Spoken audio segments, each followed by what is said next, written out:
Why, hello, everyone. Hello. Hello. We are beginning. I have a good opening song for myself that I'm switching to only instrumental music. This week's not going to be an art stream. This week is going to be pure drama slop. I'm going to be the drama slop tuber Twitter seems to think I am. And we're going to talk about this whole fucking brony disaster that ILoveKimPossibleAlot was involved in. From my perspective. Because all I have is my perspective. I'm not an investigator like the op blocker Beckett. I don't just, like, put the slop in the trough for all us little piggies like Malcolm. So, it'll be good. It'll be good. Nick Wolf sent a super chat. Slop for the slop gods. Yes. Let's go, It's a slop day. It's a slop day. I'm still figuring out the next pages of Switcheroo Denmark anyway. sent a super chat. These Pride Month straight taxes got my bank account shaking. That's right. Straight people owe me reparations for Casey Anthony calling herself an LGBT activist. Don't forget, especially during Pride Month. I'm just kidding, guys. Don't donate unless you have money to spare, please. Though, we have some new stickers today. I finally made a generic, that's you sticker. There it is. That one does cost a few bits, but it's there. Jack Thorso sent a super chat. Let's chat, get sloppy with this drama, fam. Oh, we are. I'm just gonna move my overlays around, apparently. It's under the chat. That's not good. Lunar Pixel sent a super chat. Welcome to the sewage, sigh. Good to have you. Kinda, you know? Kitten Fart sent a super chat. Stormy night? Sice dream? Drama slop while working on commissions? Oh yeah, tonight is gonna be sweet. Also, happy Pride. Nice. I'm glad you guys are excited. I mean, it's not a fun story, but it's a crazy story, and I was embroiled in it for the first, like, 2 fucking weeks. But it actually started even before KP's video. Oh, somebody already found the Sweetie Belle stickers. I was going to introduce those. Nostalgic Nerd 90 sent a super chat. Take my buy tax. Yeah, you guys can keep inventing taxes to pay, though. I won't disencourage that. Jezeel sent a super chat. Pride Month. Yay. Dummy tax in support. Hello, thank you. We're all enjoying Pride, I hope. Nick Wolf sent a super chat. Happy Pride Month. Remember, if you see Casey Anthony in the streets, go to our local store's garbage bin for all the rotten perishables you can throw at her. Yeah, if you want to find out why I hate Casey Anthony, Gavin Carruth sent a super chat. Watching drama slop while working tax. Nice, yeah, watch drama slop on the company dime. Vex Final sent a super chat. Sigh slopples, I mean slop scribbles. God damn it. People are gonna start calling me slop scribbles on fucking Twitter. Anyway, yes, people have found the stickers already. I didn't have a chance to talk about them. So in honor of Claire Corlett, who has been in the middle of the eye of the storm of this whole fucking thing, I put up some Sweetie Belle stickers. So there's Sweetie Belle saying deal with it. Sweetie Belle over it. Sweetie Belle saying say what? So, now we can have, like, some nice little reactions. People think she wrote the statement with a gun to her back. Oh, I know. Like, oh, damn it. I'm dropping frames. Don't make me have to, like, restart stream again, Cox Communications. They're being homophobic to me today. Okay, good. PK Fire 2445 sent a super chat. Deltarune tax. Yes, Deltarune also came out today, distracting from my stream. Thanks, Toby Fox. Master Clockwork sent a super chat. The KP drama tax. Yes, indeed. I see you all are enjoying the Sweetie Belle stickers. Oh, I know why I moved it now. Rabbit sent a super chat. My furry tax. Sorry, not sorry. I think I had moved it so the stickers would be under the super chats. Dana _Brain sent a super chat. Happy Deltarune Day. How many people just found out Deltarune came out because they heard it in the super chats today? Yeah, Toby Fox is being homophobic. Sent a super chat. Yum slop time. Yum slop time. I thought you said Yon slop. No, we're not doing Yandere Dev today. Not today. I did discover I have, enough material to do another Yandev stream. I didn't think I'd have it in me. But, yeah. I have some more material for that, but that's what we're talking about today. So, Shabuzi, I'm going to turn off your dulcet tones, sir. And we're going to switch to my Angels Art Instrumentalist. and Gaming sent a super chat. I need to get Deltarune 3 to 5. Well, thank you for giving me your $2 instead of buying Deltarune at this moment. So, I'm just gonna tell you guys a story today. That's just what we're gonna be fucking doing today. I'm just gonna take you on a journey. But I have something to show you guys first and foremost. So let me bring up Distracto Tron. Real quick. Zoom. Oh, we're not talking about Courtney yet. Go away, Courtney. Alright. I wanted to bring up this. And let me just get into the right goddamn thing. Nostalgic Nerd 90 sent a super chat. Don't forget it's also Men's Mental Health Month. How many things are in the month of June now? They just keep adding shit. Amelia Wenzel sent a super chat. Buy tax here. Thank you, thank you, thank you. Everybody give me your taxes for being you. Yes. That's what we do here. Gavin Caruth sent a super chat. Something Billy Madison joke. Didn't she actually make that reference in her fucking call with that Chris guy? Sent a super chat. Wanna take a moment to thank KP. If she wasn't such a bungling memer, a lot of people would have taken this at face value. Good job, you absolute putz. Oh yeah, like, and making it a premiere really fucked her over a lot, which is kind of funny. Some guy sent a super chat.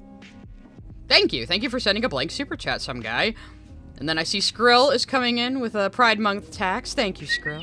Skrill sent a super chat. Pride Month tax. She's a straight ally. Emoji, pride flag emoji. Okay. I think I'll leave the supers over the stickers, yeah. I think we'll do that. Luke's just sent a super chat. NB tax. Ready for the slop. It was hard to follow even with Malcolm holding my hand. Yeah, like, it took me watching Malcolm cover it and Falgy cover it to finally fully understand what the fuck KP was even talking about in her goddamn video. But actually Kaiser has sent me something first, which is convenient though, because I was just, about to use Discord, so I can very easily, I've paused the supers for now, okay? So give me a sec. Kaiser has sent me something, so let's see what... You're not gonna capture Discord for me? I thought I fixed this. Here we go. I'm gonna have to do this. So Kaiser has sent me some memes, guys. Sai, please. I told you, I can't. I'm no longer that person. I'm retired. But Sai, he's back. Somehow, Yandere Dev has returned. It doesn't concern me. Sai, it's Midori. He has Midori. Our girl Midori. Justice for Midori, everybody. She's ours now. We have stolen her from Yandere Dev. There we go. I can't aim stickers, but she's behind the chat right now, supporting you all. She's also happy about Pride Month. We decided she's bisexual and dating Lily's character, Pixie. Demon Off Light sent a super chat. Happy birthday, KP. Get wrecked less than Now 3. look, I did not know it was her birthday until like an hour ago, okay? My streams are just on Wednesdays. I didn't do that on purpose, for the record. Alex Weston sent a super chat. Former Team KP member here. This is just to say sorry you ever had to deal with her. I surely am. Honestly, I never even talked to her that much. But we are gonna get into a funny little thing that happened, and I didn't even realize this until Ant was streaming about this whole situation, and it suddenly hit me that KP had actually approached me, for voice lines in the video. So I can prove it too. So here she is in November asking me, would you be up for some funny lines? And I apologize for not answering her right away because I went to answer and forgot. And she says, I'm exposing a sex pest and I need some narration for some emails and messages I have gotten. And I said, oh, I'd rather not, sorry. If you ever need some lines for a joke or a shitpost though, I can do that. And she says, all good. So it didn't hit me until Ant was covering it that it was the Saberspark video she was talking about. And I think I'm the only one she told it was exposing a sex pest, quote unquote. And I think because I use that term a lot, she thought that would appeal to me, maybe? But I wasn't about to get into any accusations. Yes, it's gonna be my KP voice, I guess. I can't do that good of an impression of her, so I'm just gonna do, like, bitchy Karen Valley girl, I guess. I don't know. But, yeah, so I guess I dodged a tactical fucking nuke. I mean, even if I had agreed, I would have been asking for details on what I was reading, you know, but I was not about to get into this Predator Hunter shit. And a little later, I'm not gonna show all of it, but here she is in April, a month before the video. My Discord had been talking about her, and talking about how she's getting into Predator Hunter shit, and how it's not good, and how it's going to be a disaster. Now, we didn't know exactly what she was making. We had no idea. But, I told her, I said, people are critical of your current trajectory with expose videos, and working with Courtney while she's being incredibly unfairly hostile and talking shit. I'm not gonna tell them they can't talk about it freely, because in my Discord, I don't overly control what people are allowed to talk about. And that's why a lot of people don't like me and don't like my space and don't like my community, because people can actually fucking talk like adults. And yeah, she changed her PFP to Shigo because this is her villain arc, I guess, and she's painfully autistic. But let's let some supers go through. Doodly Ding Dong TikTok sent a super chat. It's also Indigenous History Month. Proud to be gay and indigenous. Hello! I'm back. I had to restart my fucking modem. I ran a speed test before stream and everything was fine. How dare! How dare! This is so homophobic, everyone, and on Pride Month! Anyway, let's get everything back up and running, huh?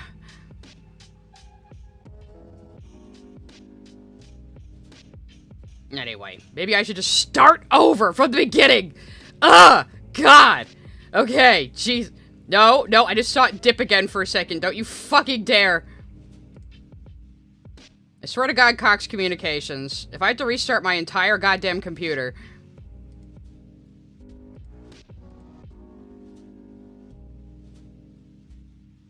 Alright.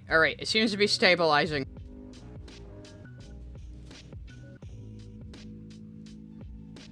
Okay. No, I'm not in Arizona, don't you worry, but... It's between Cox and Verizon here. QA Signboard sent a super chat. You streaming in Siberia on a potato? No, my computer is good. It's just the internet sometimes. Anyway, so we're back, everybody. We're back. Would it be one of my streams without a fucking, technical issue, as always? Let me get the music thing back up. I almost restarted, I might still have to restart my computer if it keeps dipping like that. I don't like that. Stop it.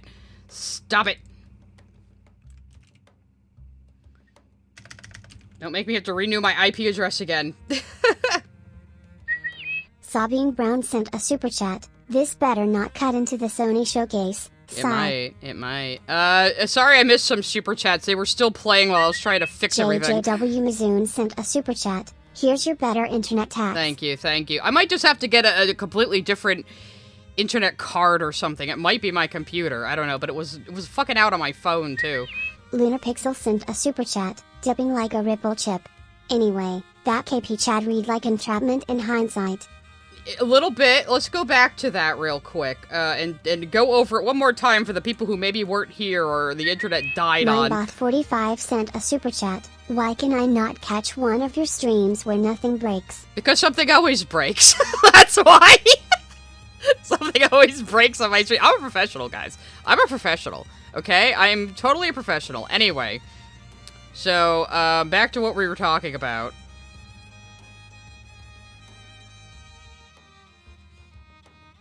So, TLDR, KP in November asked me if I wanted to do funny voice lines for a video taking down a sex pest, and I realized that it was for the Saberspark video.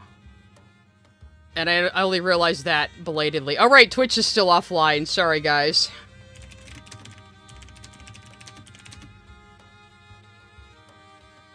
That's right, I gotta renew the streaming key. Just give me a second. Ugh! My little multi-streaming thing fucked up on that. Let let me just find my stream manager. Where is my stream key, please?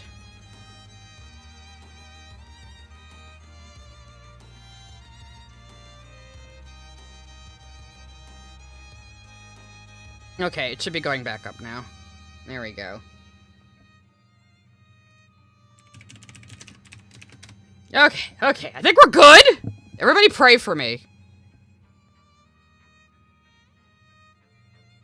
You might have to refresh if I'm still cutting out for you on YouTube. Or you might be behind. Okay, I think we're all good. Alright, I'll have to chapter this later so we can, Yes, this is a classical cover of Demons, actually, but there is one of Radioactive. I like these, classical music covers I can play on stream that make bad pop songs sound better. Though I do like Demons. Anyway, so... Yes, everybody refresh.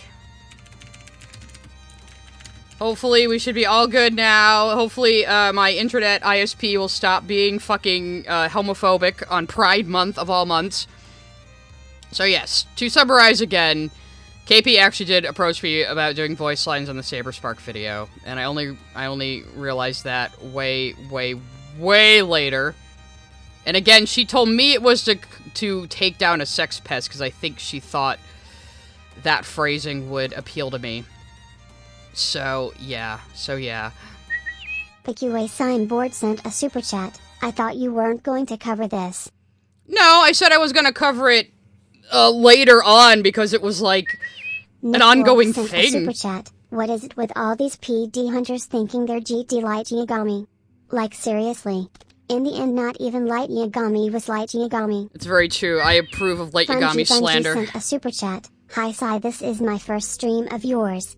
So hyped. Hey, this is a little atypical. Usually I'm either just drawing and chatting, or I'm drawing and reacting to something. This is gonna be all yap. This is gonna be all yap and visual aids today. Scones and Jam sent a super chat. Pride Month tax. That's right, Pride baby flag emoji. I'm the queen of lesbians. You pay your pride taxes to me. Yes, indeed. Devomas sent a super chat. You missed my second bite tax. Women and men. Bisexuals have to send 2 super chats each. I'm just kidding, but thank you. I know, I'm sorry. Some of the supers got skipped because of my catastrophic internet failure, where everything just stopped working. Let me see if, I can replay some of them. No, it doesn't let me do that with this tool. Anyway, let's just move on. I'm sorry, you guys. I apologize. I'll make it up to you later somehow, or something. So... Oh, here comes Cryohazard in clutch with a fancy one. Cryohazard sent a super chat. Hi, Sai. Let's see if we straighten the connection. You're on thin ice, Cryo. You're on thin ice. Thank you for the super chat. So anyway, yeah. At some point in April, my community started talking. I'm not going to show all the conversations people were having, because I don't know how many people want to actually have their things shown on screen.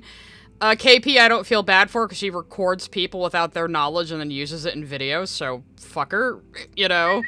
The QA signboard sent a super chat. I thought Chapel Roan was the queen of lesbians. What I'm hearing is I need to sword fight Chappelle Roan. Okay, alright. We'll make that happen. So, yeah. So, she started trying to guilt trip me out of letting my fans discuss her trajectory into exposed videos and predator hunting, and how it was probably not a good thing that she was doing this, especially with Courtney being increasingly volatile at the time, and we will get into that. Courtney left my community around November as well. She got pissed at me because I was dragging my feet on doing a react to June's Lily Orchid video with her. The thing was, I was still trying to figure out how I wanted to do group streams, and I wasn't sure what we could even say about the video, except just sitting there going, yep, Lily sure did that. Oh, yep, she sure did that too. Yep, she sure did all of these things. So, like, I was kind of dragging my feet on it. And then Lily came out with this, media literacy video, which wasn't about media literacy. It was actually about me, Ant, and Crim. So I said, oh, I think I want to do this, this group stream with Ant and Crim. And I'll invite Courtney, too, if she wants, because Courtney might have fun with that. She could roast the 3 of us better than Lily does. Courtney said, I don't really want to react to a Lily video and listen to her voice. I said, oh, I'm sorry, that's understandable. And that was, like, the last interaction we had, and then she got, like, mad at Ant for covering Jar's content, and started acting like we only want to cover media takes and not people's crimes, even though Lily's media literacy video wasn't even about media literacy, it was about the three of us. But she just left the Discord, and she had left the Discord before, you know, on and off, so I didn't really think anything of it. I didn't even know she was pissed at me until, like, a day later. And then after that, she's just been, like, increasingly psychopathic about me, to the point that I finally stopped being nice.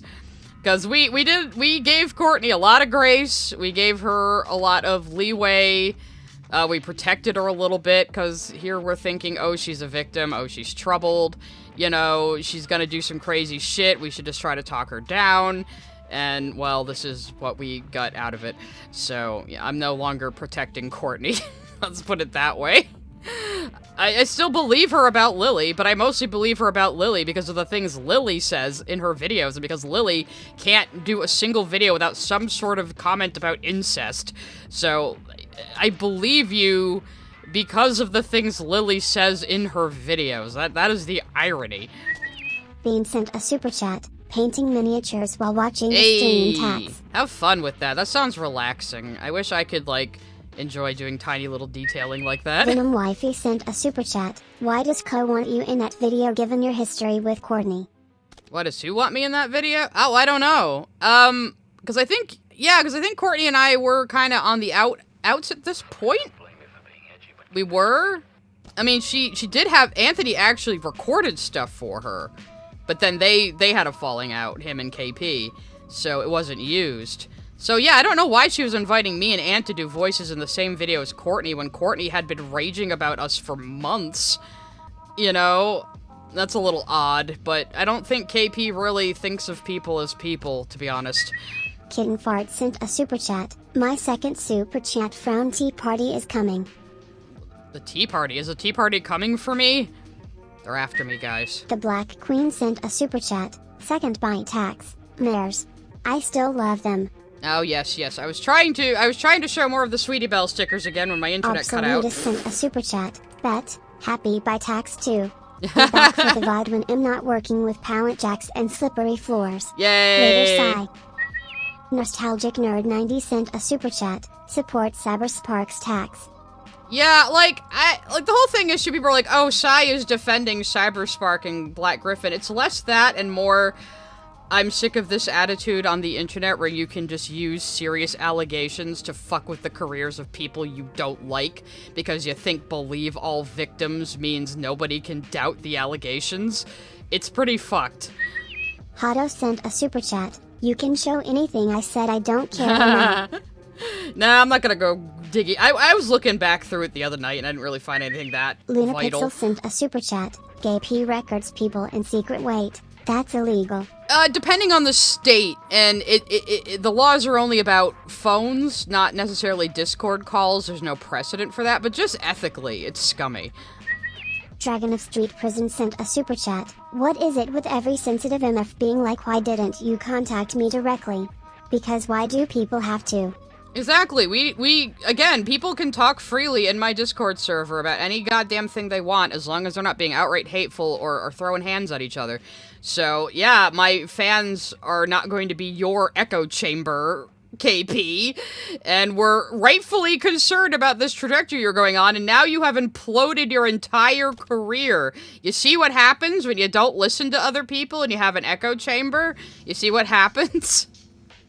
But yes, for people who just got here, we have some Sweetie Belle stickers just for today, special to support Claire Claret. Just deal with it, Sweetie Belle. Over it, Sweetie Belle. And say what, Sweetie Belle? There she is. Miss Jasmine sent a super chat. A second to me text for the funniest lesbian I know. Hell Purple yeah. hearts emoji. PQA signboard sent a super chat. Watching this while Rotus coping on Procreate Dreams tax. Ooh, that sounds interesting. I've heard that's a pretty good program, actually. I'm so not used to working on an iPad. Fred Fools sent a super chat. To quote Carl from Aqua Teen, friendship isn't about It's about Nunchuck's ILKP seems the type of CH character that Aqua Teen Hunger Force would make fun of. Sure, her lunacy would fit in well with Aqua Adork Teen, sent yeah. a super chat. KP, the popular jar. Watches at ages. Was she the popular jar? Was she considered that? Ninebot45 sent a super chat. The fact that KP's first thought was to make an exposed video rather than go to the police says wonders about her.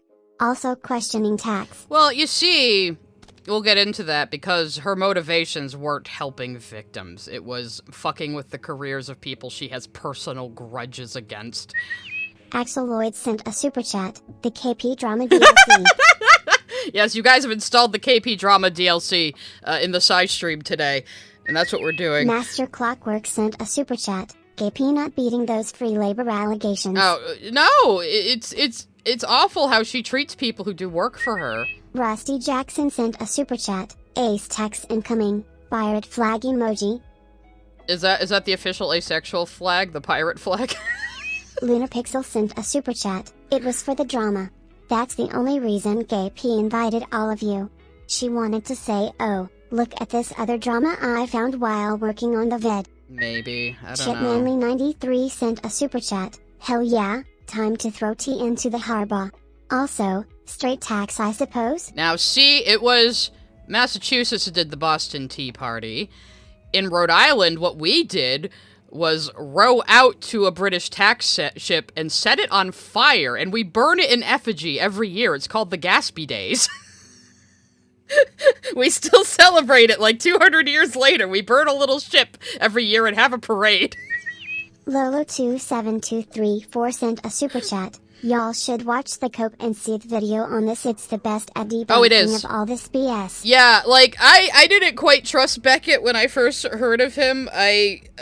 Somebody said they could get me in the call he had with Ant, but I don't trust any ACC adjacent people. But he seems like a pretty decent dude. I'm just kind of like, I was in the chat of his stream telling him that, dude, it's not normal for people to just record each other all the time. And he's like, what do you mean? It's totally normal in all of these commentary communities. I'm like, no, bro, I'm saying it's not normal in general, man. Like, it's not good. But otherwise, he seems pretty decent. Nova the Dragon sent a super chat. Hi, Sai. I've been watching your stuff for a while now, but this is my first time sending a super chat. Well, thank you. You got a fancy one. Thank you very much for that. As you can see, there's fancy effects depending on the amount. Joe Lula Moon sent a super chat. First live Sai stream. Thanks for making the workday more entertaining. Oh, you're welcome. I'm always honored to be your background noise. I always say that. Was that the last one for now? No, it was not. Street Prison sent a super chat. I remember watching KP years ago. What happened? Now, see, I never watched her. I met KP because she did a video on Lily. Because I know, you guys know, my whole YouTube career started when I cut together my reaction to Lily Orchard's Steven Universe video she made in 2023. And that basically started my whole YouTube career. And then KP had a falling out with her. And I had invited KP, Britt, and Courtney all to my Discord server. Just to hang out, just to network, that sort of thing. Not like, oh, we're going to be BFFs or I'm going to help you take down people or whatever. It was just to hang. And that's what it was. Girl Kisser sent a super chat. Here is my lesbian tax. Love your yapping. Lesbians don't need to play taxes, but thank you. Oh, you're right, Skrull. I forgot to put in the sticker. I have the meme, sent though. A super chat. Here's the thing. I'd rather be falsely accused of SA than be SA-ed and have nobody believe me. So I really don't want to doubt allegations like this. That's the thing, though. Oops. Venom Wifey sent a super chat. How ironic that Lily claim about KP being clout chasing and it turns out that it's true. Yeah, but that's the thing, though. Like, yes, believe victims is important. Like, you want to hear someone out and take them at face value and take them at their word when they are making this kind of allegation. Kaiser, you sent the chicken. Kaiser, the chicken is here. Anyway, you guys all see the chicken, right? I'm not crazy. You see the chicken, right? Don't you gaslight me on Pride Month. Anyway. What was I even saying? Oh, yeah. So, yeah, believe victims is important. You want to trust people. You want to, give them the benefit of the doubt. Take them at their word. However, there are some people who seem to think believe all victims means they can make any old accusation they want, and everyone will have to believe it no matter what. And you can guilt and manipulate people into just going along with what you're saying by saying, well, you don't want to doubt a victim, do you? You don't want to be a bad person, do you, and doubt a victim? So unfortunately, we can't have good things because bad manipulative people exist who will just take advantage of goddamn anything they can to get a leg up, and they don't care. And that is the harsh reality. So yes, when someone makes an allegation, give them the benefit of the doubt, hear them out, listen to their words, absorb their words.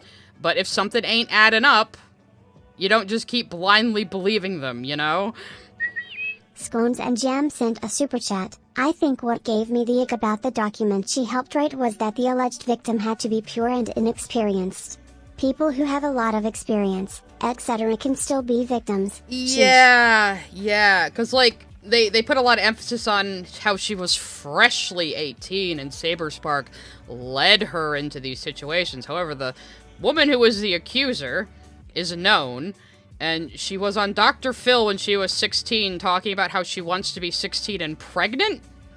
So acting like she was some innocent little angel is, kind of weird, and KP and Courtney did coach her on writing the testimony that Bonk posted and was in KP's video. So that already, they've tainted, if this was a real allegation by a real stable person who isn't an attention seeker, as this woman appears to be, that would be very bad to coach a victim on their testimony. That would be incredibly irresponsible, which is why YouTubers should not be doing this shit. And if there was a crime committed, you should go to the cops or you should go to RAINN. Here's my trans girl tag.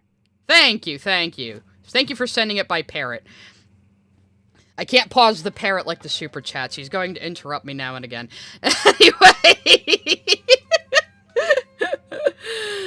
But yeah, so this is why you go to RAINN. Even if there isn't a legal case that can be made, RAINN has resources, and they can help counsel you, they can help you get through these things, they can give you anything you possibly can use to solve your issue, even if there is no legal recourse. You don't go to fucking YouTubers with an axe to grind. Mindbot45 sent a super chat. I heard you say that you burn a little effigy of a British ship every year. Please enlighten this Midwestern boy more about New England traditions. Okay, we'll take a little detour here, because I mentioned Gatsby Days, and I'm proud of my home state. Anyway, I should bring up, oops, that was the wrong thing. I should bring up Chrome anyway. Which Chrome is it going to capture? It's going to capture the wrong one. Excellent. Or is that the only one I have open? That's okay. We'll move my dashboard for the stickers away. So, this is a tradition in Rhode Island where we celebrate the burning of a British tax ship every year. People dress up like redcoats, so we have a parade, and then we burn the ship in effigy. To celebrate that time, we burned down a British tax ship for taxing us without representation. And this is basically what started the Revolutionary War. So remember, fuck the Boston Tea Party. We did the real hardcore shit right here. We did the real hardcore shit. I think there's like a illustration of it. Yeah, so there's a bunch of dramatic illustrations, but this actually happened. So while Massachusetts was doing the Boston Tea Party and just dumping tea into the ocean, Rhode Islanders went and rowed out and burned down a fucking tax ship. And then we just celebrate it every year by burning it in effigy. Like I said, yeah, it's great. It's good times. Good times. Yeah, arson. Good times. Good times. I was going to talk about Courtney's involvement next, so let's just pop to her YouTube page for my background while we continue to discuss. So I should probably just continue on with the story. Let's let some more supers come in, though. Pastel Aesthetic sent a super chat. There are also legalities to recording. Just saying. I don't think there's a precedent with Discord calls legally, but it just ethically, like I said, it's Val rotten. sent a super chat. Gay trans masked guy whose birthday is in 11 days tax. Ah, your birthday's in Pride Month, so you're extra gay, yeah. John Williams sent a super chat. Someone may noob Saint and Mortal Kombat tax. What? I don't even know what that means, but I'll take your taxes, yes. Master Clockwork sent a super chat. Hey, the chicken is Boba Fett. Is it? He was a chicken all along under that armor. Yeah, that's my headcanon. Nick Wolf sent a super chat. In Pride Month, they're called cockatoos. If only the parrot was a cockatoo. I would like that a lot more, actually. Axel Lloyd sent a super chat. I still don't understand what could have possessed her to make that Seinfeld joke in her video. Oh, God. We'll watch a little bit of the video as well. Miss Yeah. Jasmine sent a super chat. Can't believe Sai is trying to gaslight us on the existence of chickens during Pride Month. Chicken is Face real. emoji, pride flag emoji. I will die on this hill. The chicken is real, guys. You can't trick me. I think there's a few more coming. Nostalgic Nerd 90 sent a super chat. Saberspark seems like a chill dude and doesn't deserve this. This happened before with Dwight. I mean, yeah, he might be, like... I mean, people don't like that he, like, has some gooner bait videos about, like, porn cartoons and stuff, but, like... Bro, it's the algo, alright? I respect the grind. Arsonist sent a super chat. Do I need to start sending a British text now? Always. The British owe Americans reparations. PQA Signboard sent a super chat. Wait, you're from Ree? I hate you now. Learn to drive. If you're from Massachusetts, you're the ones who can't drive, and if you're from Connecticut, you don't know the rules of our roundabouts. Hey, thank you! Krusty_Krabby sent a super chat. Sis during Pride tax. And that is the top tier animation, so nobody try to donate higher than that to see something else. That's the last one that I programmed, but thank you very much. For the $50 super chat. It's gonna stay on screen for a while. There we go. And we have one more coming. Hello? There it Magic goes. Man sent a super chat. Just as the accuser needn't be a perfect victim to be believed, Saber doesn't need to have a spotless record to be thought innocent. Yeah, like, there really isn't any evidence in any of these accusations in this whole fucking situation. So, yeah, after, actually, I think I have something else to do with Courtney first, but let's just talk about her video that nobody talks about. So, we knew Courtney was getting involved with KP and Lyle Convoy and predator hunting shit, and she released a video on Black Gryphon with this god-awful thumbnail. You know, I would have helped you out with YouTube like I do anybody else. I haven't actually watched it. I think I clicked on it. But, yeah. Really bad thumbnail. Really bad This is why you will not succeed. Anyway, so she did a video on Black Gryphon with all of the accusations. She has, like, the video footage of him with Michelle Krieber and, Claire Corlett, which we know he knew them and did some videos with them back in the day. That's not a secret, you know? Like... People act like him just being around them is a crime. But anyway, so where this really starts, where the story really starts for me, is with Courtney April 26th. Where I was completely over her shit. She had been just, like, raging about me for months, calling me a pedophile, saying I'm Lily's biggest fan, saying I cosplayed Lily and gave her money, and that I read Stockholm because it's CSAM and I like it and not to, like, expose the content of it. Like, she uses Lily's same fucking excuse, that it's weirder for people to talk about the content of Stockholm than it is that Lily wrote it. Like, am I not supposed to show the things your rapist wrote that prove she's a sexual predator? Am I not supposed to show that to people and say, hey, look, so Lily can't just say, oh, they're just pedo-jacketing me? That's what she'll do. She'll like, oh, they just say trans girl bad, and they're just trying to pedo-jacket me because I'm trans. And then all you have to do is, like, show an excerpt of her absolutely writing, like, 10-year-old girls having sex. And it's like, no, Lily, it's pedophilia. You wrote that. You wrote that, obviously, for your own sexual gratification. So I had been ignoring Courtney. But somebody sent me, this anon one day that says, okay, I'm completely done giving Courtney any sympathy because I genuinely thought she had a right to be miffed about how people were handling Lily, even if I disagreed and thought she had crossed several lines. And again... That was the stance Ant and I and Krim had for, like, the longest time. Like, okay, yeah, she has a right to be mad. I upset her. I tried to apologize. I tried to approach her and say, I'm sorry I was insensitive for not thinking about how it would feel for you to react to a Lily video. And then right after, she reacted to a Lily video on her own time. So, what the fuck? You know? But on her YouTube channel, she had posted about the Rosa Call, which is this 4-hour call in which Lio Convoy and his little butt buddy Hopeless Preaches, like, verbally tormented a literally mentally disabled woman who has brain damage from seizures. And this is what Courtney had to say about it. Because she was always vague, she was like always like posting about me in her YouTube community posts, even though she has me blocked from her channel and I can't respond. She just screams into the void about me. She hasn't done it a lot lately since I confronted her directly, though. Yeah, that call is disgusting. So, here's what she says.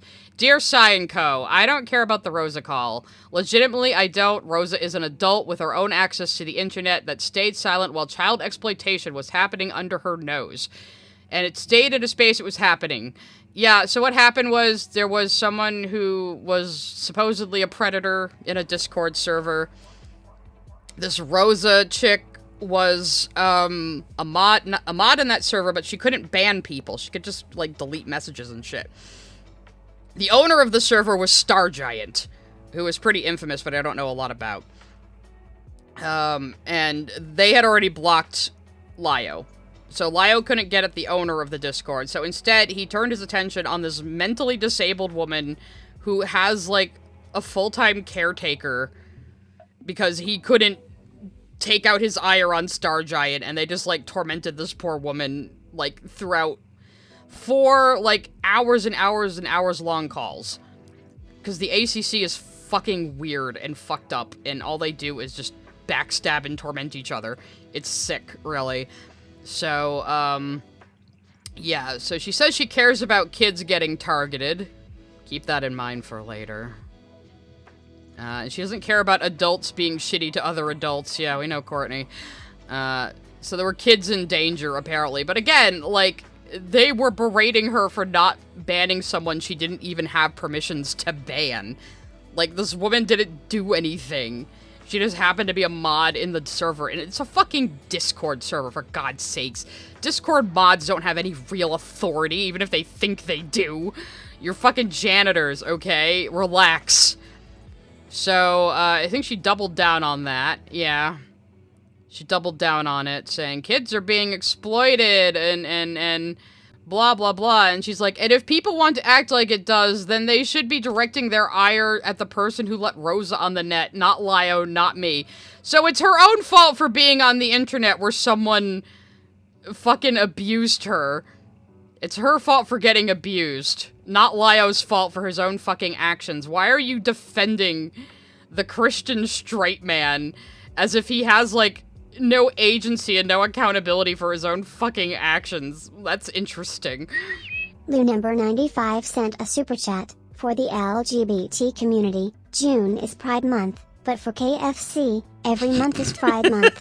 Consider this the pansexual guy makes a dumb pun tax. I see. Denmark sent a super chat. If your thing is no taxation without representation, is Anthony my straight guy representation? No, because Anthony is bisexual, so you have to be your own straight representation. Rusty Jackson sent a super chat. What's chicken? Tax. Imagine thinking chicken exists. What am I eating every day, then? I just had chicken tenders earlier. The QA signboard sent a super chat. Honestly, I think Jessica Bell's thumbnails are worse. The saturation makes my eyes bleed. And Courtney just doesn't know how to arrange text and images in a pleasing Nostalgic aesthetic Nerd way. He sent a super chat. Of course, she team up with Leo. The irony is, Lio didn't actually have anything to do with this. He tried to talk KP out of doing the Saberspark video. So when even Lio Convoy is telling you that a Predator exposed video is a bad idea, that should be a sign from the fucking universe that you shouldn't do this. Igor sent a super chat, saying Sai dressed up as Lily is wild. Why did she think people would believe that? People do believe it. I had somebody message me on Tumblr not too long ago saying, you literally dressed up as Lily, because she calls me making an April Fool's video in the style of Lily and changing my channel PFP and banner to the Lily knockoff character I designed cosplaying.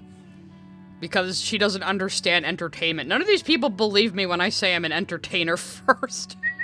Mrs. Polly sent a super chat. Sigh, live on my lunch break. Hey! Yamalol. Keep listening at work. Always listen to Sigh. You need to be in your ear 24/7. Bladed Fox 14 sent a super chat. As painful as it is to say, victims can be bad people as well. Yeah, like, again, we gave Courtney a lot of grace because of her victim status. We gave her a lot of leeway we probably shouldn't have. Because it's hard not to fall into that mentality of, oh, someone's a victim, we have to be delicate, we have to be understanding, we have to accommodate them.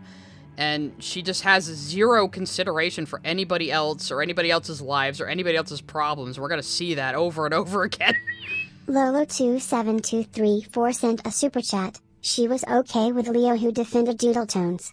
I don't know much about the Doodle Tones situation. I haven't caught up on that. Magic Man sent a super chat. If anything good came from this shit show, it's that I discovered great live streamers like Goddammit Malcolm, Beckett, and yourself. Hey, thanks, Magic Man. I actually discovered Malcolm myself because I was trying to find out more about Poppy and Xena. So Malcolm's kind of like me, where he just kind of accidentally stumbled ass first into this whole situation. Except he came from the Poppy side and I came from the Lily side. Mark Maker sent a super chat. I actually made a few video thumbnails for Star Giant. Can't believe I was tangentially related to such a hot mess. I only know vague things about Star Giant. Lou number 95 sent a super chat. Leo also lied in subsequent interviews, saying Rosa could have left at any time when in reality, Leo threatened to call her mom if she left. Yeah, and they were, like, telling this mentally disabled woman with brain damage that her mother was going to kick her out of the house for not banning somebody on Discord. Like, what the fuck is wrong with you? Anthony Gramuglia sent a super chat. Boss bought Starbucks for us. What I miss? Not much. I mean, I had a catastrophic internet failure as usual. Now I'm sort of just at the beginning of the story still. Sent a super chat. I'm confused. Is Leo good or bad? I'm new to the drama. I think Leo is a fucking asshole and arrogant and shouldn't be doing what he's doing. So that's just my personal opinion, though. I think he's a fucking clown. I've done 2 streams on him. I don't know why everyone is so intimidated by him, to be honest. Adruk sent a super chat. When we thought Courtney couldn't get lower, she sinks like a rock. Yep. I'm gonna let the supers play while I get some water real quick. I forgot to refill my mason jar here. I'll be right back. Taco Man sent a super chat. First Psy stream I finally joined. Crazy that these losers have learned nothing from when Kitty Bugs got exposed. PQA Signboard sent a super chat. I posted a gift in #general.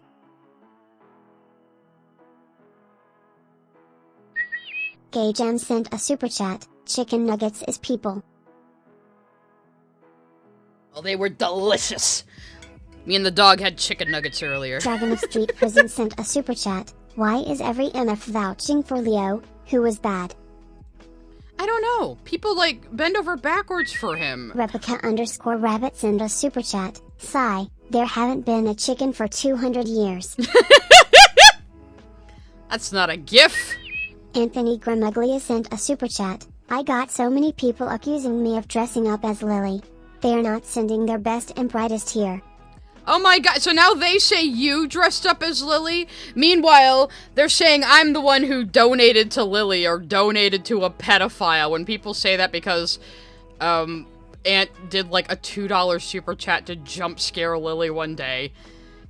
So now they're getting their wires crossed. They can't even remember which accusation is which against us. We're just, oh my god, we're going to become Crimothy Scriblia someday because we're just melding together in their minds. Jehudi sent a super chat. Does Courtney think Anthony Hopkins eats people? Why, because he plays a cannibal on TV? Lolo27234 sent a super chat. Time to watch a 8-hour Chris the Narc stream then. There's the chicken Lunapixel again. sent a super chat. Leo is the lowest of the low. But if he's telling you you're wrong, there's a conversation you need to have with yourself. I have no excuse not to show Discord now that I set up the window, so... Is this your GIF? That's not a GIF, but we'll play it. Moon sent a super chat. Arise, chicken. Chicken, arise. I understood that reference. Arise, chicken. Chicken, arise. Mega ultra chicken. Miss Jasmine sent a super chat. I had all but stopped watching streamers entirely until I found you, Sigh. And then I found Ant, Krim, and Malcolm all from you. Hell yeah, Purple hearts emoji. we're the new wave of YouTube, guys. We're doing great. We have our own little YouTuber ecosystem here. Anyway, let's see what this is. Behold, 1,000 cereals. I collect cereals. It took me funnier than anything 9 KP did. years to collect those cereals. Yum yum cereals. Good. Congratulations! Shut up! Sus! Fuck Steven Universe! Oh, that's why you put it there, just for that last one, huh? That's me, though. The chat saying congratulations, and me just going, shut up!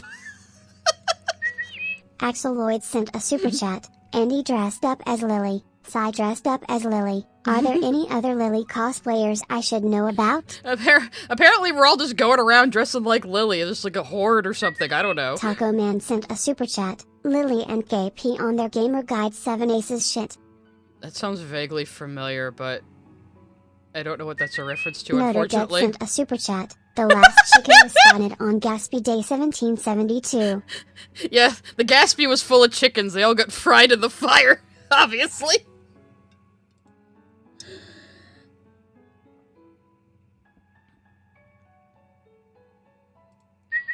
Errand Alpha Eagle sent a super chat. LGBT plus cereals. Yes, exactly. And then, Jer Bear just sent me something on Discord as well, and like I said, now that I have Discord set up, I guess I can't, complain. So this is a comment. Courtney commented on her own community post saying, I wonder how Ant's wife's employers feel about her husband reading CSAM online. It's a threat to get someone uninvolved fired. Yeah, and again, why is she mad that we expose the content of Stockholm so people know that Lily absolutely wrote, like, fucking children in sexual situations for obvious and clear sexual gratification? Why do you not want people to prove that? So Lily can't just say, they're just pedo-jacketing me because I'm trans. Why? That's just so counterproductive. I don't get it. You know, I really don't understand. Gavin Caruth sent a super chat. Dipped for a bit, what did I miss? Not much, but I gotta pause the supers for a little while, guys. We gotta get on with the stream. I'll have another group of them go through soon. But anyway, so Courtney was crashing out, saying all this crazy shit. And that's why we were all like, KP, I don't know about working with Courtney or doing exposed videos right now. Because, like, I don't think that's a good idea. She's obviously not in the best state of mind, but of course they let her be the canary in the coal mine and do a Black Gryphon video. Now, was this before or after Lazy Bedhead's video? I think it might have been after. Lazy Bedhead also did a video on Black Gryphon without vetting the information that closely. I don't think Lazy was malicious, though. I think she was just misled. I watched her whole video. I didn't find it egregious or anything. I wasn't convinced by it, but at no point did I think she was malicious in her reporting. I think she just trusted the wrong people and maybe jumped the gun a little bit on that, but she has since privated it, so that's good. So anyway, yeah, Lazy was just lazy, ironically. So now I have this whole nice little list of bookmarks that you can't see. So we're gonna go to May 1st, when this whole fucking thing started. And I could trace the path of it through Twitter, which is great. Everyone asks why I'm on Twitter. Obviously it's to fight people, but also it keeps track of this sort of shit. So I think this was Bonk's post, which they've since deleted, where they had the allegations posted. And I asked a very simple question. Was this person assisted with proper resources and reporting and found no other possible avenue for any sort of justice? Or did you just say, hold tight while I make a YouTube video for clout? Because if these allegations were real, and I don't believe that they are, personally, Enter did a good amount of research and proved that it's not impossible that what the accuser says happened, but it would be a pretty fucking tight timeline if it did. So it's kind of implausible. But this was before we even knew anything. This was just an allegation, not very substantiated. It was just a testimony and nothing else. So I said, was this person sent to any proper avenues before being sent to a fucking YouTuber? And the answer is no, because they didn't care about actually helping people. So, and then my next tweet on this kind of trended, where I was arguing with people about it, of course, as I do, because I'm an argumentative person and I enjoy it. So these people were questioning me like, we'll have to see if it's presented in court, and I'm just saying if there were to be a court case possible, making a YouTube video could jeopardize it, because that's absolutely fucking true. You know, that's why you don't do this online predator hunting shit, because if there is a court case possible, and you don't pursue that first, a fucking internet video could jeopardize the ability of the victim to get justice. You know, it could be easily dismissed or as defamation or whatever, you know? So you just don't fuck around with this shit. Report on crimes after there's been an arrest, after there's been a trial. You know, you can report on that drama all the fuck you like. I've been watching people follow, like, Johnny Somali in legal trouble in Korea, you know? They're talking about an actual legal case that is ongoing. They're not just saying, oh, hey, here's what he's done and accusing him of things. He's actually, you know, been arrested for crimes. So yeah, if you want to report on crimes of a YouTuber as a trial is happening, after a trial has happened, okay. But not before. You don't go to a YouTuber first. If you've gone to RAINN, if you've gone to the cops, if you've done everything fucking possible you could do, and there's no actual avenue for justice for you, then yeah, fine. Somebody could release a video on it if that's like your last fucking resort to get the word out. Oh, final 3D. I added Sweetie Belle stickers just for today, that can channel the mood of the audience, just in support of Claire Corlett, who voiced her. That's my logic. So, I'm not a brony. She does have a very cute design, though. She looks like ice cream. Her hair. And of course, Rarity is my favorite character, so I guess I would be a little affectionate to her little sister. Anyway. So I hadn't joined the live chat yet at this point. The video was still premiering, because the video was like 2.5 goddamn hours long. So the video was still, this was the original thumbnail, by the way. Which looks terrible. Like, you can't even tell who half these people are supposed to be. I guess as DA Games, that's Chris Aficionado, or Aficionado Chris. That's supposed to be Saberer, I guess. Doesn't look anything like it. And that's supposed to be Lily, which looks nothing like her. And of course, KP is in the center. Because this is about her. This isn't about victims. This isn't about crimes. This is about her and her personal fucking grudges. So there were like 300 people watching the premiere at the time I took this screenshot. And I said, considering KP made this video a premiere with an innocuous title and a sensationalist thumbnail that has her persona as the center focus, I'm going to guess proper avenues were never considered here. So, yeah. So, again, I was kind of refusing to join the live chat at this point.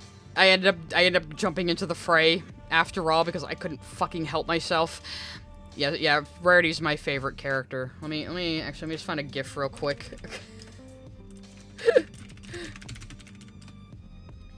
Here we go. I have my sole... The only thing I need to, show why Rarity is my favorite character. This gag cracks me the fuck up where she summons a fainting couch to dramatically throw herself onto. This is why she is best pony. Anyway.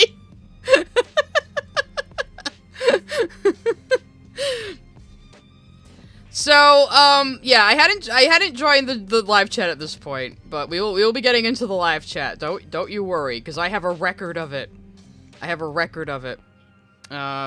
Which I was helped with. So let's, oh wait, I didn't mean to add that to the bookmarks. Hang on a second.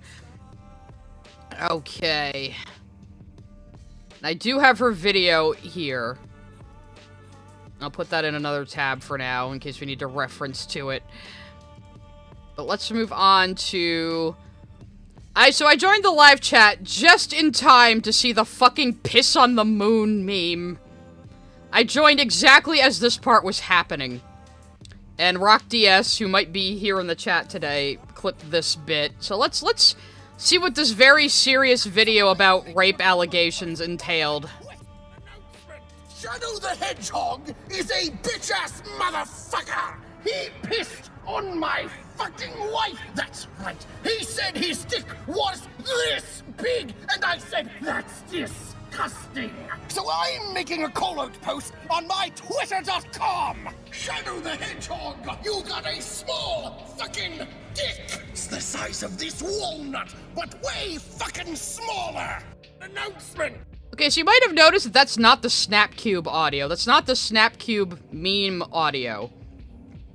That's somebody else. And now at first, since KP did have a lot of people doing voiceovers in this, we thought, did she have somebody, like, re-record this meme?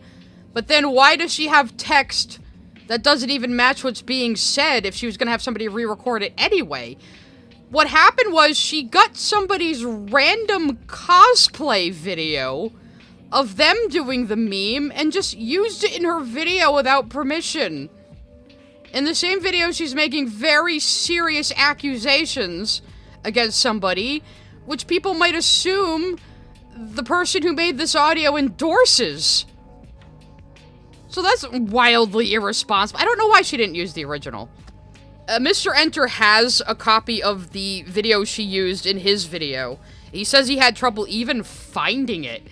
So, like, this poor unwitting person had no idea she was gonna use their audio in her video.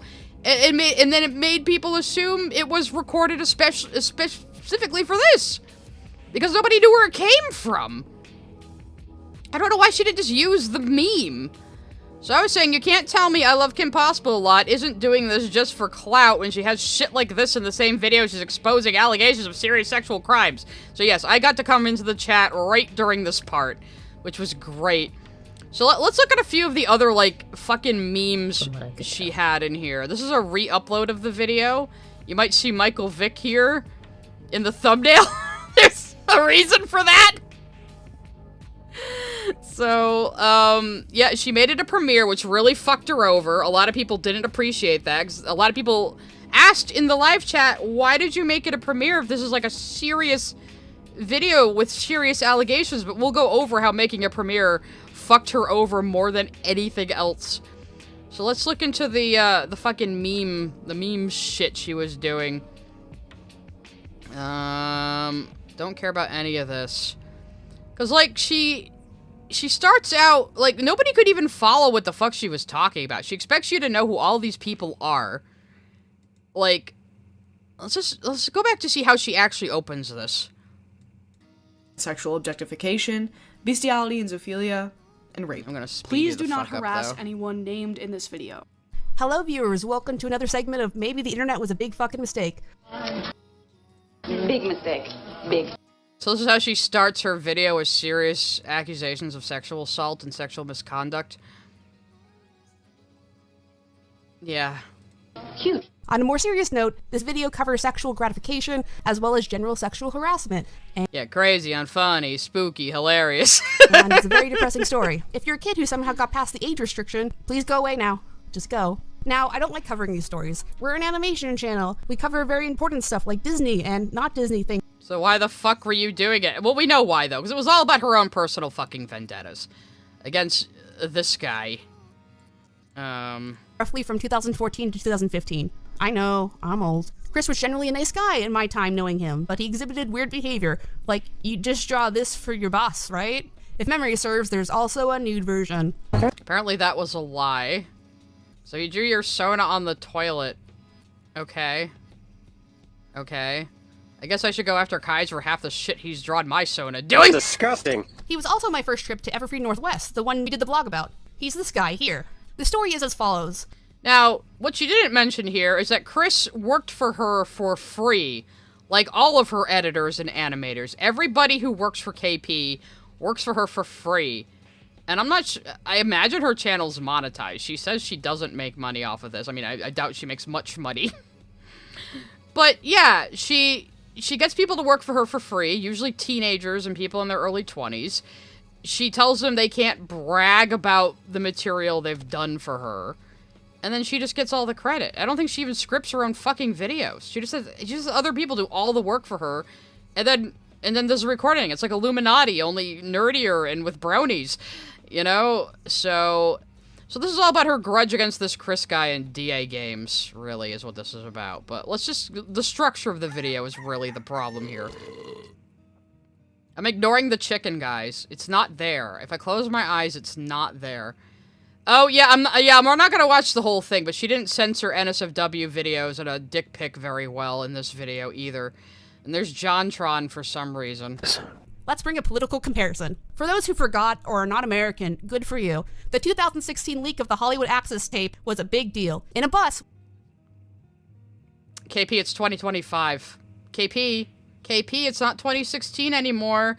Bronies aren't the height of fandom anymore, sweetie. You never were actually even that popular. It's not 2016 anymore, honey. We have an orange man who shall not be named, and Billy Bush, a member of the Bush family. So the first thing she brings up 8 minutes into the video is Billy Bush. How is this relevant? Who the fuck knows? But at least this is actually about sexual misconduct. Because the next person she brings up... Let's see if it's in here. It's the thumbnail. She's still Does an employee about... talking about women in this unethical way make the company look bad? I mean, this isn't just a slip of the tongue. This is a purposeful attempt to objectify a woman due to bitterness and self-esteem. Okay, I can't fucking find it, but yeah, she brings up Billy Bush and also Michael Vick for some reason as, like, scandals, as examples, and tries to relate them to her trying to get a guy fired for shit he said 10 years ago. We're gonna get more into that later, about what her actual motivations was, because at this point, I had no goddamn idea what she was talking about or who any of these goddamn people were. So, yeah, and here's the Seinfeld bit she did, the extended Seinfeld minor bit. in 2015, when he was 23, and that's shady at best. Here are the screen caps. These are great. I guess you can be Jerry Seinfeld, who dated a 17-year-old when he was 38. What are these references, So, KP? I got a date with Nikki. Like, I'm 10 years older than you and my references aren't this dated. Bold and beautiful. I'll tell you the big advantage of dating a high schooler. If you're going out with someone your own age, you can't take advantage of them. She memes like a 50-year-old woman. It's insane. So we'll leave that up just in case we need to reference back to it. So anyway, the first thing I saw getting into the live chat was this fucking piss on the moon shit. I didn't even see the Seinfeld stuff till I saw Malcolm cover the whole video. And I was flabbergasted. I was utterly confused. So, I started live tweeting as I was in the live chat. At first, I was just gonna watch. And not say anything. Of course, I couldn't fucking help myself. So I said, as I suspected, ILoveKimPossibleAlot tacked these serious allegations onto a video she was already making about Saberspark. Little did I know, the video wasn't even really about Saberspark, but it is about her grudge against Saberspark. And again, we will get into that, because I'm going through this in the order I learned information, just to give you guys an idea of my perspective on this whole thing. Oh, and thank you for the first time chat and the 100 bits over there, Soulless Knight. We'll get into supers again soon, I promise. But yeah, so right in the live chat, she says most of the video was done before the Saber essay victim. You might have seen the screenshot in other people's videos. This was my screenshot, guys. It's mine. They owe me 30% of their revenue now. Anyway, so I was like, yeah, okay, so even if these allegations are real, you just tack them onto a video you were already fucking making. A video full of, like, really cringe memes and just completely unserious, you know? So, and then here's some screenshots of the live chat. Spark Grizzle put up. Now, Spark Grizzle is the CSA victim that Courtney was harassing in the live chat. Now, Courtney says she doesn't care about the video. She didn't watch the video beforehand, even though she's in it a lot. and was defending it tooth and nail in the fucking live chat. She now says she doesn't care about the video. So let's read some of these. Super Kirby Lover was the other one she was harassing. So Super Kirby Lover says, I don't even know DA games, and I don't like Saberspark. I'm giving my genuine feelings here. I'm not trying to complain. I'm giving my genuine feelings. And then Courtney says, so you just came to complain. And then Sparkrizzle comes in and says, is there more proof for the essay that's gonna come out of this video? You guys promised more info, but you guys just talking about it isn't proof. And Courtney says, who even are you? Oh, they're talking to somebody else. Okay, never mind. Courtney says to Sparkrizzle, like, what you want a video? You want the girl who didn't know she was going to get assaulted to have a video? Well, no, we want more proof than just, this happened, trust me, bro. Especially if you're, like, trying to get people, like, fired from jobs. You need more fucking proof than that. So, Sparkrizzle says, you can so easily give evidence of the victim knowing Saber with text logs without showing who the victim is, just showing Saber's side of the messages. Now, the accuser at the time didn't want it to be anonymous, but she wanted to be anonymous because she's a pretty infamous figure in the Brony and Sonic communities, and she has her own major platform. However, I don't know a lot about her, so I'm not even going to talk about her that much, because she kind of doesn't even, like, really matter to to how I was treated in this situation. And I don't know her or anything about her. All I know is she's very infamous and she's not very trustworthy. And Enter does have an extensive interview with her available, if you're interested. So Courtney says to Sparkrizzle, that's not proof, S.A. You asked for proof of S.A. Sparkrizzle says, I'm a several-time victim, alright? So, and I don't have evidence of such situations. I understand when people don't believe me. And Courtney says, like what? And they say, that can be some sort of proof. And Courtney says, stop deflecting an answer. So Courtney started arguing with this person, who later said that they are an CSA victim. And Courtney later complained that they were being manipulative and just complaining that the video was a premiere. But yeah, it shouldn't have been a premiere. It was so tactless.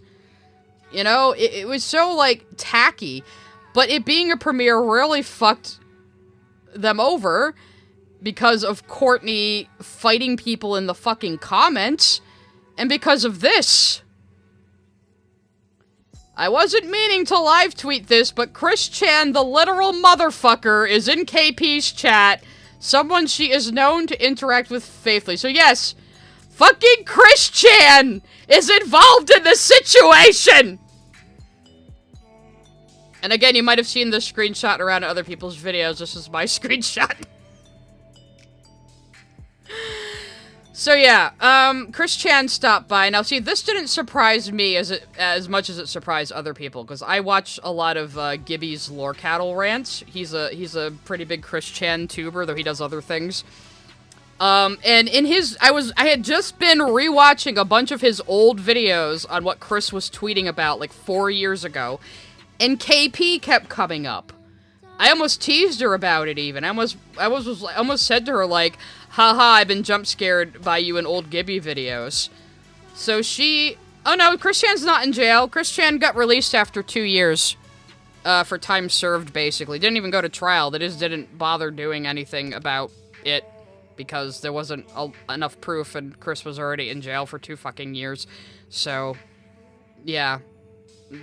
I think Chris isn't allowed to go near his mother still, and is being managed by a bunch of tard wranglers, for lack of a better word. The Praters.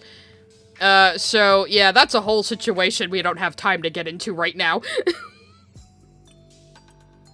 But Chris was in jail for 2 years, yes. I have been following Chris drama since 2008. I am in too deep. I can't stop now. It's not even funny anymore. I just need closure, guys. I just need closure. But yeah, so, I have proof that KP has had a friendly relationship with the Chris Chan.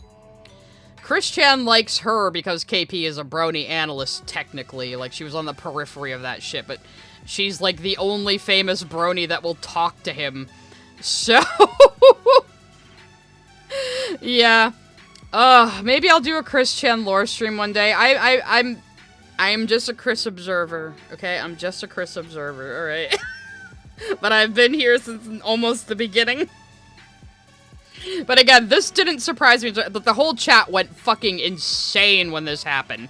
Because they didn't know that Chris Chan had, like, a friendly Twitter relationship with KP, but I did.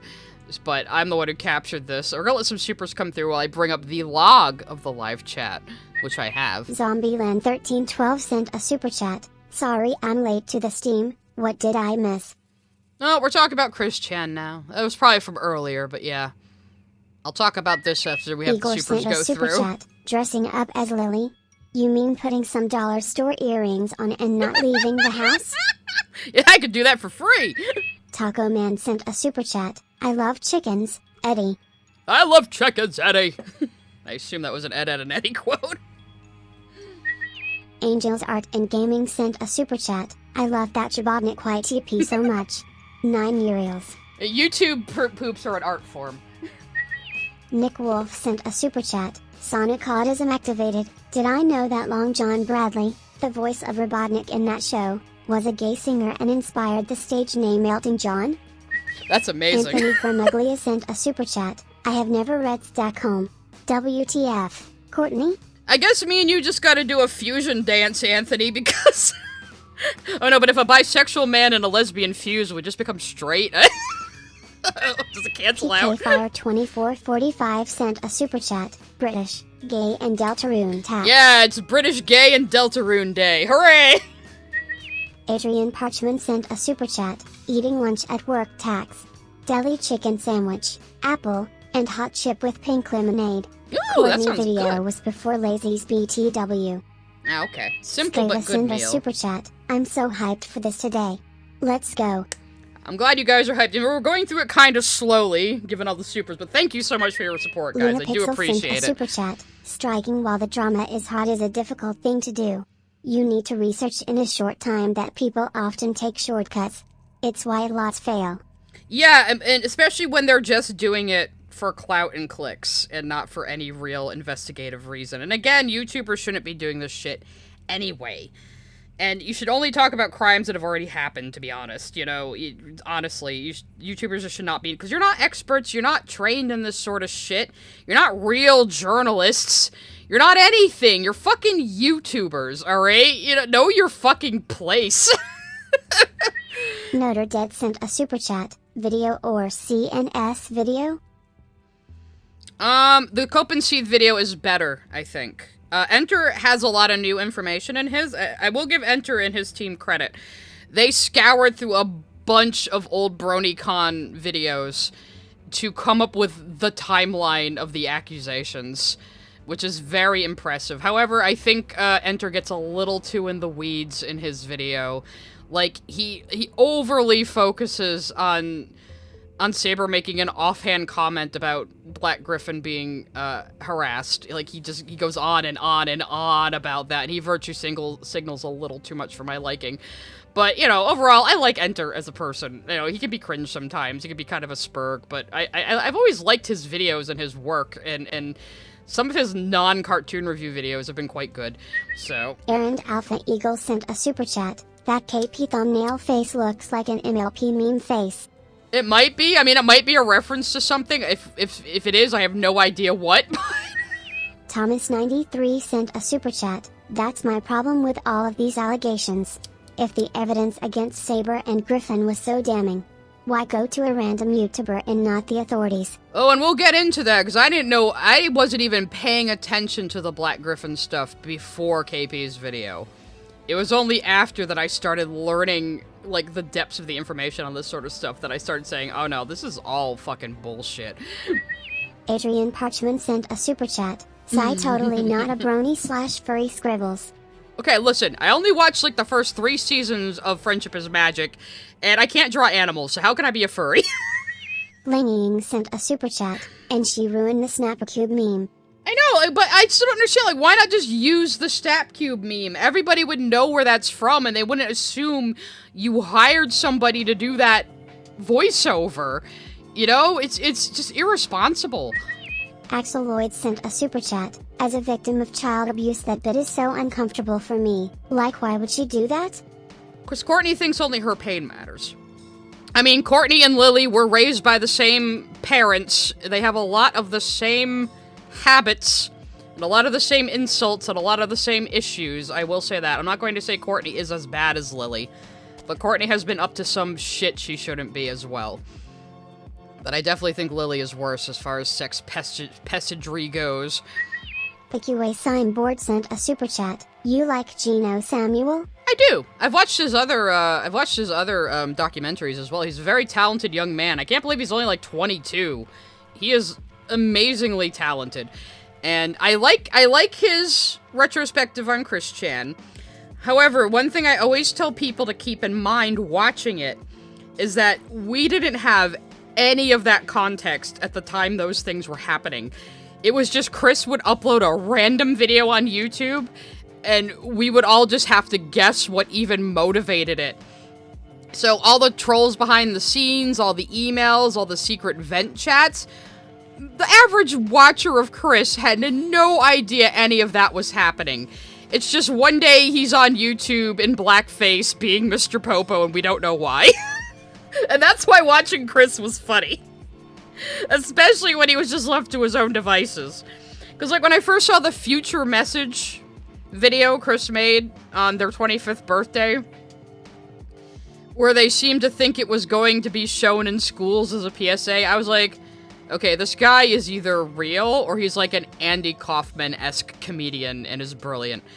And, then we saw the pictures of Chris's room, and I said, oh my god, this person is real. There's nobody would go this far for a troll. I wouldn't say Chris detransitioned exactly, but Chris is an insane person who is very suggestible. I don't think you can take a lot of what Chris claims about themself or himself, whatever the fuck you want to call her, him, she, they. I don't think you can take it seriously. This is a person who is very mentally unwell and always has been, is very suggestible. And I mean, this person also thinks they're Jesus. So, most people who have been around in the Chris Chan gawking community basically just say fuck it with the pronouns. Nobody cares. Say whatever you want, because it doesn't matter. Alright? You can feel how you feel about it, but that's my stance. I'm with Gibby on that one, you know? Like, really, how seriously can you take it? Especially since Chris got so brain broken by the idea guys. Because it had gotten to the point where trolls weren't even messing with Chris anymore. They were actually... The Kiwi Farms was actually pretty protective of him, Noel especially. They were actually trying to protect Chris. And nobody knew the idea guys stuff was happening for a while. Because there's all these new idiots to the saga who think they can become part of Christery if they just fuck with Chris. And they've done irreparable damage to Chris's psyche, because now Chris is believing in the dimensional merge and believes they're Jesus at a CPU goddess from Hyper Neptunia. It's bad. Like, it's not even, like I said, it's not even fucking funny anymore, but it is what it is, man. Taylor Wynn sent a super chat. Your Honor, if we look at the YouTube poop. Your Honor, my Exhibit A, YouTube poop. Lou number 95 sent a super chat. Sigh, I think since you'd be fusing W/a guy as a lesbian, y'all would be lavender. Just some variety of lavender, yes. We need to design our fusion. Lunar Pixel sent a super chat. Moist is a good one, because he researches a lot. As in Moist Critical? Adrock sent a super chat. Onsai Chan, a warrior unlike any other. Onsai. Master Clockwork sent a super chat. Because you can't go to the authorities over two grown adults dating. Exactly, and we are going to get into that when we get into the Black Gryphon allegations. Because again, at this point, Black Gryphon was the furthest fucking thing from my mind. Cryohazard sent a super chat. Did I hear KP has phantom pain? Why are we here? Just to suffer. Errand Alpha Eagle sent a super chat. There's a funny Dubus Goobus animation about CWC. Is there? I do like Dubus McGoobus, but I don't think I've seen that one. There should be one more coming. Lunar Pixel sent a super chat. Chris Chan is almost as bad as Randy Stair. Almost. Yeah, I mean, Randy Sear killed people, so I guess, yeah, ultimately that is worse. So anyway, I was sent this export of KP's live chat by someone in Goddammit Malcolm's community. I think it was Killjoy. And they sent it to me as, like, raw data. Space Frog from my community, friend of the channel, who's around a lot, he organized this into a nice little spreadsheet with timestamps and usernames for me. It was very nice of him, because I had no idea how to parse this data myself. What kind of pony would I be? Earth, Unicorn, or Pegasus? I mean, Pegasus you can fly. Unicorn, you can do magic. But, I don't know, something in me says I'd just be an Earth pony, I think. Marigold, watermelon emoji, sent a super chat. According to one of KP's old editors, they had to fight KP to not add shit post to her Lily video. Yeah, I have heard that. So the Lily video could have been just as bad as this one if she hadn't been reined in, which again is why you shouldn't have an echo chamber, KP. You should have people that will rein in your worst instincts. You need that. Ling sent a super chat. No, sigh. If you and Dance fused, you'd be bi and a half. Is that pansexual then? How does that work? What is the math on that? Anyway. No, I couldn't be an Alicorn. I'd be a Mary Sue then. But anyway, so here's Spark. I think Frog put, Courtney and KP's names in colors so we can find them easily. But here's Spark Rizzle. So this is the CSA victim, who I think is a minor, according to their Twitter. So Spark Rizzle came in and said, why are there jokes in a video with serious allegations? Which is a good question that a lot of people were asking. So we're just going to follow Spark Rizzle's comments. They continue with, the way all this is being handled is weird and unprofessional. And again, this video was premiering with a live chat in Superzon. And KP was treating it like a big event. Like, yeah, if you want to hype a video and have a premiere and talk to your fans as it's premiering, that's one thing, but this is supposed to be about sexual assault allegations. Oh, hey! Ash is here. I found you, Ash. I found you. Scene of the crime. Spark Rizzle saying sensible things still. That's why they shouldn't have premiered this. And again, if KP hadn't made it a premiere, you wouldn't have had Courtney fighting people in the chat. You wouldn't have had fucking Chris Chan showing up in the middle of it. It would have taken longer for how terrible the video is to get spread around. So making it a premiere really hoisted herself by her own petard there. You know, it's just sheer hubris did her in the end. So, let's see, and there's, Sparkers was talking about how, like, the memes are going on for, like, a minute at a time, which is pretty long in a video time, especially with today's attention spans. This person saying, people cope with humor, except this isn't something that happened to KP, only one part of it was. And again, she was mostly using this as an excuse to go after Saberspark, who she already had a fucking grudge against, but we'll get into that later, too. So, Spark Rizzle says, I just don't believe the Saber stuff without evidence. Believing it is okay, but wait for both sides to make a statement. Again, very sensible. And like I said, you listen to a victim, you hear them out, you absorb what they're saying, you take them at face value, you give them the benefit of the doubt, but if something isn't adding up, you can't just sweep that under the rug, unfortunately. You know?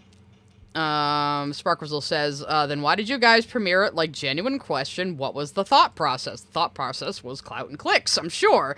But, this person, again, is asking very sensible fucking questions. They're telling, someone else is saying, just wait for the evidence to come after all the stupid cringe jokes and talking about Billy Bush and Michael Vick for no goddamn reason.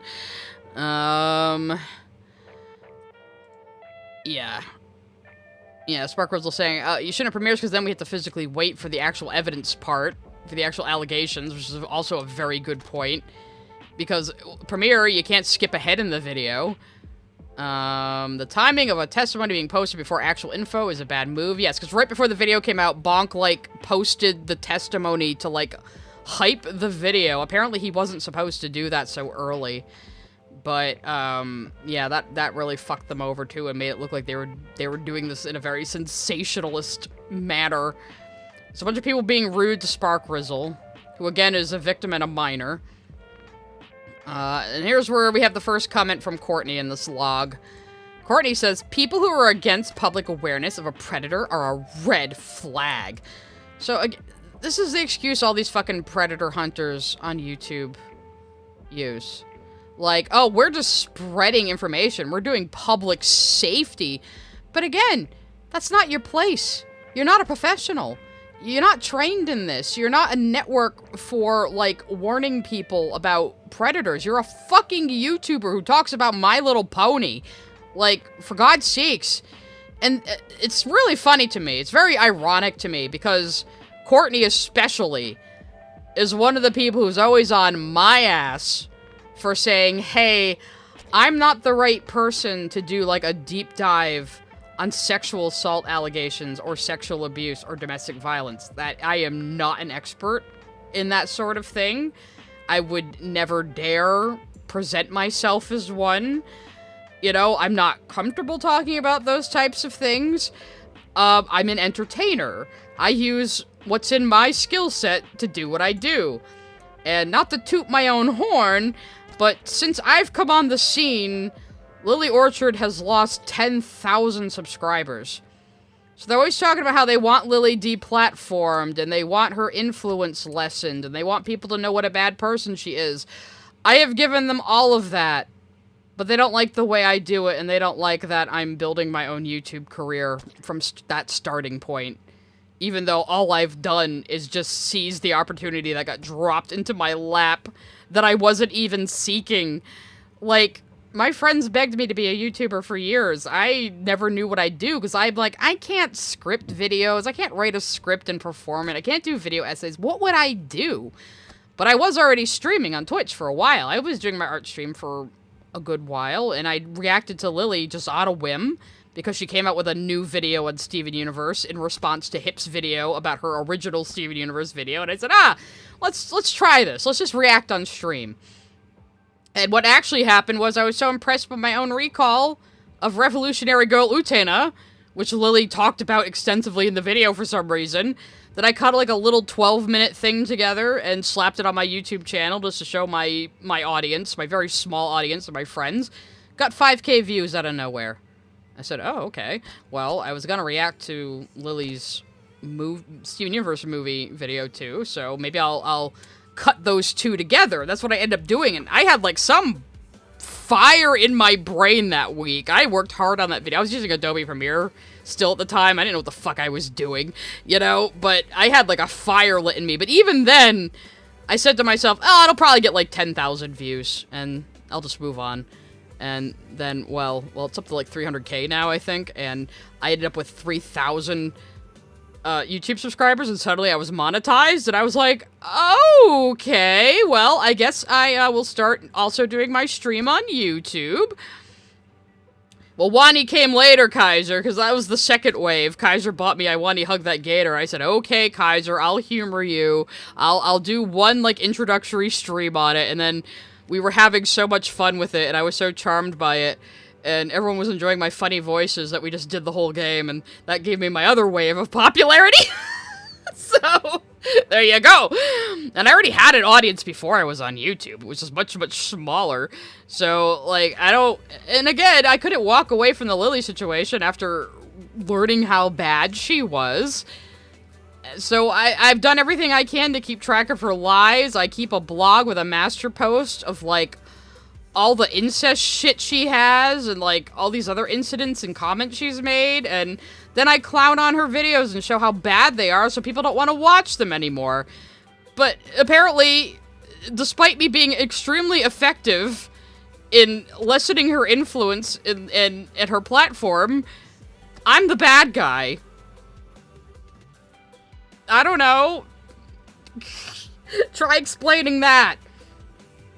It's driving me crazy, though, the YouTube layer, the stickers are going behind it. Maybe I'll have to put my super chats on a different overlay. I'll have to keep tweaking my You might notice that the top bar changed again. Every time I stream, I've tweaked something else. So, I'm getting distracted by my own stream screen. Anyway, let's get back to this. I went on a big tangent there, but this is a yappy-dappy stream today, guys. So anyway, Courtney keeps crashing out in the live chat. Now, this was happening while the video was premiering. So in the middle of the premiere, Courtney is fist-fighting people in the comments. She says, "Go to the cops. Shut up. You don't know what was or wasn't done prior to making this video. You didn't know either, Courtney." I don't know why she acts. And so she says, "You don't know what was or wasn't done prior to making this video." And then she admits she didn't watch it before it premiered. And then she denies, like, having any hand in it at all. Even though she's in the fucking video. And now she's starting to accuse people of being predators themselves for thinking this is a terrible idea. And so Sparkrizzle says, "It's not that I'm against it. Like, obviously not. I just am cautious. People have lied far too many times, and people should be allowed to respond to their own allegations." And Courtney says, "You don't have to be here." And then says, "It's not a courtroom." Yeah, that's the problem, Courtney. It's not a courtroom. You're not the judge, jury, and executioner of people's careers and what they have or have not done. So, Sparkrizzle, again, still being more mature than Courtney, despite being a minor, says, "You're right, it's not, but you also can't just accuse someone of a crime.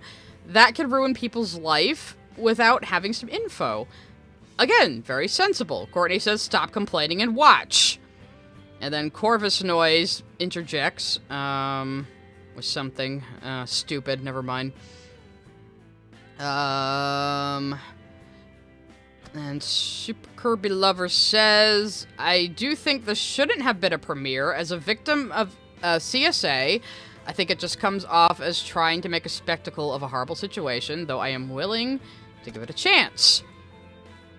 And then, Courtney says, "Being a premiere gives people a chat to talk about it while they watch, nothing more." But again, that makes it like a spectacle. You're inviting people, "Oh yeah, let's have funny chats while the funny memes are happening in this video about sexual assault allegations." Like, it is so just deranged. And then here's KP's comment that I had screenshotted, where she says most of the video was done before the Saber SA victim, as if that makes it better. Like, oh yeah, I just slapped these new allegations onto the end of my video because they would convenience me in my vendetta. Like, yeah, we know, girl. And Courtney says comments are not the same, which, what would the fucking difference be? People would be more likely to be, like, polite and not make inappropriate jokes in, like, actual comments, but okay, whatever. Alright, so a few people are just, yeah, and here's the screenshots we saw were this is validated by the screenshots we just saw. Super Kirby Lover says, you know, don't know anything about them, but I'm giving my genuine feelings. I'm not trying to complain. I'm giving my genuine feelings. Courtney says, you came here to complain. Sparkrizzle says, giving an opinion in a chat is not complaining. The chat exists for a reason. Because, yeah, she just said the chat is here for people to talk about the video as it premieres, and that's what they're doing. Yes.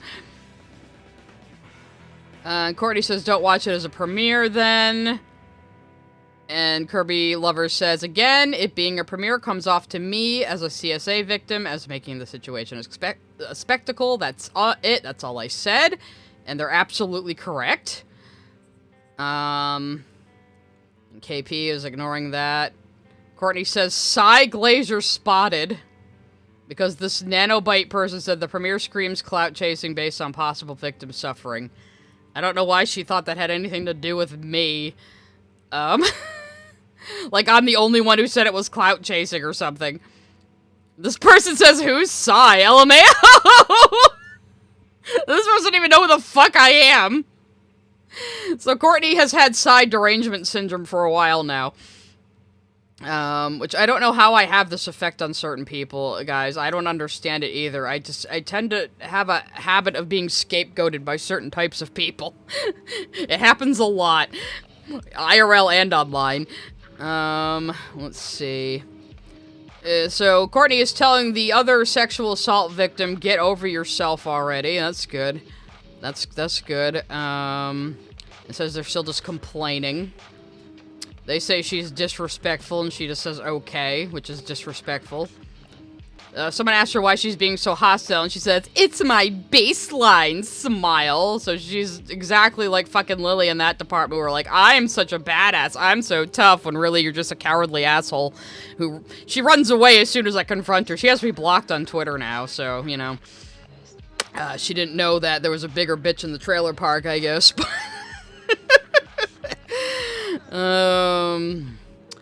So, I come in at some point. I don't think Space Frog put my name in fancy colored text. Oh, how dare. Anyway.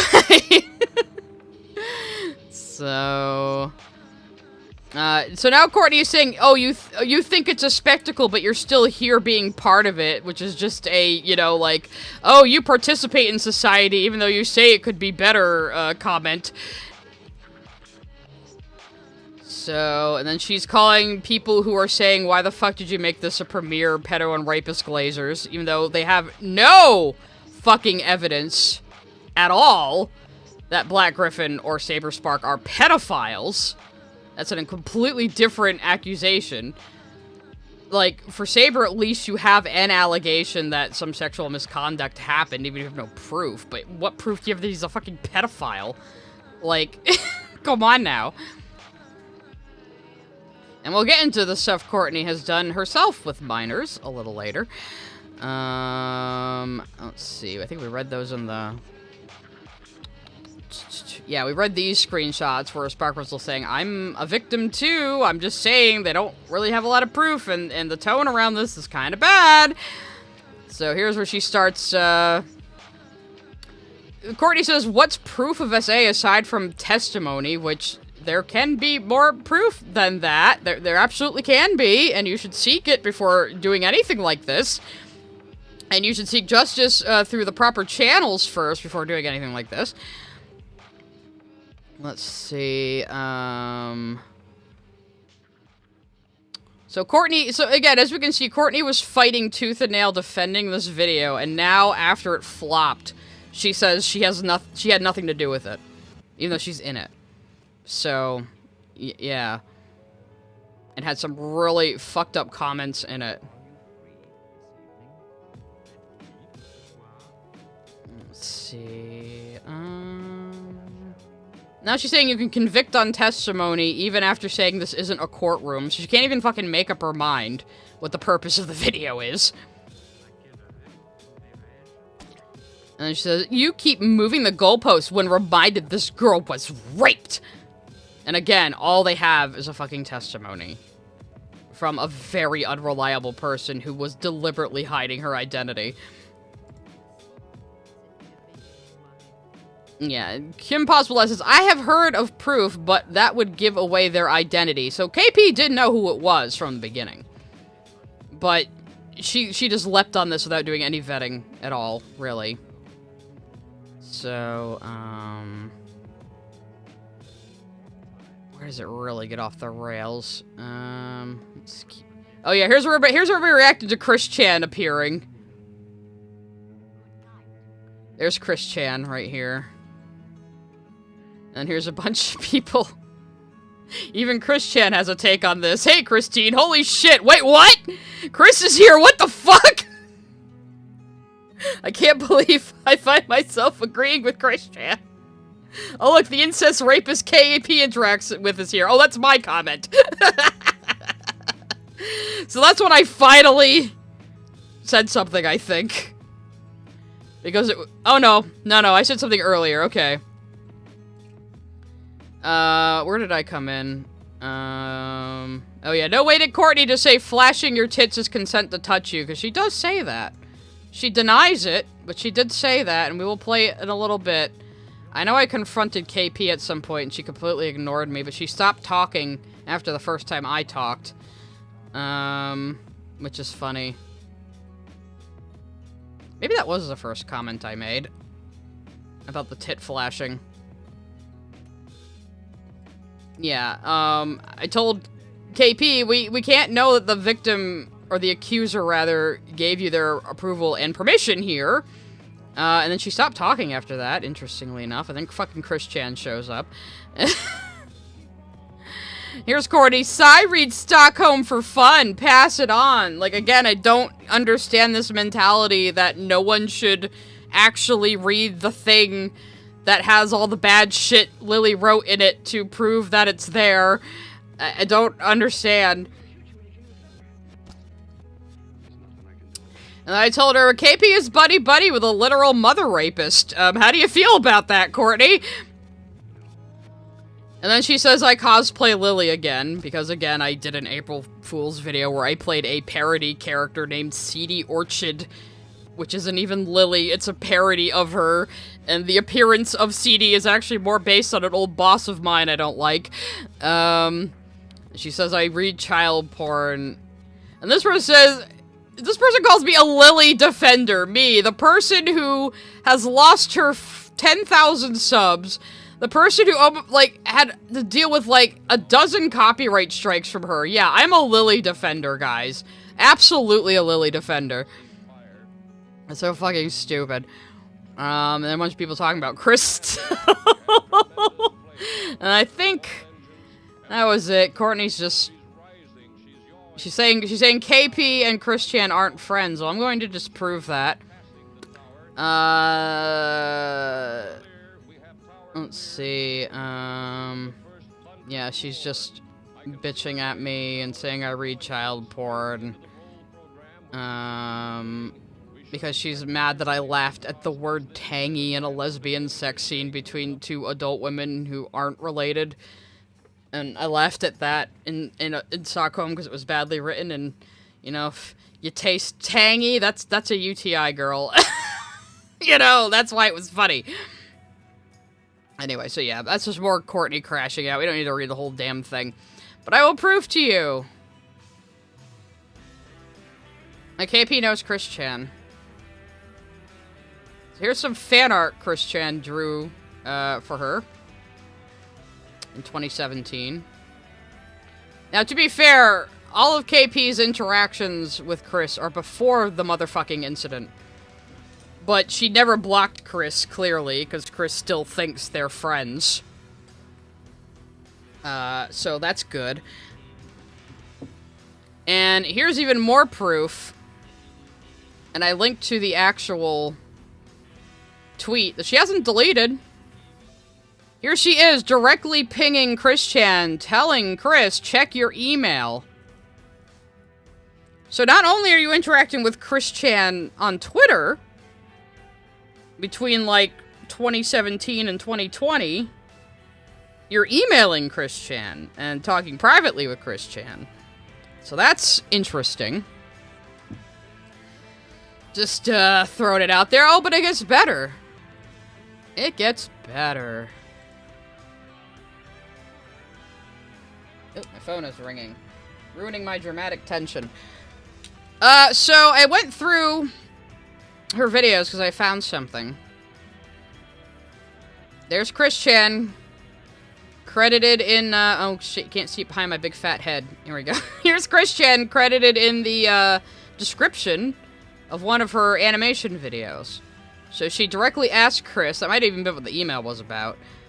She directly invited Chris Chan to submit some art to one of her videos. So that's good. That's good.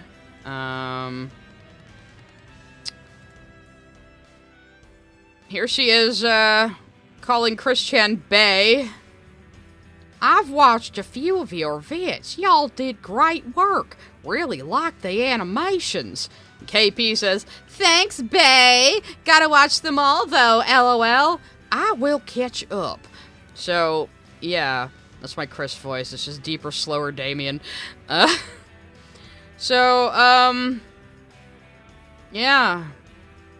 I don't think she can say she doesn't know Chris Chan, or at least hasn't interacted in a friendly manner with Chris Chan online, but it isn't only online.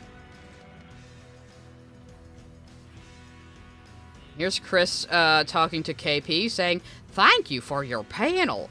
I got good info from you. Stay awesome."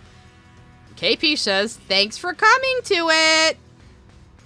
So, she met Chris Chan in real life at a con. Now, if Chris Chan just waddles up to your table, you can't help that.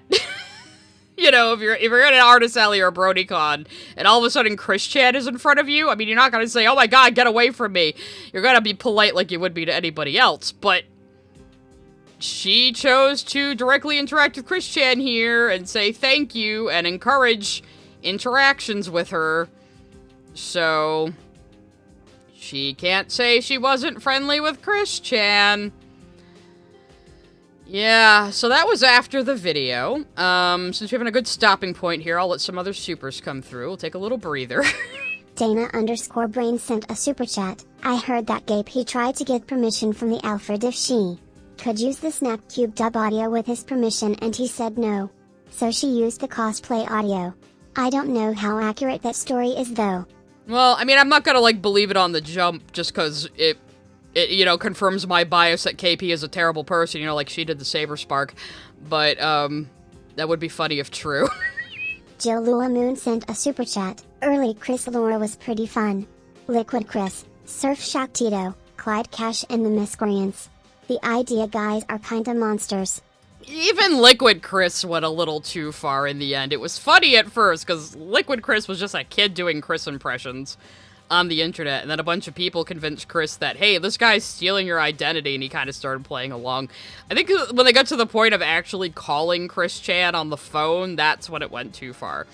Because again, Chris was at his funniest when it was just Chris being left up to his own devices, bumbling around on the internet, making weird fucking videos.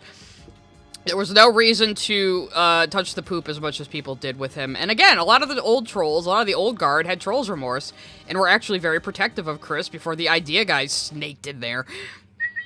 Anthony Gramuglia sent a super chat. I think it's less that the vid had jokes and more how tasteless the jokes all were. And how irrelevant. Yeah, like, she's not even good at, like, memeing. Like, why did you do this? Lou number 95 sent a super chat. Is Pinkie Pie dancing at the Pink Boney Club? She's always dancing. She's Pinkie Pie. Strasberry sent a super chat. They hadn't proven someone was a predator, either. Nope. They had not, so... yeah. Anthony Gramuglia sent a super chat. I find it scabby Courtney talks down about my essay. Well, it's not just you, Aunt. She talks down to any other victim, and Falgi is the most harsh. Falgi of the Op Block is the most harsh against her on that. He tells her outright, like, Courtney, you are not the rape victim. Like, your victimization is not the most important. Sorry. And it's like, man, even I'm not that cold, you know, but I don't feel like I have a right to talk about sexual assault stuff. So people who actually have been victimized, yeah, they definitely have 2 cents more than me to spare there, so. Hato sent a super chat. Former Lily subscriber tax. Okay. Well, maybe we'll release that tax as time goes on. You don't need to be punished forever. Zeta Ridge 7 sent a super chat. ILoveKimPossibleAlot is the hopeless peaches in the Brony community on YouTube and not in a good way. A damn shame. I was gonna disagree because Peaches is a pretty horrible little cunt, but, you know, KP, like, she comes off... See, I think that's the problem. KP comes off as kind of innocuous and innocent sounding, but she's done a lot of fucked up shit. Thomas93 sent a super chat. Thank you for the blank super chat. It might have been a super sticker. Unfortunately, Stream Elements doesn't have a way to display those, and I really wish it did. YouTube, we need some native extensions like Twitch. Come on. Spoons and Jam sent a super chat. My favorite streams of yours were your Dragon Age ones. Oh, thank you. I was actually looking into cutting down the Lily Dragon Age streams. The recorded file is fucking up a little bit in Vegas for me, though. The file itself is fine, so I don't know what the fuck is going on. I'm gonna have to screw with it a bit. Rock Josiah sent a super chat. And now you're stuck with us. I am. I'm stuck with my audience. You guys wouldn't have it any other way, though. I have my own little weird community now. It's great. We can be as autistic as we want to be, and nobody can stop us. Magic Man sent a super chat. To quote Daffy Duck to KP, know your role. Fires machine gun as he and Bugs are airlifted from an Albanian prison. Yeah, no, know your role. Sent a super chat. Ex-Lily subscriber tax. Oh, it's spreading. I love how you guys are starting to pay, like, super chat taxes to, like, Malcolm and Anthony and everybody else, too. Like, Malcolm was so confused, I think, when you guys started doing that. Bylonic sent a super chat. Sorry, I somehow forgot you were streaming. What did I miss? Not too much. I got just past KP's video in my Eric's story. Blue sent a super chat. You're just too real for them, lol. Honestly, as like fucking cringe as that sounds, I think it is sometimes that I'm just too fucking real for them. So I refuse to be performative and fake, you know? PQA Signboard sent a super chat. Sai has become the Joker. No, bold of you to assume I haven't always been in my Joker arc. Igor sent a super chat. The worst part is Courtney would rage for days if someone talked to her like that. No shit she would. She's a fucking hypocrite and she needs to get over herself and Blue go to the Bunny rehab. Lord sent a super chat. I would pay to see this play out, girl courtroom. I know, right? Well, hey, you know, you might, that Saber, I think Saber has a defamation case here that he could pursue against KP if he really wanted to. They would probably settle at a court. The funniest option would be if they do go to court and KP represents herself. That's what I'm hoping for. Adruk sent a super chat. Little saying from experience. Testimony is not gospel. And someone's asked what I'm smoking. I'm smoking blueberry weed right now. It's the name of the strain is blueberry. It tastes Blue like the blueberry Bunny shit. Lord sent a super chat. Schrodinger's essay allegation. That's what this whole thing has been, especially with the Black Gryphon stuff, which we'll get into. Sparkling Ego sent a super chat. Almost every lawyer on earth knows that witness testimony is the least reliable form of evidence. Mm-hmm. That's in the cases of sexual assault, that's unfortunately true. And again, as we were saying earlier, believe victims means take people at face value, give them the benefit of the doubt, be willing to hear and absorb their words and take them seriously.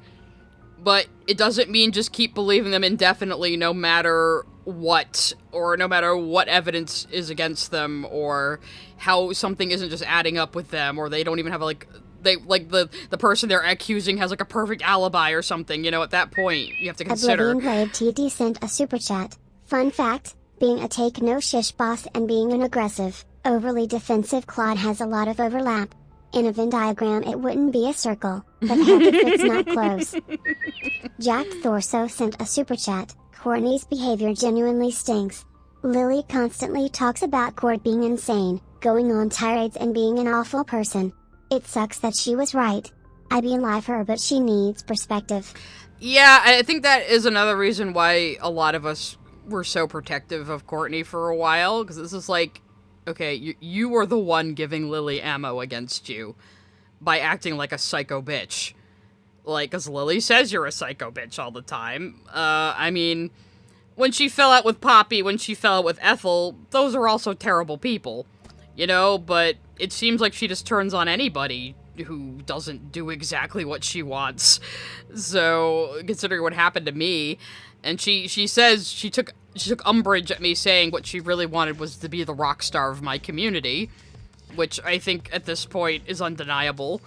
And, like, I never promised her anything. I just said, hey, we had a chill time on Malcolm's stream together. You want to hang in my community if it's not too triggering for you or whatever.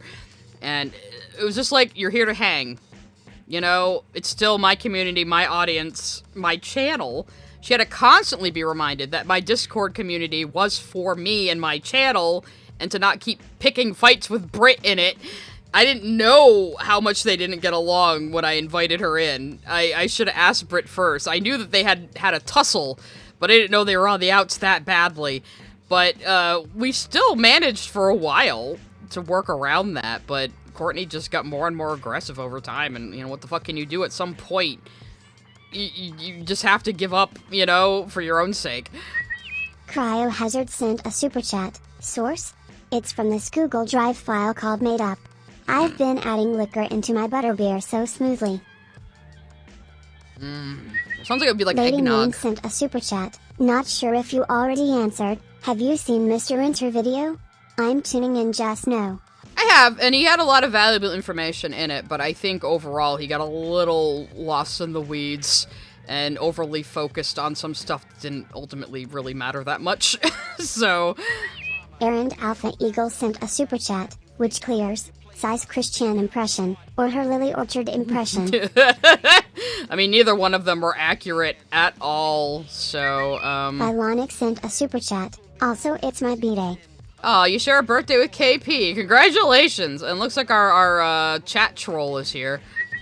Lady Moon sent a super chat, can't confirm the Alfred bit, but the author of the cosplay video confirmed that KP didn't ask permission for using their audio. Yeah, I mentioned that earlier, like, this person, like, had no idea their audio was going to be used, and because it wasn't the Snapcube audio, people who heard it were like, okay, well, this must be someone she got,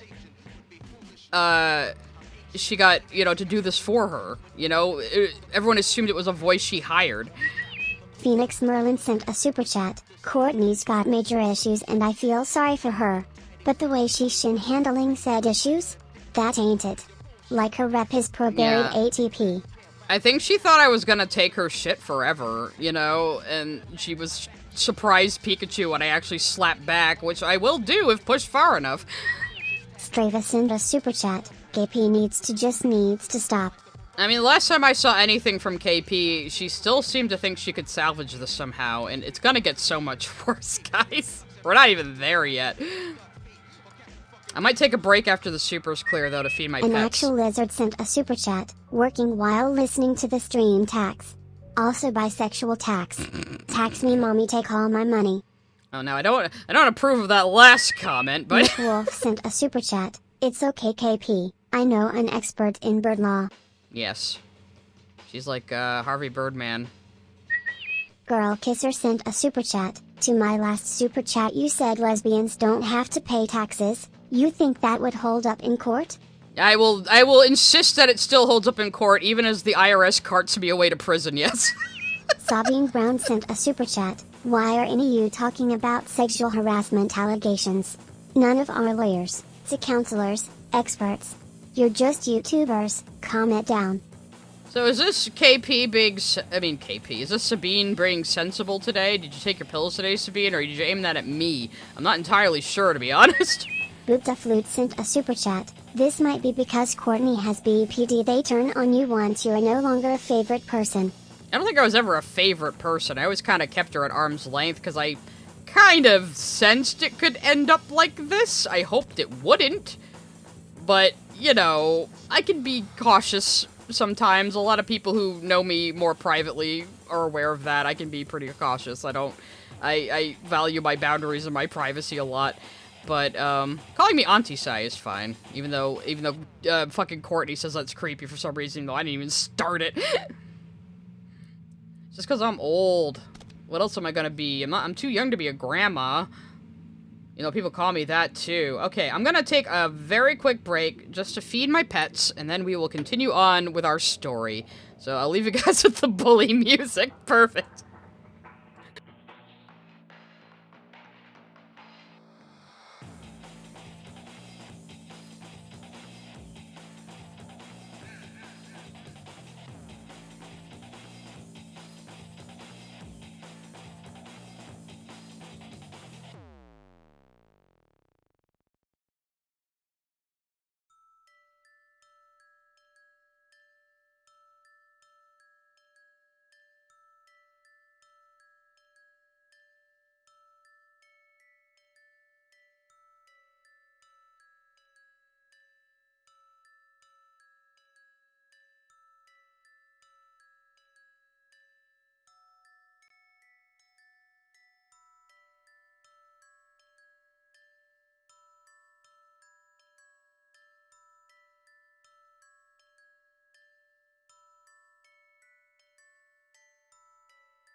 Okay, I'm back. Animals have been fed. That's the most important thing.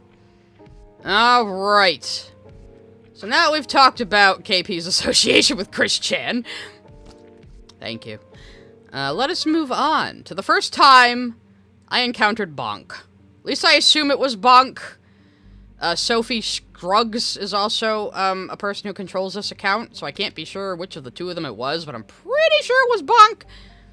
I assumed it was one person. So, here I was saying, you know, blah, blah, blah. Court case could be jeopardized if you make a video before actually seeking justice. Not good. Not good. And Brony Fandont, probably Bonk, says to me, "You believe I directed the victim to a YouTuber so that that YouTuber could get clout for their rape story? There's a reason why I'm ignoring you."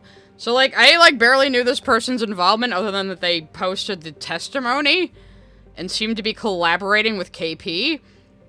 Why can't I see the other two comments here?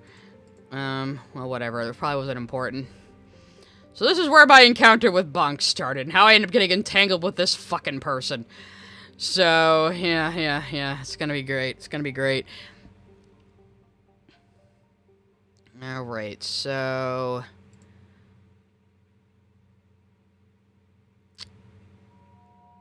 This was what, so I hadn't known anything about... I didn't know who the fuck Destiny or Black Gryphon were at this point. Not really.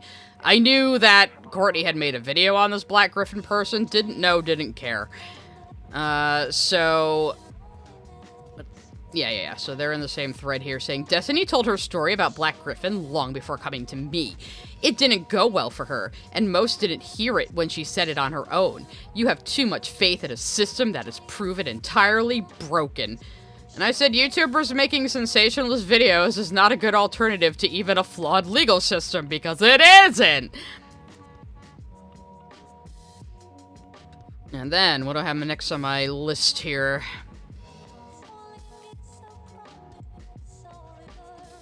This is still on May 1st, the day the video came out. I think KP privated it at this point. Or she unlisted it and then privated it. Yeah, that's what happened. Here's Bonk, or Sophie, whoever was behind the account at the time, saying, a legal case isn't the end-all you think it is. There's no guarantee, even with solid proof, that he wouldn't win. You demanding the victim do this instead of getting her story out is shitty. Who are you to decide what they should do? So it's shitty that I'm saying you should go to the legal system if you have been sexually assaulted. I'm the bad guy here for saying that, apparently. But that's because Brony Fandont / Bonk had an ulterior motive here that had nothing to do with helping victims of anything. I said a legal case should still be attempted first before anything like this happens. I deeply suspect that wasn't the case, and KP wants to try and resurrect her YouTube career with this. Now, I thought that was a big part of it, but I think it really is just her grudges more than anything. You know, but that was my thought at the time. And then, Bonk says ACAB again. Yeah, I say a legal case should be attempted first, and they say no. It's not this should happen. This person is terrified of the ramifications of coming forward. Yeah, because she has her own giant YouTube channel and is an infamous figure in fandom, probably is why. And then says, and you are demanding that they take their abuser to court, where there is never a guarantee the guilty party gets found guilty. Never. You are not wise here. Stop.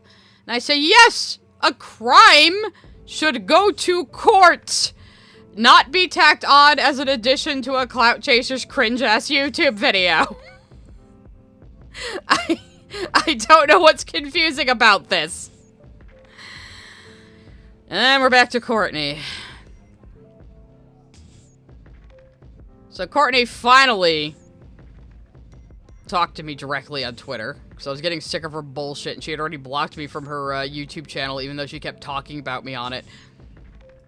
I brought up, this, because I was just so over her goddamn bullshit. Oh, hang on a second.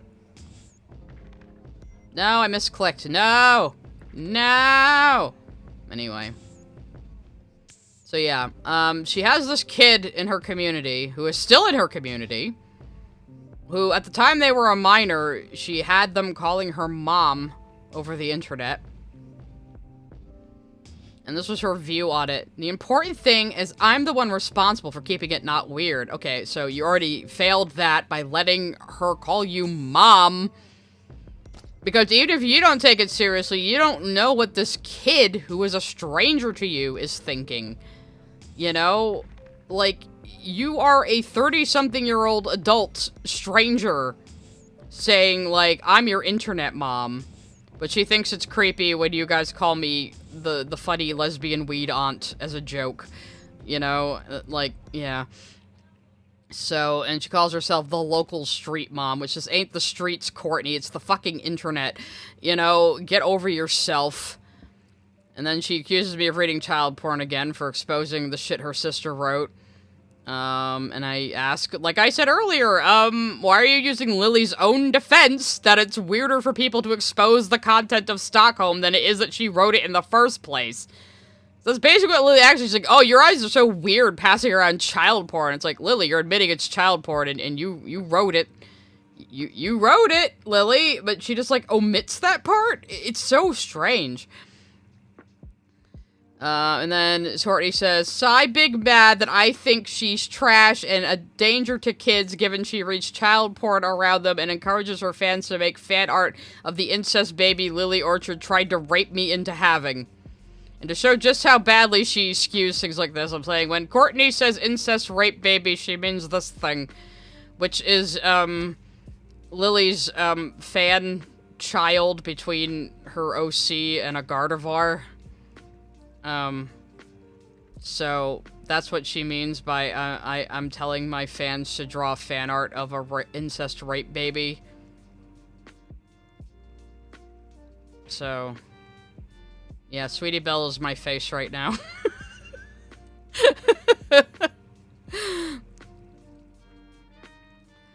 Alright. And here we have Courtney saying, and don't ask where I got this, I don't have spies, people just send me things, okay? So, yeah, she doesn't think Chris Chan did the motherfucking.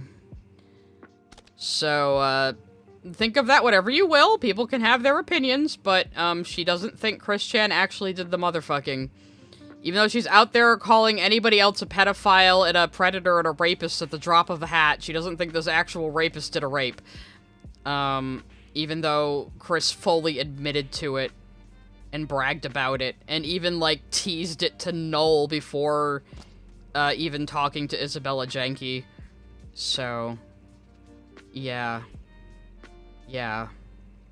I personally think Chris did do it. I mean, there were always jokes about Chris being really weird about his mom. It's not like we wanted this to happen, but it was kind of always there. So, some of us just weren't even surprised when it actually happened. So, yeah, unfortunately. But again, all you do is gawk at Chris. I'm not interfering with anything. Prime Directive. I'm Prime Directive when it comes to Chris, okay? I ain't getting involved in any of that shit. I just watch from afar with binoculars. So, here's more Courtney crashing out in KP's server that somebody else took. This isn't my fault. It's just here in public. Actually, I think they had an earlier comment. Either KP or Courtney deleted channels from her Discord. Oh, yeah, no. So Courtney was fistfighting people in, KP's Discord server. And so she just nuked a bunch of channels to get it under control, and then Courtney left. So she already, like, just jumped ship on KP. After saying she's the one who got KP out of Lily's orbit. It was all her, guys, and they're thick as thieves. And now she just, like, dumped her, and threw her under the bus because, she's not convenient anymore. But hey, you know, they were both using each other, so whatever. So, Courtney just said flashing is consent. Well, it's consent to look, otherwise why would you flash someone? But that's not what she said! Actually, I forgot to get that video. God damn it. I know I have a clip of it. Let me see if I can find it on my Twitter real quick. In another, window here. Oh, don't mind me. I'm zooming out in the other window. Sorry if that gave you, like, seizures just now. Oh, damn it. Where did I have that clip? Oh, I could probably just search my own media. It'll probably be in there. I'm a professional, you guys. I'm very prepared. It's gotta be around here somewhere. Everything's loading slow. Let's see. There's me arguing about Steven Universe. There's me arguing about Hell of a Boss. Oh, there it is. And the difference between, like, rock stars sleeping with groupies comes down to, like, literally consent. Like, there's a big difference between, you know, the chick who's going to see the rock star perform and, like, flashing her titties while he's performing, and then going and flashing her titties to the bouncer to get backstage, and then flashing her titties in the rock star's face, probably making out with him a bit of her own volition, and one of them saying, hey, let's go back and sleep in the van. Like, there are multiple instances where consent is very, very clearly given by the groupie sleeping with the rock star. And, like, yeah, there may be a certain power dynamic, and, like, there absolutely is multiple instances of rock stars abusing that to be like, hey, well, I'm famous, show me your titties. But there's a big difference between going, hey, I'm famous, show me your titties, and someone going, I'm showing you my titties because I want to sleep with you. Right? Like, just the act of, like, basically showing you my titties is, in most circumstances, an invitation to touch my body. So you heard what she just said, right? Let's hear that one more time. As an invitation to most circumstances because I want to sleep with you. Right? Like, just the act of, like, basically showing you my titties is, in most circumstances, an invitation to touch my body. So just the act of flashing your titties, in most circumstances, is an invitation to touch your body. And this was a section of the video where they were talking about what consent is. And after both of them had just said implied consent doesn't exist in sexual situations. This was a shit show. It was a completely unscripted, unedited conversation, and KP invited Courtney to have it because Courtney is a victim of sexual abuse. But being a victim doesn't make you an expert on the topic of consent. It doesn't make you an expert automatically on anything. But yeah, that was her excuse for bringing Courtney on to say this, and she didn't even, like, edit it. And it was just a rambling, unscripted conversation. So, let's hear that one more time, just so everyone knows exactly what you said, Courtney, because you keep trying to downplay it. Someone going, I'm showing you my titties because I want to sleep with you. Right? Like, just the act of, like, basically showing you my titties is, in most circumstances, an invitation to touch my body. So, just for reference, guys, if somebody flashes their tits, that is not an invitation to touch the tits. Do not touch. You can look, but here in the screenshot, she's trying to make it sound like she said it was consent to look at them. When what she said was, in most circumstances, flashing your tits is an invitation to touch you. Which I think we could all agree is not true, and it's a little hard to see the fucking... This is the very top of the screenshot. Let's see what else she said, because she was gassing about me.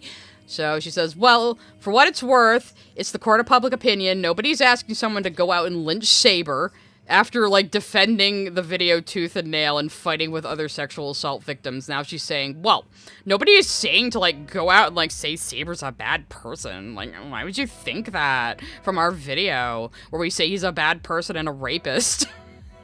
Like, why would you come to that conclusion? Oh my god, what's wrong with you? Anyway, they're both Valley girls now, I guess. Just be aware that this is the kind of shit he has around him. Nobody has to personally deem him a rapist just to be aware of some shady shit that might warrant keeping an eye out for. You literally accused him of being a rapist in the video. You guys both helped the victim write the testimony where she says he's a rapist. You both coached her on making it sound better. Like, fuck off. Don't act like you weren't involved in this and you didn't have a hand in this and how wrong it went. Like, she bailed immediately to save her own ass. It's incredible. At least then people could make somewhat informed decisions, like not taking his invite to a hotel room. Like, and again, when this incident apparently happened, or supposedly happened, Saberspark was only a 25k sub YouTuber. He didn't have millions and millions of subs at the time this is said to have happened. So it's not like he was like a major YouTube star or whatever, you know? So, like with me and Lily, Sai and Co think I want her deplatformed. I don't care about her channel. I only care that kids won't know they're being targeted by her. She can't target kids if she doesn't have a platform, you fucking retard. I mean, we can't do... Courtney is the only one who can do anything to Lily legally. So you gotta fucking nut up and do something if you want Lily arrested. I'm American, for one thing. I can't fucking do anything to anybody in Canada. I can't bring any legal repercussions against Lily. And I tried to get her YouTube channel, like, punished in any way for her multiple copyright strikes against me and Anthony, because Anthony and I were the only people who could possibly get her YouTube channel terminated by pushing them on her abusing the copyright system, and they just wouldn't do anything about it. I got as far as I could and just kept getting canned answers from a chat GPT, and that's as far as YouTube would talk to me. So I did everything I possibly could to get Lily real repercussions, and all that's left to do is clown on her and just make even the idea of being her fan ridiculous. That's all I'm able to do, and that's what I do, and if I say so myself, I think I'm pretty good at it. But, like, I can't put her in jail. I don't think anybody can. I always thought it was a long shot that you could get her arrested for Stockholm, but if you're gonna do something, do something. You're the only one who can. You know? I know why you're so pissy at me.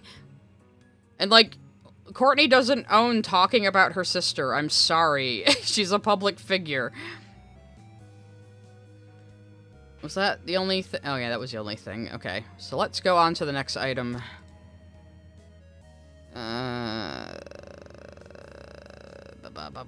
Oh, here. We're back to Bonk now. Bonk is coming back.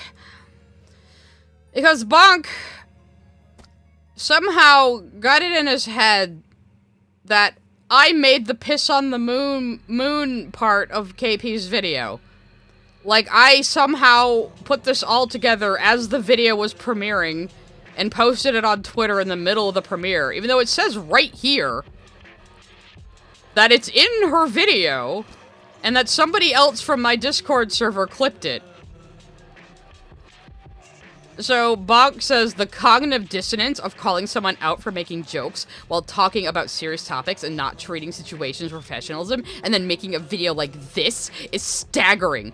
So that also goes to show Bonk didn't even watch the video before promoting it for KP. Because he didn't know this meme was in there, and he somehow thought I made it.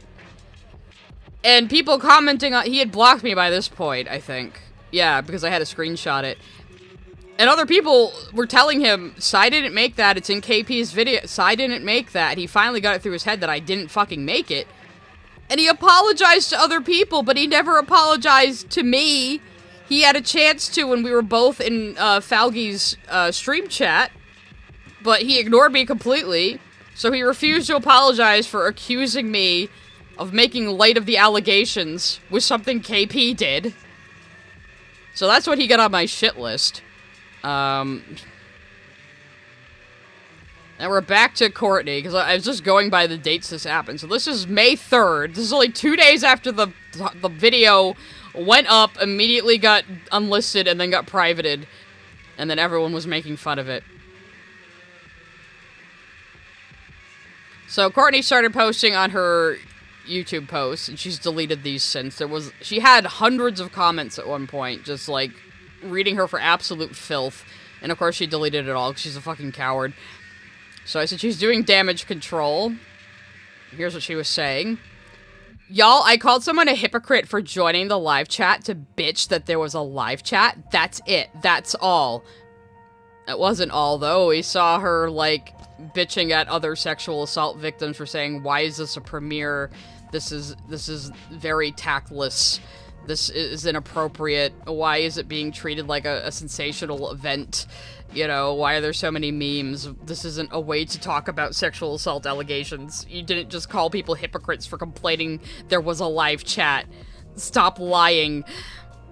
I provided audio for a conversation about consent. Yeah, and then you said flashing your tits is consent to touch them. You fucking moron. You have no room talking about this sort of shit. You don't know what you're doing. Yeah, audio I've asked to be removed because I didn't know the video was going to be that bad. Yeah, you were... So we just saw in the live chat, she was like fighting tooth and nail defending the video. And now she's saying, well, I didn't know it was gonna be shit. And I want to be out of it now. But like, you didn't watch it before she posted it? You were involved in the process. Yeah, stop acting about her editing team. You were in the video! Featured very prominently, and then her and KP at the very end of the video just threw on some random shitting on Lily Orchard for no reason. Like, anybody who didn't know their relation to Lily was so confused by that. Because there was no reason for it to be there except for them to go, haha, we're clowning on Lily. You know, the same exact fucking thing they get on my ass about doing. What they're really mad at is that I do it, and I do it better. That's what's pissing them off, I'm sure. Both of them. Let's see. And then, same day, Cartoonshi's video on the whole shebang came out. This is a very good video, too. Like, it's only 12 minutes long. We're not even gonna watch it, but this was a very good one where he basically summed up... Actually, let's watch a little bit of it. I want you guys to go watch the whole videos yourself, though, because, no, give these people their ad revenue. I'm not, like, criticizing them. This was a good video, but he has a really good montage of all the memes that were in the video here at the start, so let's check that out real quick. The obvious trigger warnings are listed on screen. But I like to think of myself like the Jon Stewart of the YouTube animation community. I call things out when I feel like I can add something to the conversation. I don't wanna be alive anymore. If memory serves, there's also a nude version. That's disgusting. And for the record, I assume Chris knew he was being recorded because it was a call about safety. It only gets worse from here. If you're going out with someone your own age, you can't take advantage of them. For some reason, people think I'm unqualified to do this. You know, I think they might have been onto something. Hello. Yes. So that was a great opening. So he went and he basically summarizes the whole thing of what everybody knew at this point in time on the 3rd. It was quite a month. Let's watch a couple other portions of this. I love Kim Possible a lot, who I will be referring to as KP for the rest of this video because Jesus Christ, what a name. Doesn't really seem to give a shit because this video is absolutely chock full of painfully unfunny reaction memes, poor taste jokes, and painfully unfunny sketch comedy that completely obliterates the tone and seriousness of the video and inherently devalues the allegations and how seriously people should take them. Here's a short compilation. Welcome to another segment of Maybe the Internet Was a Big Fucking Mistake. That's how it opens. Imagine consequences for your actions. Part 2. Will RAINN is a textbook pedo and probably very unstable person. Sorry, yo. Then child grooming is bad, right? Well, no shit. Guess you can be Jerry Seinfeld, who dated a 17-year-old when he was 38. Oh yeah, here's the link to the video. And she's also 17. Bold and beautiful. She's so young, she doesn't realize I'm a predator. Because you don't want to go to college. It's just shitty and selfish. Oh, you are just the worst type of person. Like I said earlier, I'm 10 years older than her, and she memes like a 50-year-old boomer who's just got on the internet and doesn't even understand the culture. Like, what the fuck? Well, we'll get into why she actually made the video soon, but again, at this point, I still didn't even understand what all the DA Games stuff was about. Like, I had no idea who the fuck these people even were. It was a direct result of KP's ego being so inflated that she deluded herself into thinking she was the main character. On her Twitter, she has been hyping this video up for weeks. You heard that right. Hyping it up. Hyping up a video about serious allegations that don't even affect her because I guess she just thought it was funny. Gone on the first day, 72 hours remain. Time to kick some pedo and rapist ass tomorrow, smiley face. Yes, Your Honor, please draw your attention to the YouTube poop I uploaded last week. I forgot about that joke. That was a good one. And he does get into Courtney at one point. Let me just see. We talked about June the King voicing in the video. He hasn't commented on this at all. I don't blame him, to be honest. It can be backed up with actual proof from a different source. A small YouTuber known as StillDubs was contacted by KP to provide voices for the video as well. Only StillDubs ended up declining the offer since KP wasn't in a position to pay them for their work apparently. Yes, a 120,000 sub YouTuber who's been on the platform for over 10 years can't be bothered to pay for a handful of lines. Like, holy shit, it would have been like... You should go watch Ant's stream VOD on this because he reads over the entire insane contract she had for her free editors and animators. She made people go to weekly mandatory Discord call meetings, and she had a strike system. Like, she has a contract, like, she thinks she's fucking Mr. Beast, and she doesn't pay anybody. Like, her contract is so insane, I wouldn't even tolerate that shit for pay, you know? $5-10 at most, but okay. Getting past that hurdle, Still dumped her DMs with KP on Twitter, and the entire conversation really shows how profoundly unprofessional she is, completely refusing to let Still in on what is actually being covered and what she needs the voiceover. Yeah, from what I've heard on the grapevine, I am the only person she told it was for exposing a sex pest, so... Simply telling them she wants to do a funny voice and describing the video's content as spicy, continuing her complete lack of respect for the subject matter by treating it all like a massive joke and keeping VAs completely in the dark about what they're actually providing their voices for. Now, not every VA used for the video has come out about it so far, at least to my knowledge, but this is a pretty concerning pattern, and in It is, because a lot of these people didn't know the context of anything they were reading. Oh, look, my screenshots in this video. You owe me 30% of your revenue, Cartoonshi, and your HelloFresh sponsorship for this month. Here's the original post with the allegations that Bonk put up and has since deleted.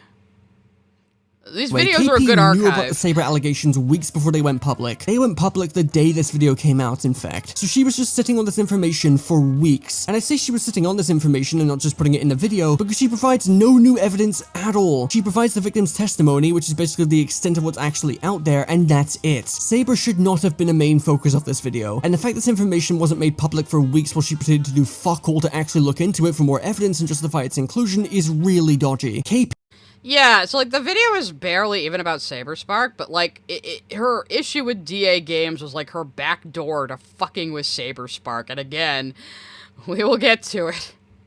There's a lot to go over.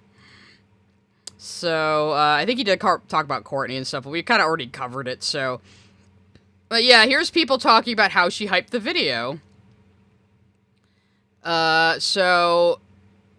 People were looking these up after the Cartoonshi video.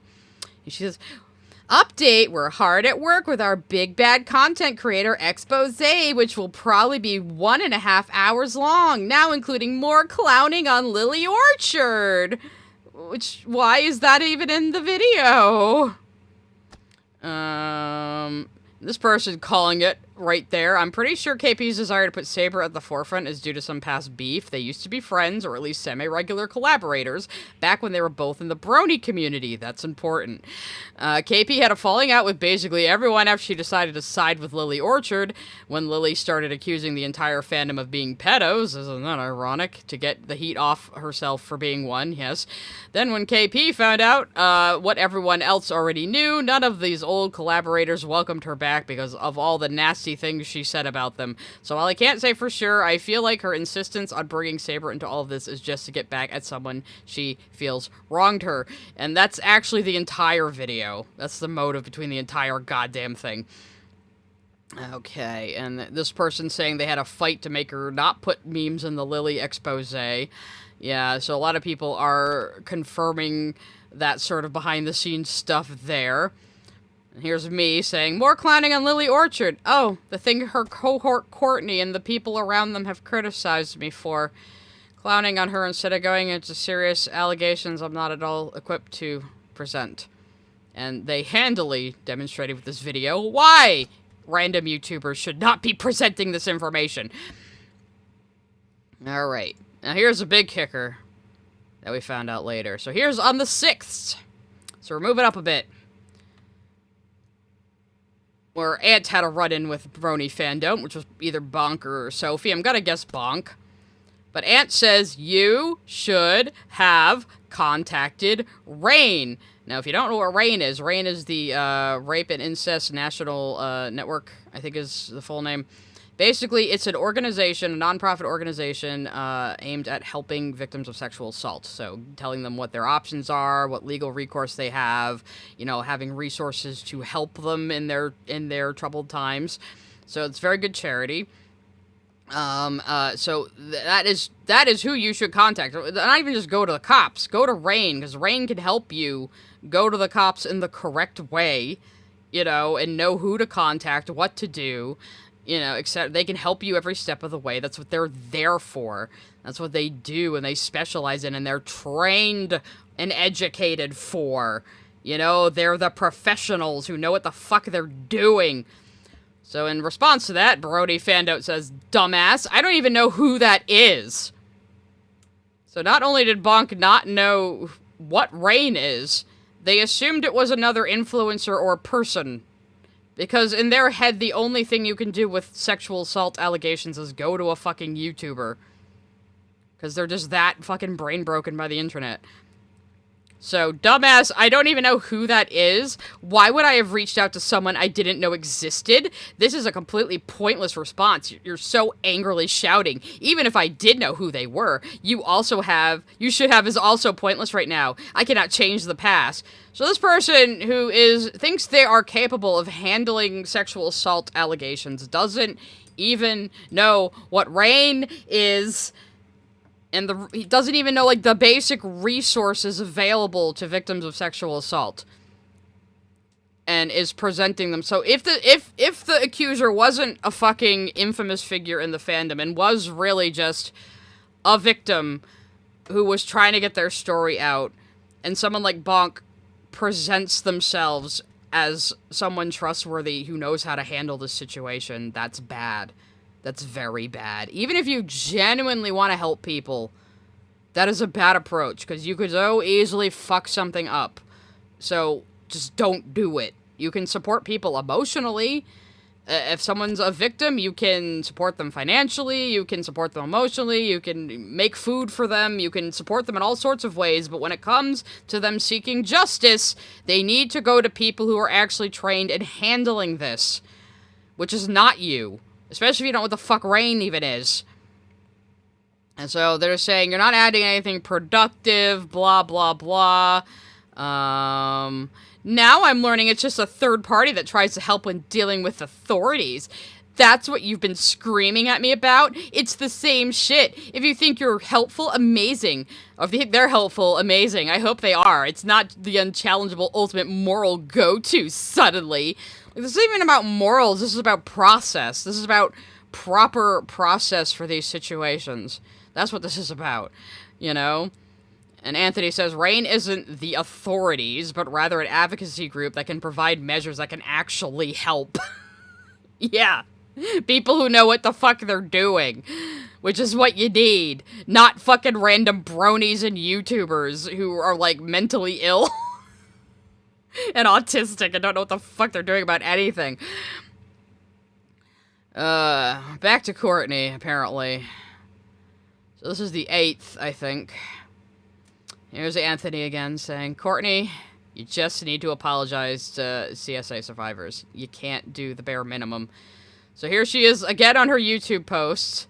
Saying, what does accountability mean? Being accountable means owning your actions rather than placing the blame on others, especially if plans did not achieve the desired results. This promotes personal ownership of actions. Example, I called SKL a hypocrite for joining a Premiere live chat to complain that there was a Premiere live chat. I did that. I said that with my whole chest. What is capitulation? As in surrender, the usually forced yielding of one's person or possessions to the control of another. Example, apologizing for something I'm not sorry for just because people are upset with me. You don't want accountability. You want capitulation. Courtney, you sound an awful fucking lot like Lily here. I'm not saying you're as bad as her, or you're the same as her, but you use a lot of the same mental gymnastics as her. I said, this is the bitch who keeps accusing me of mocking victims and not caring about them, huh? Tommy Lee Jones is my face for this. So, yeah. Okay, and people were getting evidence of her deleting posts, or she admitted to deleting posts. The irony of people screeching, how dare you be rude to a CSA victim, and then go on to compare me to and say I'm turning into my rapist.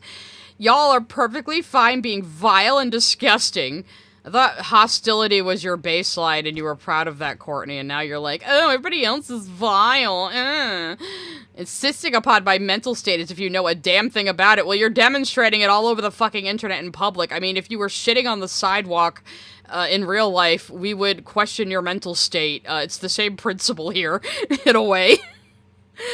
Comparing me to and calling me worse than an incestuous rapist pedophile. Well, you call me a fucking pedophile and a fan of Lily, and that's okay, apparently.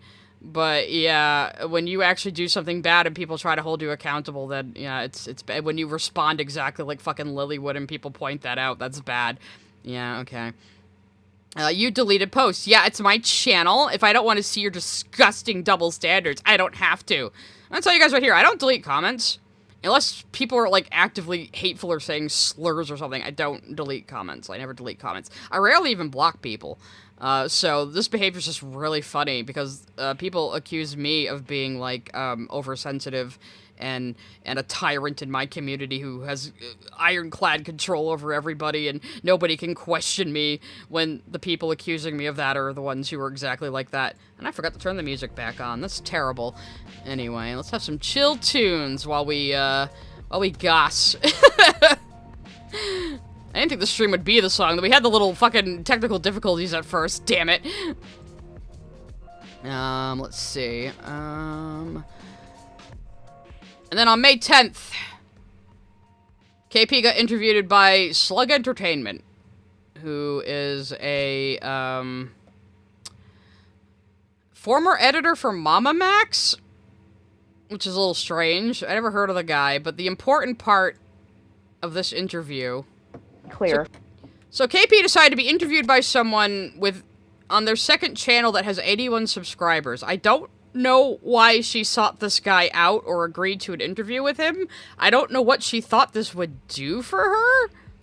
But she's so evasive the entire time. Like, he asks her basic questions, and she has no answers.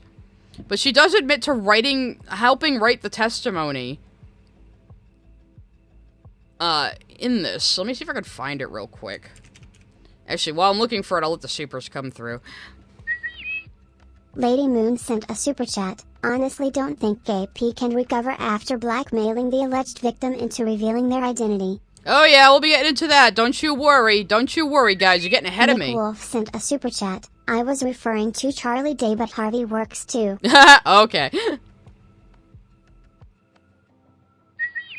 Bylonic sent a super chat. Also, I just made some art to make Lork mad. You can check the art post section on Discord. Maybe after we're all done with this, if I remember. Master Clockwork sent a super chat. Last I heard, Saber's victim doesn't want to be involved anymore and asked for the accusation to be taken down. Yeah, it turns out this was all just one big clusterfuck that they shouldn't have done in the first fucking place, imagine. Patsy31 sent a super chat. Battlefront 2 player tax. Oh, thank you, thank you, thank you. Nick Wolf sent a super chat. Would KP's vid and Lorch's SU vid count as slander or libel?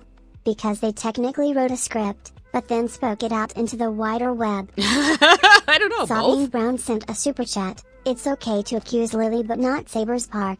Because there's actual, like, proof of, like, Lily writing pedophilic content. That's the difference there, Sabine. Oh, is it voice? Hello? You had to charge your phone.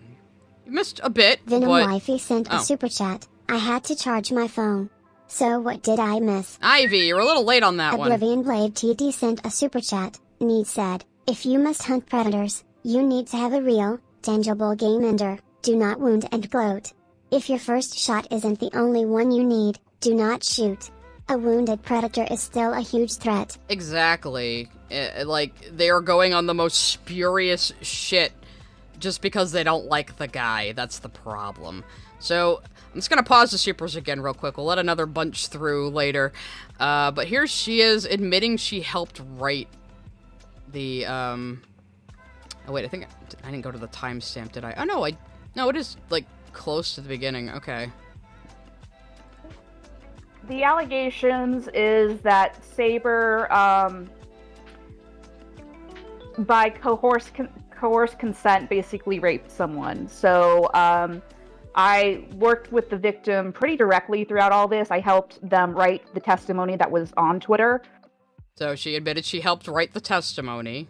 That is already such a conflict of interest. Gave feedback, stuff like that, but, you know, did not write it for them, to be clear. And yeah, there were 2 incidents that were covered in the testimony. One is, they're both from My Little Pony conventions. This is before the time I was going to My Little Pony conventions, just to be clear. So none of these incidents happened when I was even that active in the fandom, I guess. Okay, that's the only part of that I wanted to show. I mean, I'm trying to find something else too, so I'll let the supers go again. Sabine Brown sent a super chat. So now you understand that Courtney is uncredible. I never said she was uncredible, but I did say she's a bitch.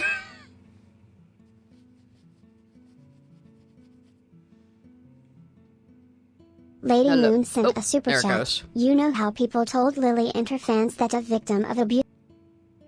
Oh no, it got cut off. I'm so sorry. I don't know why this is getting so screwy right now. Can become an abuser themselves. You know, cycle and all that. Courtney's fans need to understand that too, I think. Yeah. Not here sent a super chat. My dad just yelled in a high-pitched voice saying, "That's not what consent means. You can't just touch if someone og. They're morons."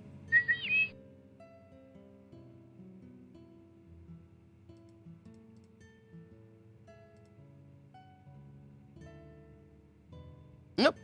I don't know why it's just not playing the sound right now. Let me try to refresh my little tool, though I might have dropped a couple of frames again just now. Internet, cooperate. Uh-oh, I think my tool just disappeared. Might just have to go to Stream Elements to do it from the website. That happens sometimes.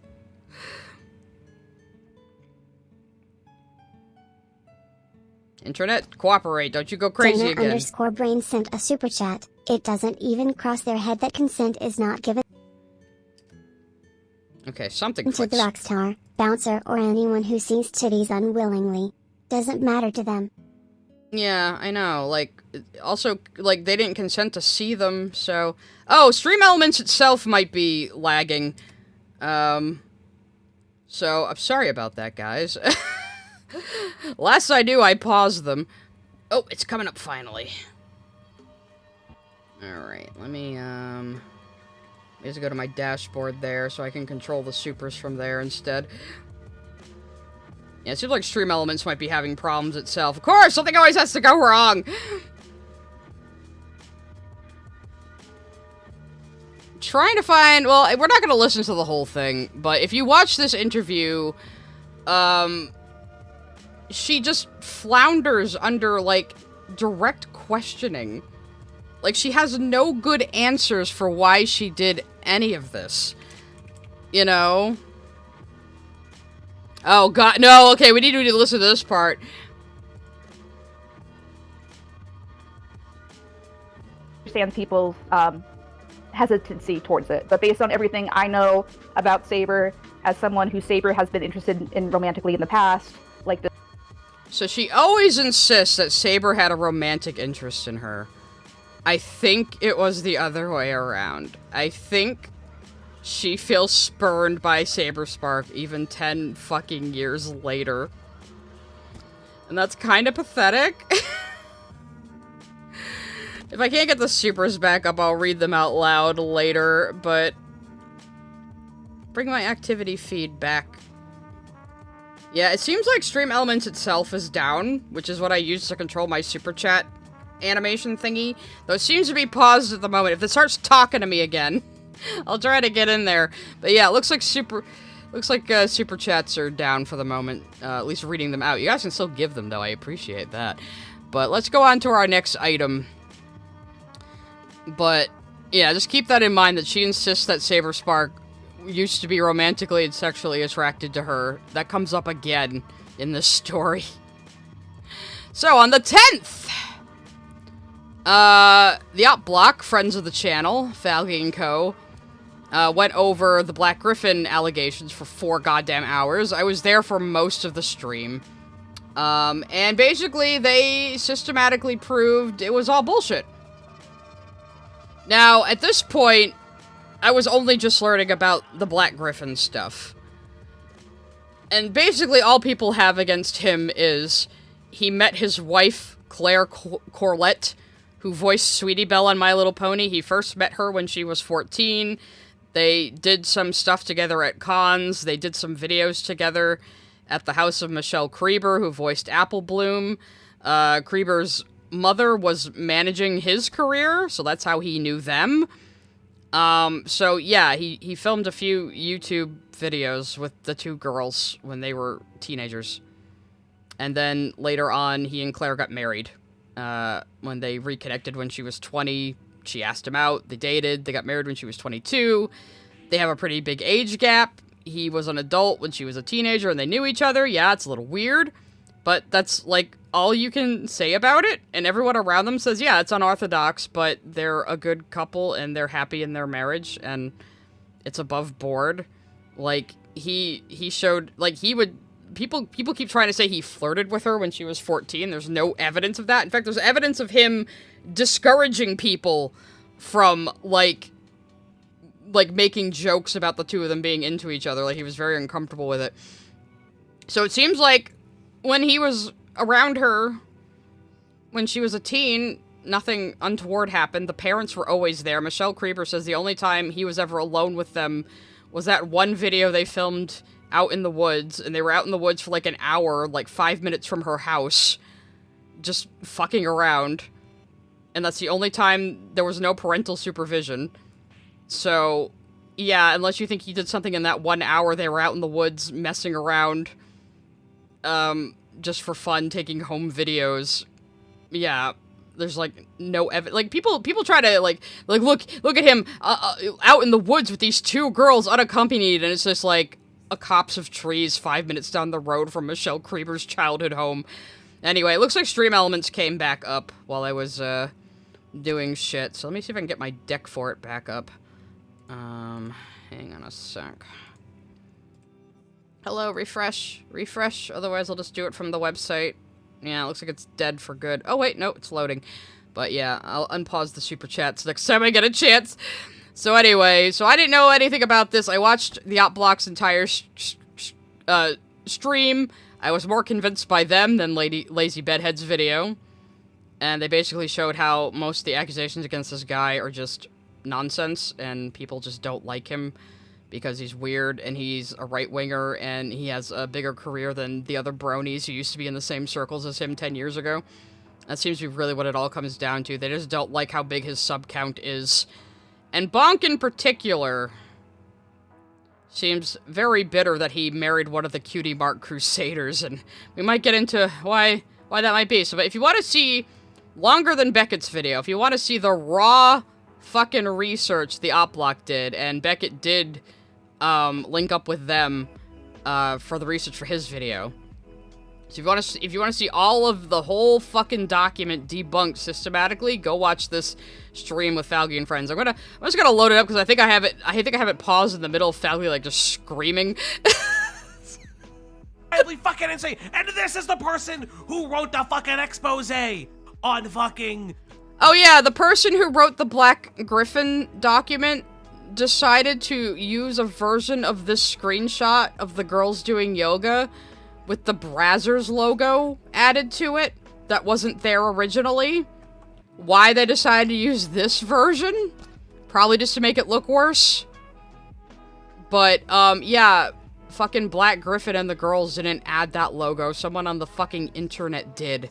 And you used it in your exposed document. You can tell I like Falgi, though, because he's a fellow New England tri-stater. You know? We have that same fire. But, yeah. So, that's about where we were. We also, if you watch this, Falgi will also lament that we have no proof of the Gryphon dick There was absolutely no proof a dick pic happened. So we were kind of memeing that toward the end, as everyone was tired and losing their minds. It was like, there's no Gryphon dick. Where is the Gryphon dick?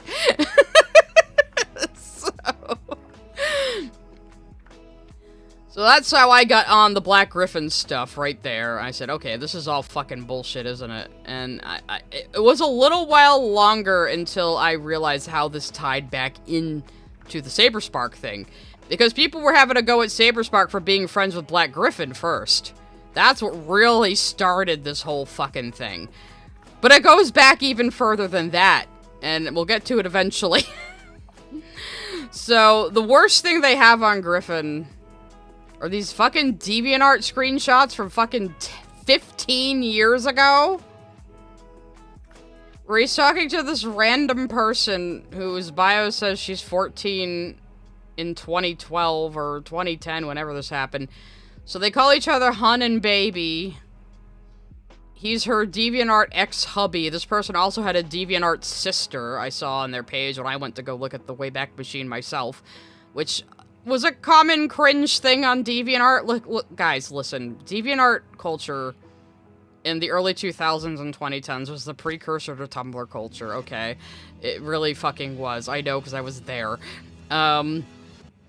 So yeah, are these conversations with this teenage fan a little inappropriate? Yeah, they are. He probably should have known better, but again, he was 20.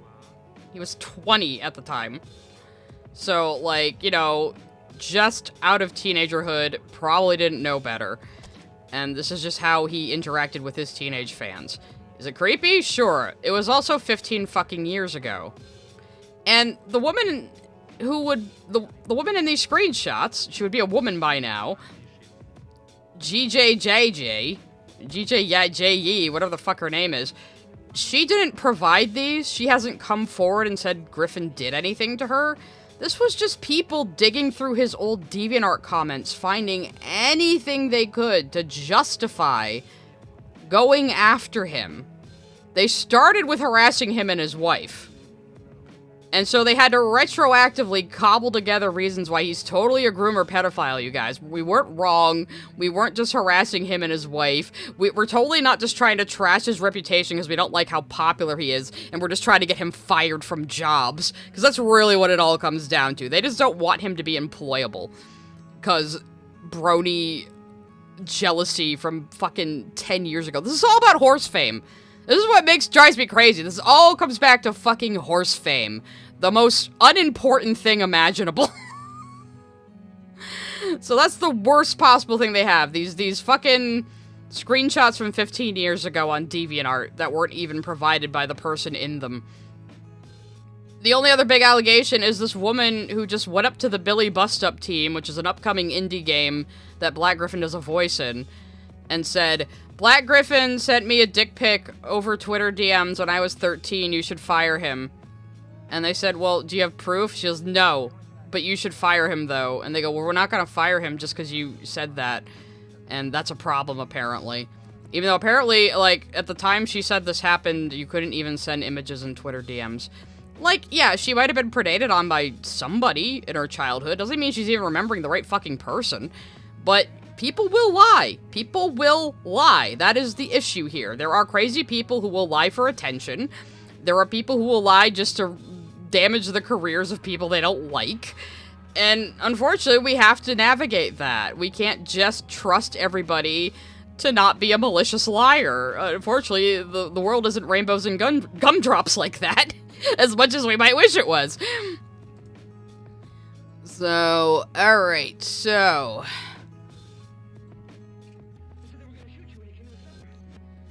Here we have, Beckett, Cope and Seethe, who made the really good video on this, finding out about Bonk's role-playing history. Now, this is the guy who is leading the charge against Black Gryphon and is harassing Black Gryphon's wife for saying she's not a victim. So it turns out he had a role-playing account playing as a baby pony named Screwy, which is some background character named Screwball, I guess. So, and the character is a baby pony. Like, she's like I don't know. And she's like the daughter of Discord? Maybe this is an OC. I don't know. I don't know pony shit, man. But, so they roleplayed as a baby pony online. And this was one of the characters Bonk had for this roleplay. Bio, a 10-year-old unicorn cult with a free-spirited attitude and a grand sense for adventure. His best friends are Screwy and Leecha. He was formerly a 19-year-old unicorn stallion, though he transformed himself back into a cult so he could date Screwy. So he sees a 10-year-old girl, goes, she's hot, I want to date her, and makes himself a 10-year-old so he can date her. And this is the guy bringing grooming allegations against somebody. Just throwing that out there. Also this. They're talking about Lolicon and Fullcon, which is Lolicon with baby ponies. And Bonk says... Oh, hang on. Let me try to get this in the other tab so I can get it out from behind my big fat head here. Alright. Because now you guys are covering it up! He says, I just don't care because I don't agree it's pedophilia. If you were ever to actually do anything to a child, or get caught with actual child content, or even art of real existing child, then I don't care.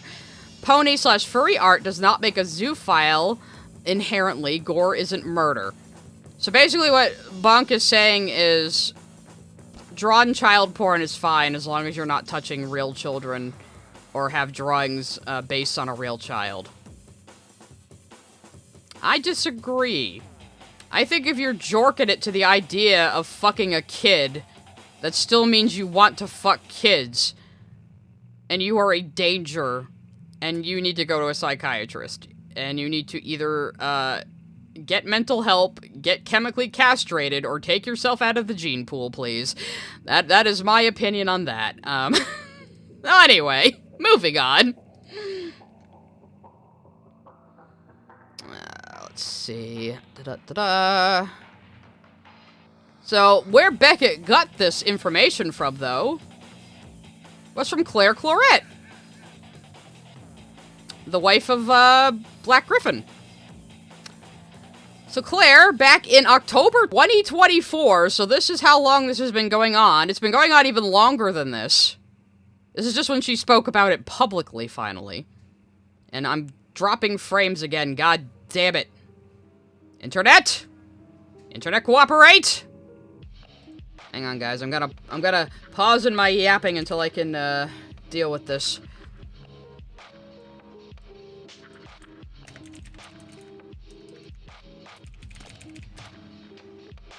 Okay, it seems to be getting better.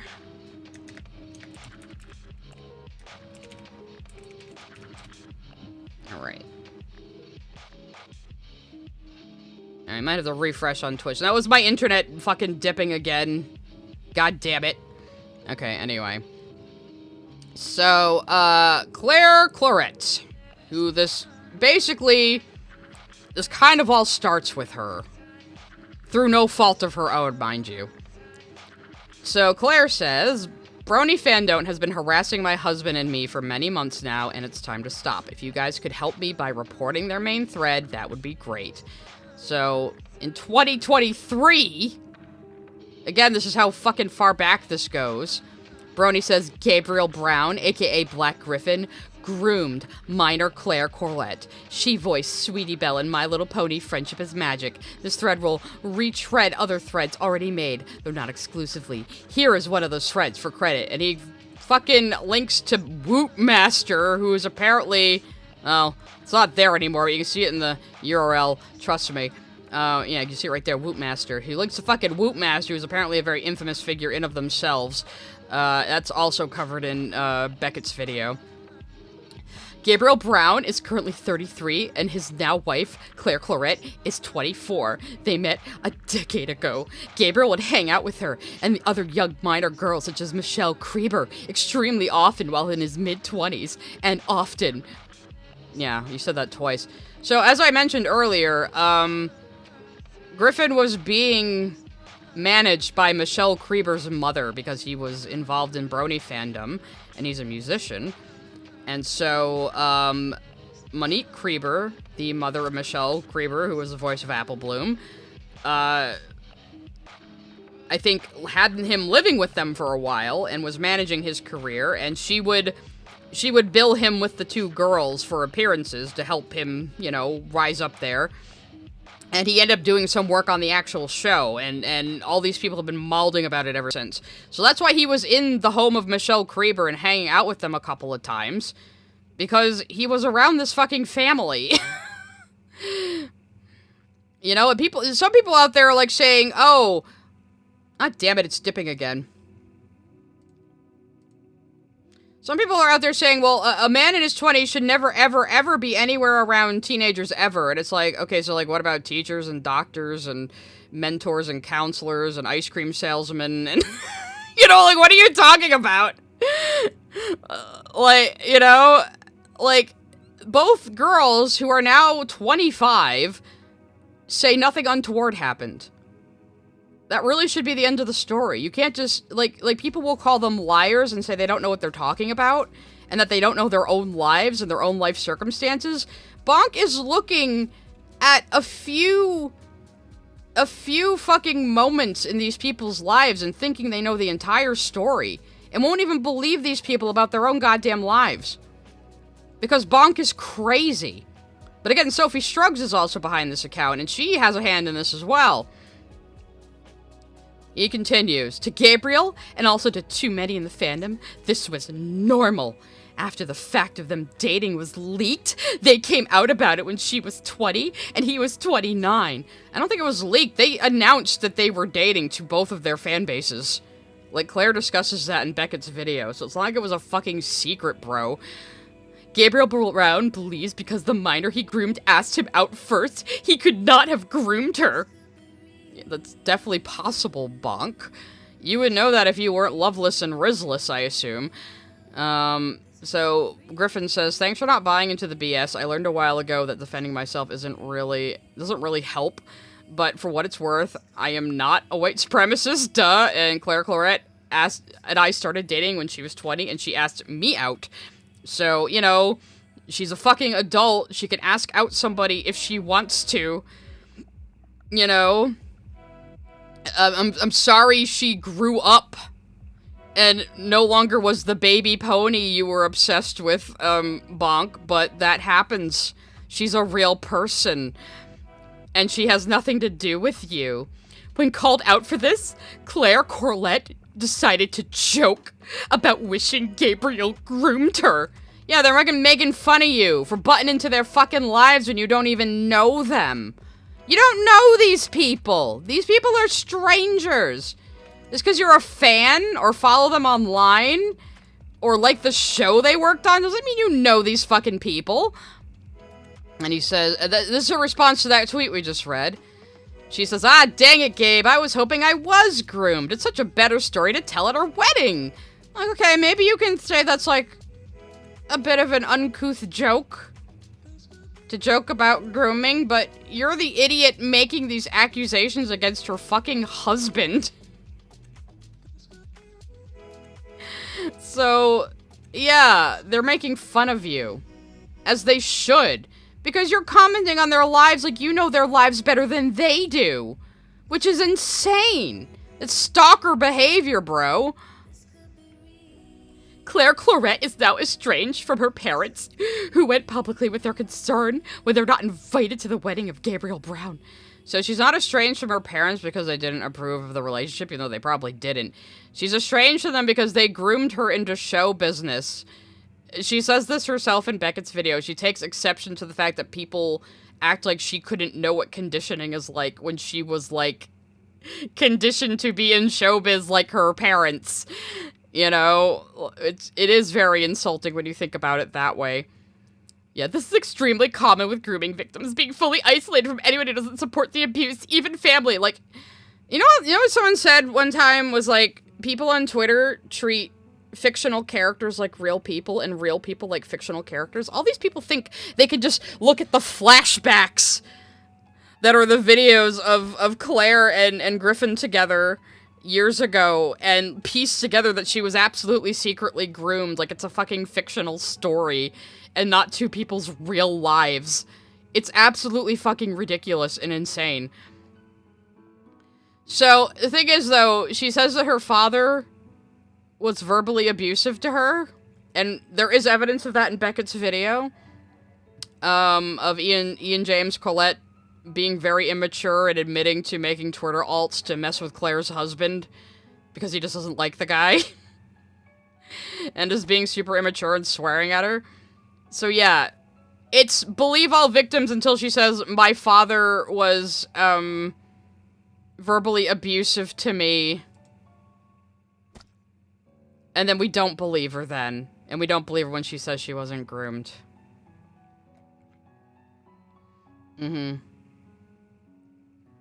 Claire later gave her version of events, which, you know, should be the version that matters since it's her fucking life.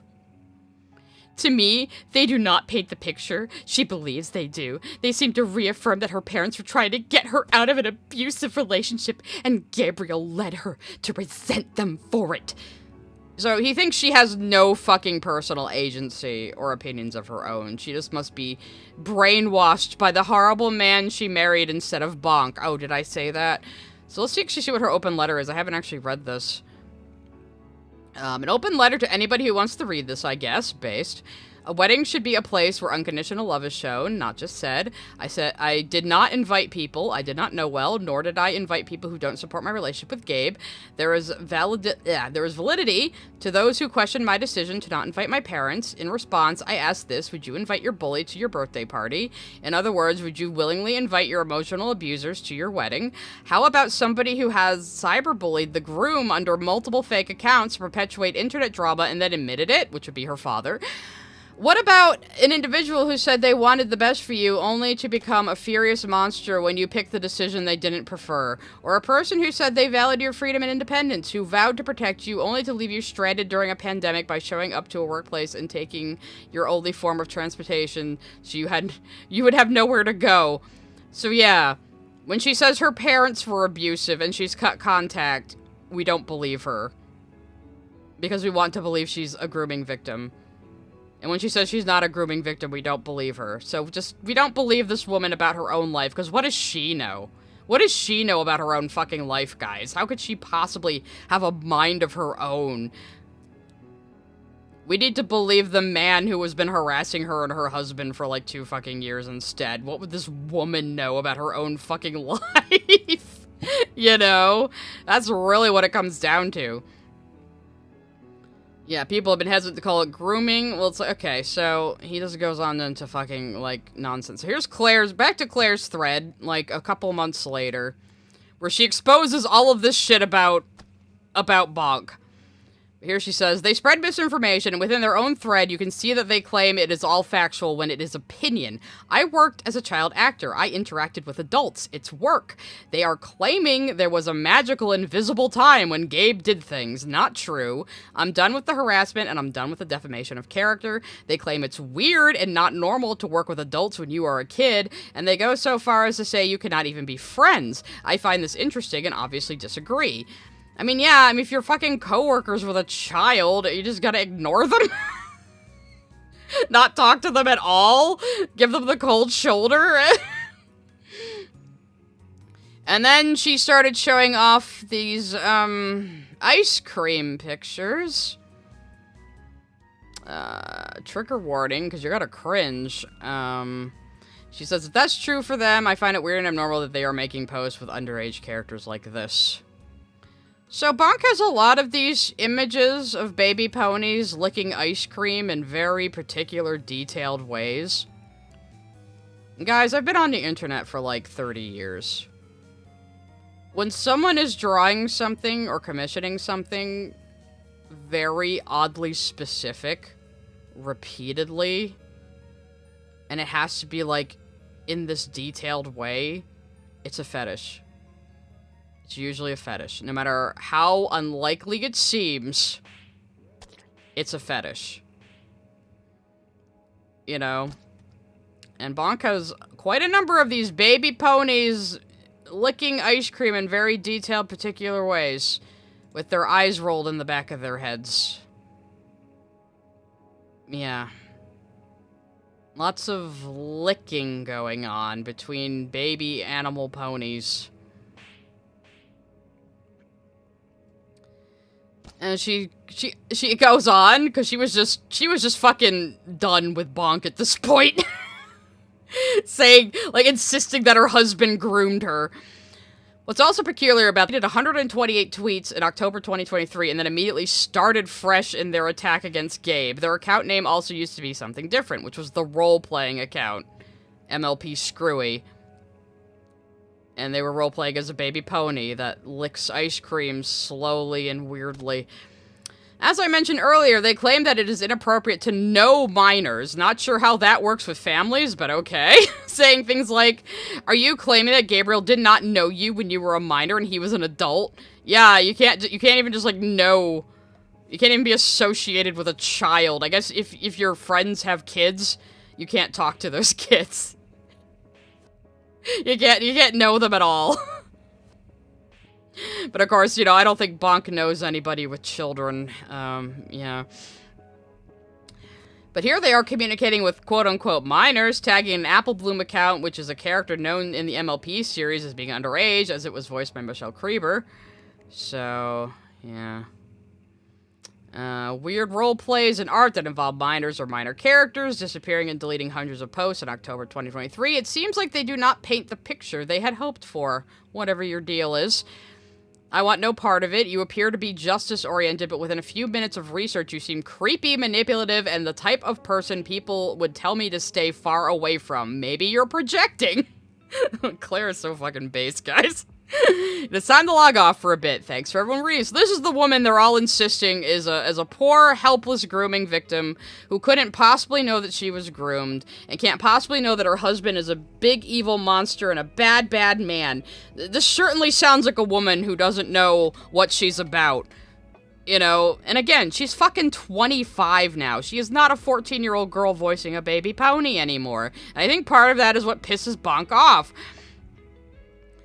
Let's see. I personally think ranting online and being a huge advocate against grooming is crazy, considering they turn around and make posts like this defending porn and zoo art of fictional minors, simply saying, it's fine. Something's off with this person. They feel the need to fight. So she is just fucking reading the riot act on Bonk, saying, yeah, you're projecting an awful fucking lot, aren't you, for somebody, like, obsessed with fucking baby ponies, including the one I voiced and my friend voiced. So, and she said earlier she wanted to try to solve this issue through, DMs. And there was a DM between, the two of them. She was, like, finding all of this shit on him, though, like... And people in the comments are like, weren't you 20 when you asked him out? How the fuck is that grooming? Just because you knew each other earlier than that, professionally? You know, like... It is kind of horse shit. And I know that I have, maybe I didn't save it in the bookmarks, but I know that I have an image of the DM in Beckett's video that he sent to Claire.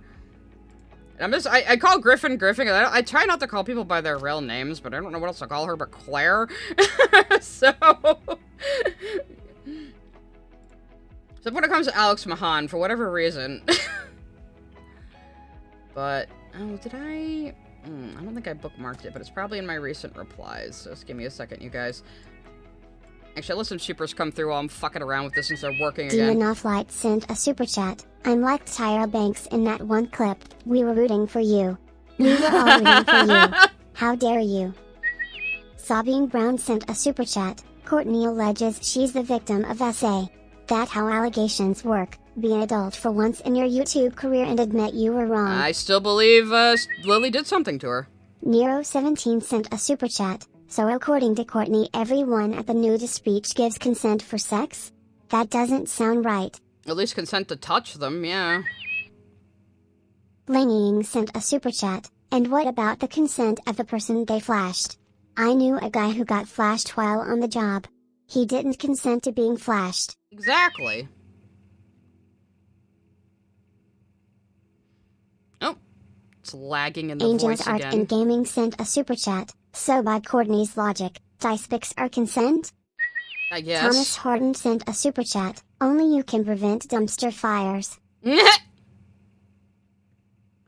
they didn't prevent one in this instance, that's for sure. Zeta Ridge 7 sent a super chat. As they say, beware the nice ones. Size emoji. I'm not nice. What are you talking about? Space underscore Prince, son with face emoji, sent a super chat. Gay P hat. Oh no, cut off again. No! It's either my internet or stream elements being screwy again. Oh, I found the picture though. So maybe I'll pause the supers again. And that might have been the last one anyway. So here's the DM in Beckett's video that Bonk sent Claire after she exposed his Fulcon-loving role-playing baby pony ass. To know this was a bad idea. Oh. Otherwise, she would have told the people whose voices she used what was going on. Okay, thank you, Ivy. Thank you. You're a little slow on that one, girl, but okay. Anyway, so, they say, no, you're a liar. You've constantly lied, and you're lying now. Either you told your lawyer your version of events, or your lawyer didn't say any of this. She sent him a cease and desist, by the way. I have not harassed you. I have not slandered anyone. Nothing I've done has been illegal, immoral, or done in the pursuit of any kind of revenge or bad intent. Bonk is saying to the woman he is insisting is a victim and is really mad when she says she's not. Keep that in mind. He is saying this to the woman he's insisting is secretly a grooming victim and doesn't know it. The same cannot be said for what you've done.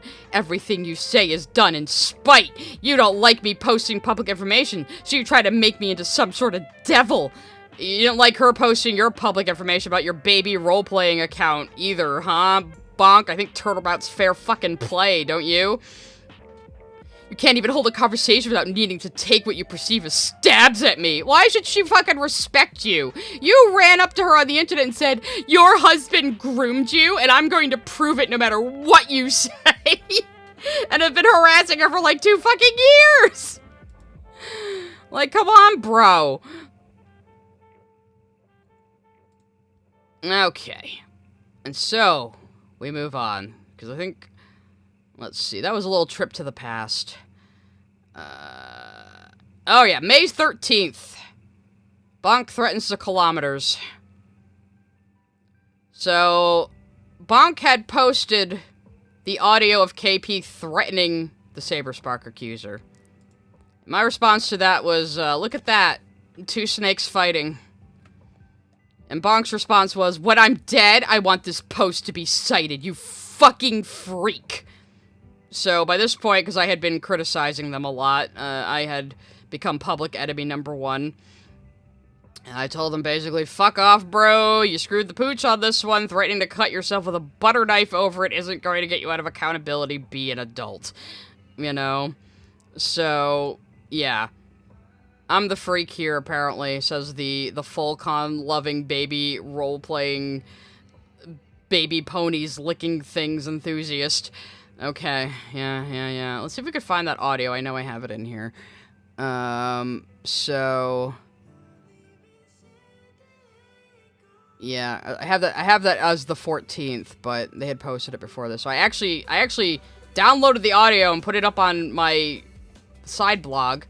I don't know why it, like, got all crunchy at the beginning here. I used just a video downloader, but here's what KP... So KP was going to get interviewed by Beckett for his video at this point. I didn't know this at the time, but she mentions Beckett in this. So KP, wanting a way out of this, was getting interviewed by Beckett for his video, and somehow thought this gave her leverage over the Saberspark accuser. So we're gonna listen to what she said. A Dropbox file with Lazy. So the accuser had shared a Dropbox file with Lazy Bedhead and Mr. Enter at this point, and because KP was attached to that Dropbox or was CC'd or something automatically, she saw it. So she was pissed off that the accuser was now talking to Lazy Bedhead and Mr. Enter. And your fucking name was on it. I don't know if you're aware of that, but That's direct confirmation. So I'm at the point where my reputation is on the line because of you. And I feel like an idiot because of you.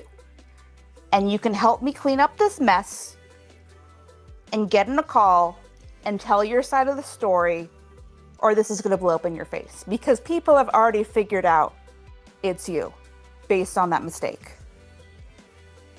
And I'm fucking tired, because the things that have been pointed out to me is that you have your own platform. You know, people, you knew going in that people were going to figure it out. Maybe not this quickly, maybe not by your own mistake, but they did. And you can be an adult and help me clean up this mess, or you can be a coward.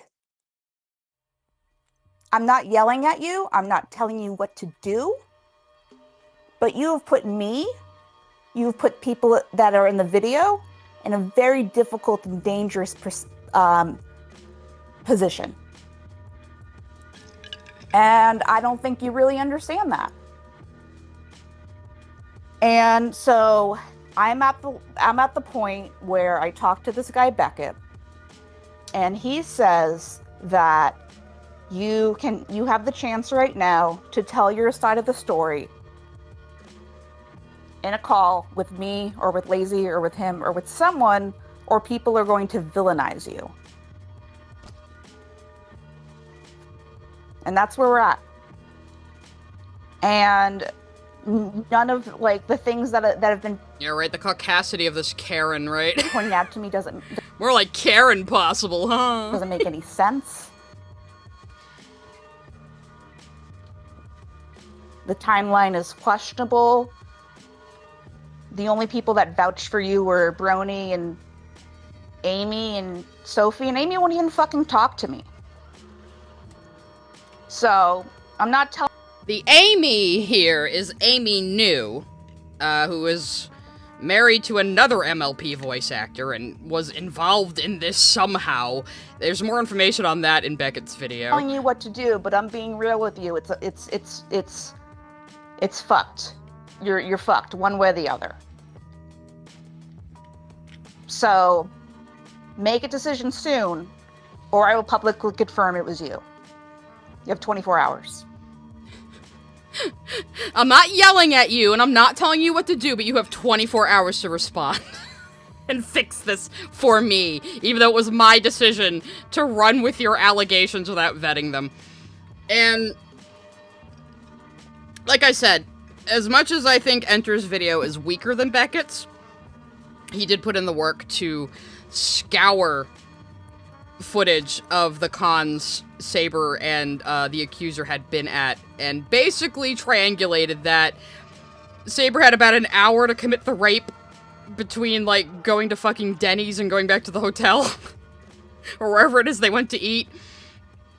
So, yeah, he said it's not impossible, but the timeline would be very tight, so it doesn't add up. And he was of the opinion, after interviewing her for 3 hours, that the Accuser is not mentally well. So there's that. I can't comment further on it. Again, I don't know a lot about the Accuser. I was not familiar with her or her scandals or anything. So I would go to Beckett and Enter's videos to find out more about that. Personally, because they did the research. I'm not a researcher. I'm just a fucking dumbass on the internet who likes to talk. You know, that's what that is. So, let us go. So, yeah, so Bonk uploaded that voice message. He leaked that. KP didn't want it out there, but she records people without their permission too, so yeah.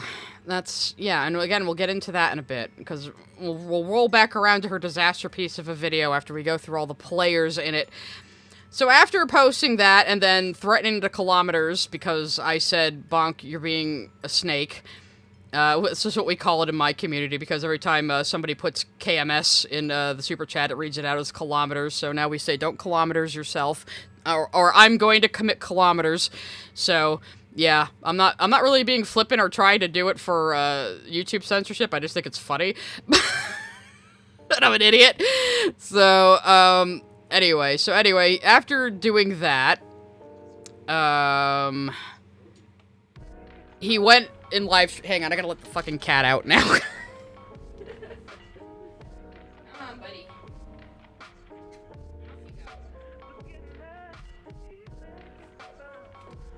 I want the door closed, and he can't decide if he wants to be in here or not, as usual. Anyway, so yeah, so then, after threatening to kilometers, Bonk went live on Twitch, walking with his phone in his pocket.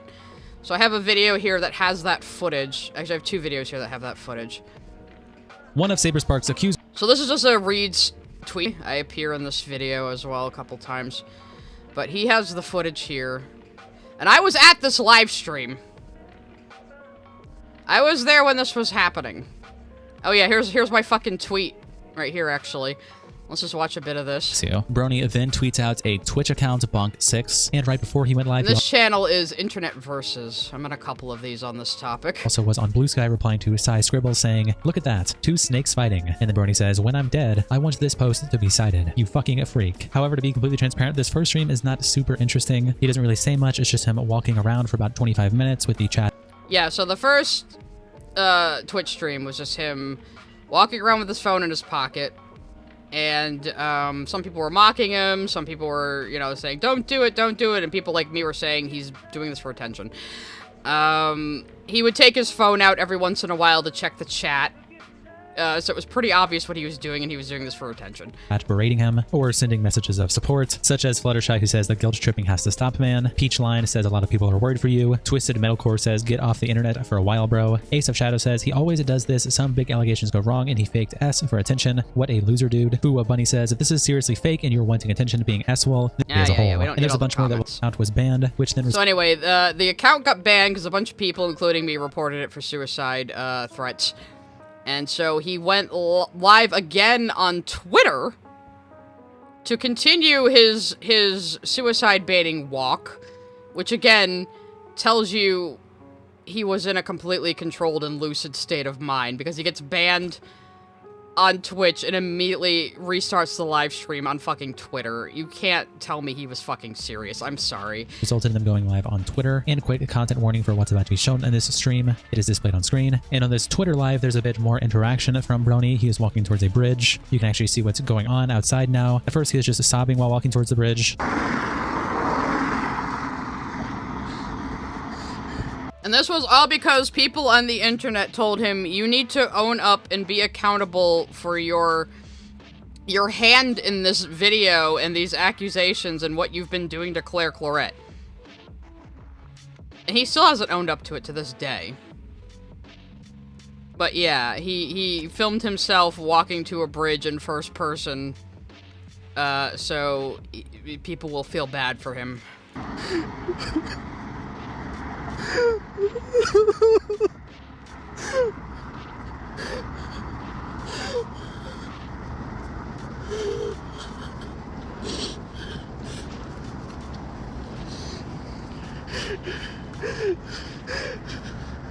And then once he approaches it, he starts telling himself to just do it. Just do it. Just do it. You need... You can't... It's not even that high up. If you look at the parking lot off to the left there.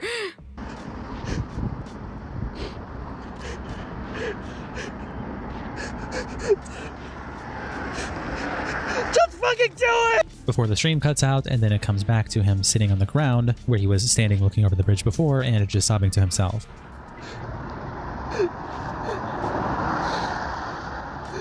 So after this, somebody called the police. Somebody figured out where he was and called the police to come pick him up. Which you should do in this situation, even if you think somebody is faking it, because if he's serious, then he gets the help he needs. If he's not serious, he gets put in a mental hold for a few days and gets taught to not pull this shit again. So either way, it's a win-win situation. And that's my opinion on that. Of course, a bunch of people are saying, you're a monster, how could you be so unempathetic? Now's not the time to call him out for his bullshit. But it's like, dude, if every time he threatens suicide, you stop holding him accountable, all that's gonna teach him is if he doesn't want to face accountability, all he has to do is threaten suicide again, and he's just gotta keep fucking doing it. sometimes you can't have a gentle hand with people like this. They need to fucking learn. Alright? I'm sorry.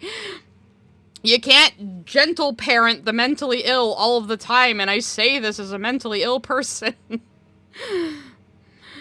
Okay, so, after that, Bonk went away for a little while, and then came back saying the same exact bullshit and making up stories to justify themselves again, he said, I met a woman who was sexually assaulted while I was in the hospital, and the police didn't help her, so see guys, I was right all along that you should go to YouTubers first. Basically. Yes. And then, our good old buddy, if I'm your lesbian weed aunt, then Malcolm is your trans man uncle, internet uncle. Malcolm went over the full call KP had with this Chris aficionado guy. Now, the DA Games part of her original video was all about this Chris guy. Not Chris Chan, aficionado Chris. Let's call him A Chris. So what happened with A Chris is that KP found out that years ago, when this guy was young and stupid, he used to tell a story about the time he worked for her for free, where he says he was in a hotel bathroom in their shared hotel room, and he was jerking off on the toilet, and as he nutted, he got faint and fell over, and in an anime comedy style face planted on her dirty panties that were on the floor in the bathroom. This is obviously a fake story. It's some Looney Tunes ass anime shit. You know, it's a disgusting story. He shouldn't have been telling it. It was misogynistic of him to tell this sexually charged story about KP just because he was angry with her, because she treats her free workers like shit. But in the call with her, he says he only ever told the story in private to a handful of people, and he's very sorry. He owned up to it. He didn't make any excuses. He apologizes. And it's very clear from just the call itself that he thought this was a private call where they were settling matters.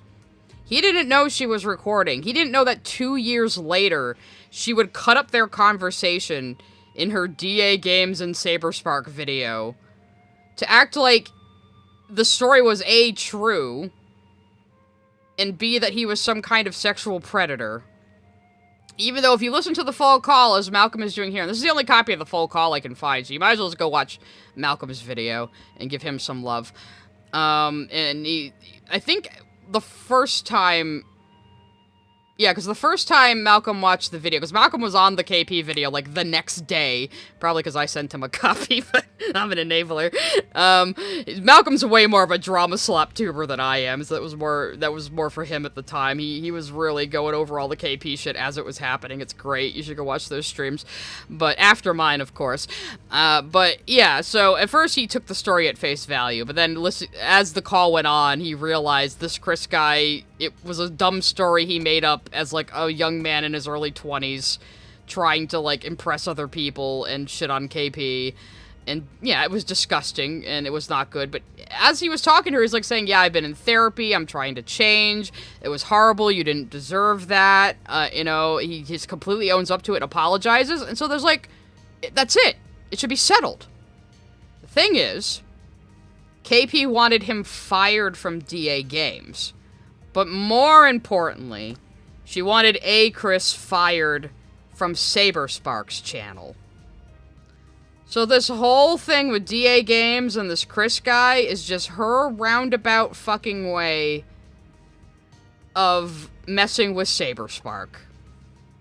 And it's always just been her bitter against Saberspark because Saberspark didn't date her and got more popular than she did, even though they came from the same exact Brony roots. That is what it fucking comes down to. That is my opinion. I'm gonna let the supers play while I'm gonna try to find a certain part of this. Because in the call where she's confronting him about the story he told, and again, she found out about him telling the story years after the fact. Years after he ever stopped telling it. And tried to get him fired for it. And yeah, she had every right to be upset by it. She had every right to be upset that he was telling people this shit, even if it was years ago. She had a right to be upset by it and confront him for it, yes. She did not have a right to try to fire him from his current employment where this didn't even happen at.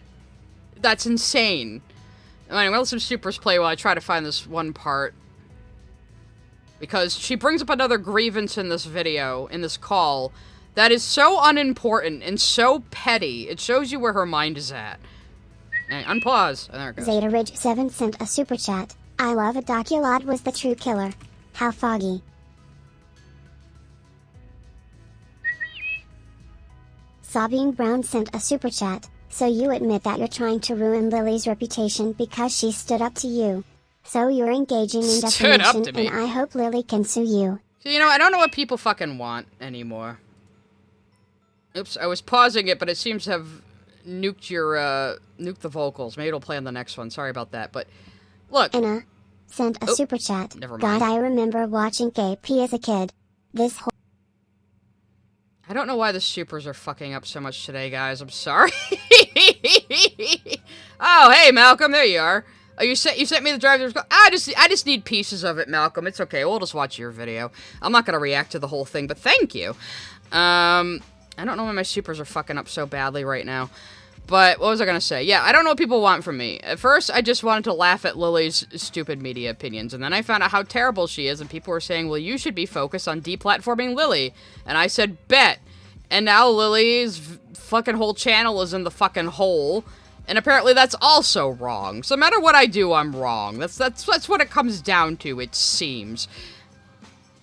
Malcolm heard I was watching one of his videos and appeared. Or maybe you've been in chat.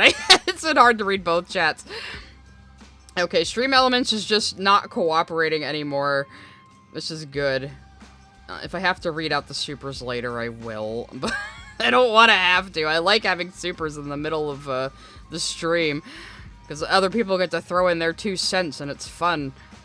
Okay, I don't know if it's my internet or if it's fucking Stream Elements right now, but maybe I'll get jump scared by one, because they're unpaused, but nothing's happening, unless that was the last one. It might have been. I always get surprised. Anyway, so, yeah, this part, it's easier to fight. Is so upsetting to watching. Hope the Mr. Inter video is better. Okay. Ivy, thank you. But that's Ivy's the name of my TTS, by the way, Malcolm, if you didn't know. So yeah, this one part where her other grievance with him when she's confronting him about telling a disgusting story about cooming and falling on her dirty panties. She also brings up this. There we go.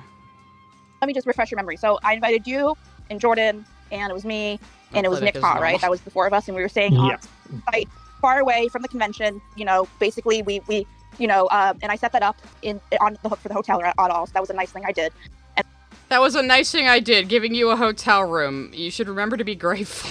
And so from what I remember your behavior, that even before any of this, it was, it made me uncomfortable how, every time you're around basically anyone at the convention, you know this, but I'm just stating it again. I don't know if you remember this specifically, but you know this. I don't know if you remember this specifically, but you know this. You know what you did. She's saying of something nobody in their right mind would remember. It was very much like, anytime you're around anyone, you would be like, you know who this is? This is ILoveKimPossibleAlot. And what I remember is their faces would light up until I was like, hey, Chris, this is making me uncomfortable. So it kind of ties to... What was making her uncomfortable? That because she does, the VTuber shit, that, people could see that it was her? Damn, Malcolm, you're saying she was just bitter she's ugly? Maybe she'll elaborate? I don't know. This whole thing. Did you brag to people about, to your friends about, recording the video and being a part of it and all that stuff? Do you remember? I can't say I ever bragged about that. That was, I don't even remember doing that, but... Well, I remember you were invited because I needed help with the camera setup because I'm not used to it. I remember that. I don't personally remember going up to a lot of people introducing you, but if you say that's what happened, then that probably happened. Yeah, I definitely remember that happening. I'm sure Nick can attest to that as well. So I apologize if I was personally frustrated with you, but that was one of the reasons why I kind of felt like you were kind of treating me like a piece of meat for validation. And so, yeah, 10 years later, she had invited this guy along, who was like a kid at the time, probably. I don't know if he worked for her as a teenager, but another person did. But he was young. She invited him along and set up him in a hotel room so he could film her at the convention for her for free. And this entire time, for a decade, she has been angry that while he was filming for her for free at a con, he introduced people to her, and they were delighted to see her. And she feels like that was him bragging and using her for validation because she is that fucking self-important. Later on, she says to Chris that she assumes he's used working for her on his resume and to get future jobs. Yeah, okay, because he's gonna put working for free for a washed brony YouTuber on his fucking resume, and that's definitely going to give him a leg up in the industry, KP. Like, her delusions of grandeur are fucking insane. Absolutely fucking mental. And we're gonna see that in her emails to Saberspark, which I also have. So let's move. This is why I'm not doing video reacts today. I have so much to fucking go over. So what else do I have in my little folder of secrets here? So we're back to Courtney, apparently. So Courtney got mad that I was saying the Black Gryphon shit is fucking bullshit, because it is. So she's saying I have a groomer mentality. And I said, not Courtney, Peet still talking shit when she won't even own up to her part in the biggest backfire on YouTube this year. The same video in which she said being a groupie and flashing titties is an invitation to touch your body, which we went over earlier and listened to 3 times in a row, so you would know that's exactly what she fucking said. With her own fucking words and her own fucking lips and chest. So, let me see. Oh, I did have Bonk's DM declare. I just had it further down here. Whatever. Alright. I'm so organized. So, and then she's malding still.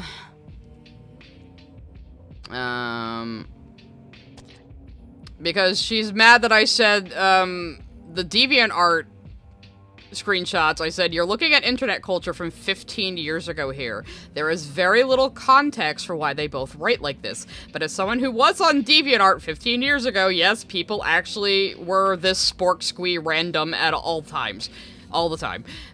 Bring me proof something actually happened. So, apparently asking for proof is bad. She's like, bring me proof something happened here. Yeah, because you are a cop or an investigator or a judge or on the jury of his criminal trial. Like, me, who has constantly said I am not the person to talk about sexual assault allegations. She's acting like I think I'm a cop. And I said, yeah, last I checked, girl, you're not a cop or an investigator either. And you were the one fucking involved in this and contributed to the goddamn video. Like, what are you talking about? Okay. So Courtney was pissing me off at this point, so I had to bring out the big guns. A while ago, some clout-chasing retard did make a big document on her. This person also did not have good motivations, just like her and KP. They somehow thought doing an expose on Courtney would launch them into YouTube popularity like it has for, like, me and Crimson, which wouldn't have happened. And, you know, we were all a little resident to talk about it, because again, my community at this point was still in the mentality of, okay, leave Courtney alone. Courtney is, you know, not well. Courtney is this and that. She's still a victim. We have to be understanding. And at this point, I was done. I was fucking done. So I brought out the receipts. I don't usually keep receipts on people. I don't like doing that, but sometimes it's necessary if they're gonna pull some shit, you know? So I said, is this an okay way? No, actually, that wasn't even the one I started with. So this is coming from Miss Flashing Titties' consent and still has a kid in her community she let call her mom and told I'm your actual mom. Now, she claims she actually meant to say, I'm not your actual mom, swearing is fine, and she fixed that, but who knows? I only have this screenshot. I don't have any other proof besides this, so take that as you will. But to be fair to her, she says she typoed here. Why it's still not edited on this timestamp? Because if this screenshot was taken on the day, it wouldn't say the date, it would say just the time. So this was obviously taken sometime later, so she never edited it. So if she corrected herself, I don't have a screenshot of that, but she never edited this message to say not. So it just reads as, I'm your actual mom, swearing is fine. Yeah, so she's talking to this kid who's having trouble with her parents. And again, you're not a mentor for teenagers online. She is in her fucking 30s. You are a 30-year-old stranger. You don't know this kid. You don't know their life. You're not in their life. A kid could go online and say, oh, my parents are abusive, my parents are this or that. They might not even be correct. You're only getting this child's point of view, especially if they're a troubled child. You're only getting their story from their mouth, whatever they may be exaggerating about their life online. You have no idea who this person is. If you want to be a mentor, go join Big Brothers and Big Sisters and get trained. You cannot mentor random fucking kids over Discord. That's very dangerous. Even if you have the best intentions in the world, it's not good. And I don't think Courtney has good intentions. I think Courtney wants to live vicariously through teenagers because she's in her 30s and still isn't over her teenagehood being fucked. You know, I've seen a lot of people like this who want validation from teenagers, want teenagers to think they're cool. Because they're like, they want to relive their wasted youth, and it's not healthy, you know? So, I asked her, because she said, I think she said Gryphon was talking to minors like they're fuckable people. She had blocked me at this point. So I was responding to something she said, obliquely. But here's a conversation she had with this teenager. Teenagers are complaining that one of her male friends calls her flat-chested and tells her boobs are small. This is a person in high school. And, Courtney advises them to say, oh, well, they say you have no boobs? Well, you don't have a dick big enough to titty fuck, so what do you want? Stuff like that. I really suggest practicing with your friend Matthew. Start roasting each other, and start getting a little bit mean about it, without actually hurting each other's feelings, that is. So she's saying, hey, next time this boy tells you your boobs are small, tell him his dick isn't big enough to titty fuck. Like, you have no idea how this boy might react to that. Would he take it as flirting? Would he take it as an invitation? Would he go around school calling her a slut because she talks about titty fucking? Like, you don't know the consequences of what would happen if this girl actually said this to him.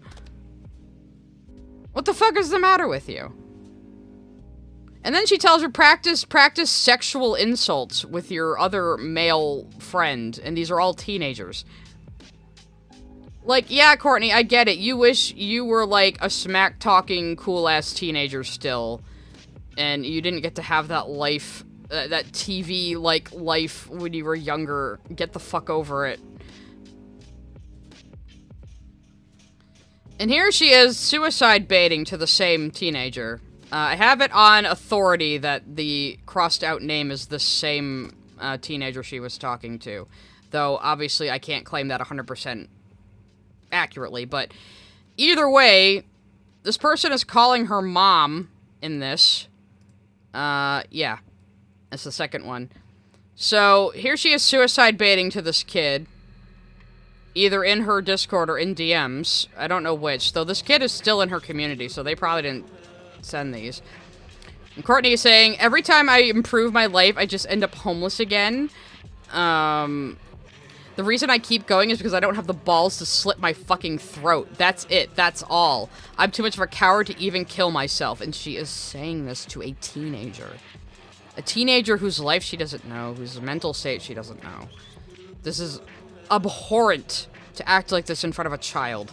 And to talk like this one-on-one with a child. No. And this is why, like, again, I said, her victim status made me, like, say, you know, we have to, like, try to have some understanding, talk to her about this, tell her, you know, you can't be doing this shit.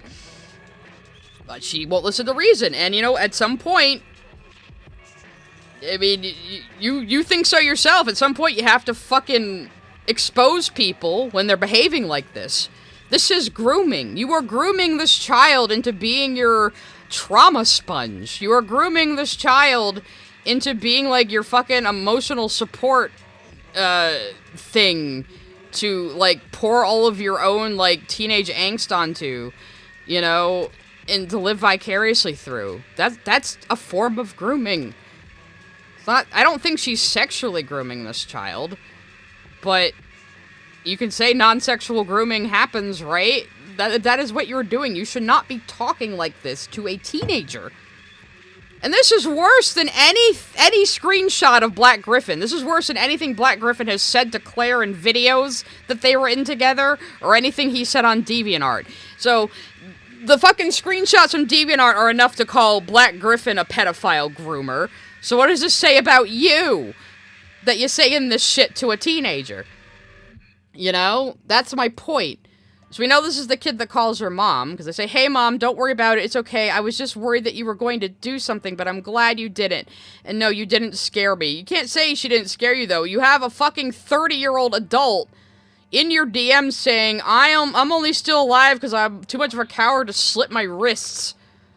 Like, that is incredibly inappropriate. You need to not be this familiar with fucking teenagers over Discord. This is how grooming starts. You know? Like, Christ. Hopefully I have something lighter for our next item. But yeah, so I finally she pissed me off enough that I just wanted to burn her to the ground. Because, like, my goodwill will run out eventually. I try not to leap to anger and retaliation right away. I try to keep a pretty tight lid on my temper. But if I'm pushed far enough, you know, you can't fucking shit on me forever without me reacting. You know?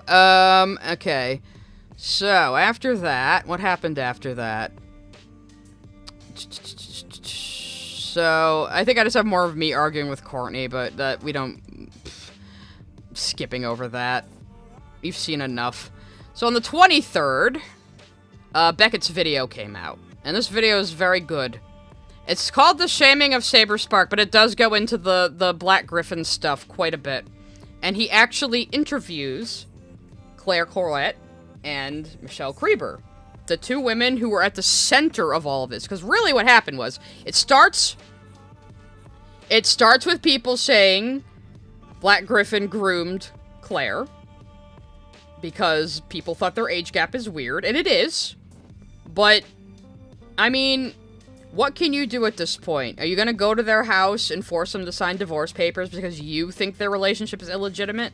Again, you don't know these people. You don't know their lives. They're not fictional characters you can figure out the secrets of. Leave them the fuck alone. It's none of your business. You know? If Claire Corlett came out tomorrow and said, you guys were right, Gabe groomed me, we're getting a divorce, I would also support her. But right now, everything points to this was entirely her decision to ask this man out and marry him. All these people insisting she's a victim have absolutely zero respect for her agency, her personhood. They act like she's still a 14-year-old girl who couldn't possibly know what's good for her. And it's insulting. I was arguing with someone just the other day who's only 20 fucking years old. They're 5 years younger than her, and they still think she couldn't possibly know her own life. It's absolutely fucking ridiculous. All because these people just really, really want her husband to be bad enough to lose work. Because they just don't like him. Because he got too popular, and he moved on from the Bronies, and is a creator in his own right now. So we're gonna listen to a little bit of the Claire interview, because it's very good. And she has a lot to say, and I think her words should be heard. I think Beckett has music in his video, so I'm gonna pause my music real quick. And I think I'm actually I've linked this video to so many people with this exact fucking timestamp, it's just stuck here now. It's right at the part where he starts interviewing Claire. I am gonna put it on 1.25, just because it is getting a little late. I thought I could do this faster, but alas, that's always what happens. People. So please, allow me to solve that problem for you, because I sat down to have a conversation with the voice actress of Sweetie Belle from My Little Pony, the wife of Black Gryphon, Claire. Let's go in levels. Can we start with Amy New? Yeah. Yeah. Can you tell me about Amy New and why the wife of the voice actor for Big Macintosh is somehow involved in attacking your sort of, I guess, circle? All right. I will tell you all the things that I know about her. I know. I'm like, I don't know. I'm hesitant to say things, but at the same time, I feel like I've been so polite and nice for so long that I think I don't feel like being polite and nice anymore. So there's my grain of salt before I say what I'm going to say. Based. I don't know where the switch was with Amy. I don't know if my own father has talked to either of them. But I do know that my dad has reached out to people that I've worked with and warned them about me when I had told my parents that, you know.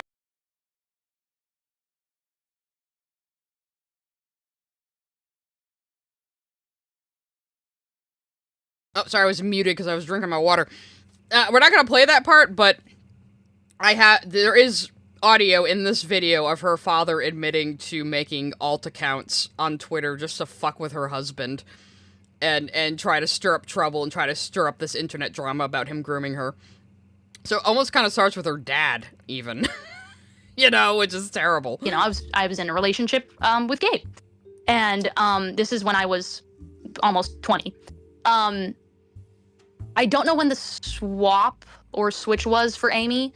I had met her a few times before. I knew she was married to Peter New. I think I can't remember a whole lot about her, but I don't know. I don't know. She's like kind of mixed up in the fan world, and she came first as a fan.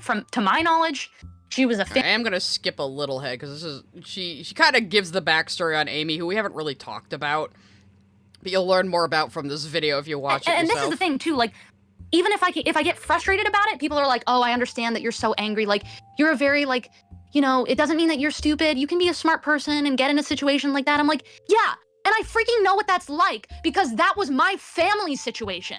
And I hate it when people say that to me as if I don't know what that's like. And one day I'll figure it out. One day I'll figure out that I've been groomed. And I'm sitting here like, nobody knows that I've basically already been through this. You know, people talk about grooming in this non-sexual way, which is so funny because I'm like, why the frick would I be groomed non-sexually into a marriage? What's the marriage for? Shaking hands? Like, what the hell? It just doesn't make any sense. But I hesitate to use the word groomed just because I hate it so much at this point. But I have had a lot of conditioning for other things in my life that once I became 18 and realized and gave myself some authority in my own life, oh, I'm not going to do this just because this person says so. Just because this person is in my family and is telling me blah, blah, blah, doesn't mean that I have to do that anymore.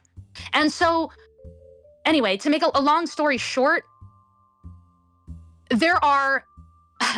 I think it's really funny that Amy is somebody who is saying this kind of stuff. She wouldn't know. Started off very, I feel bad for her vibes. And then immediately went to, I'm blocking you, you're a danger.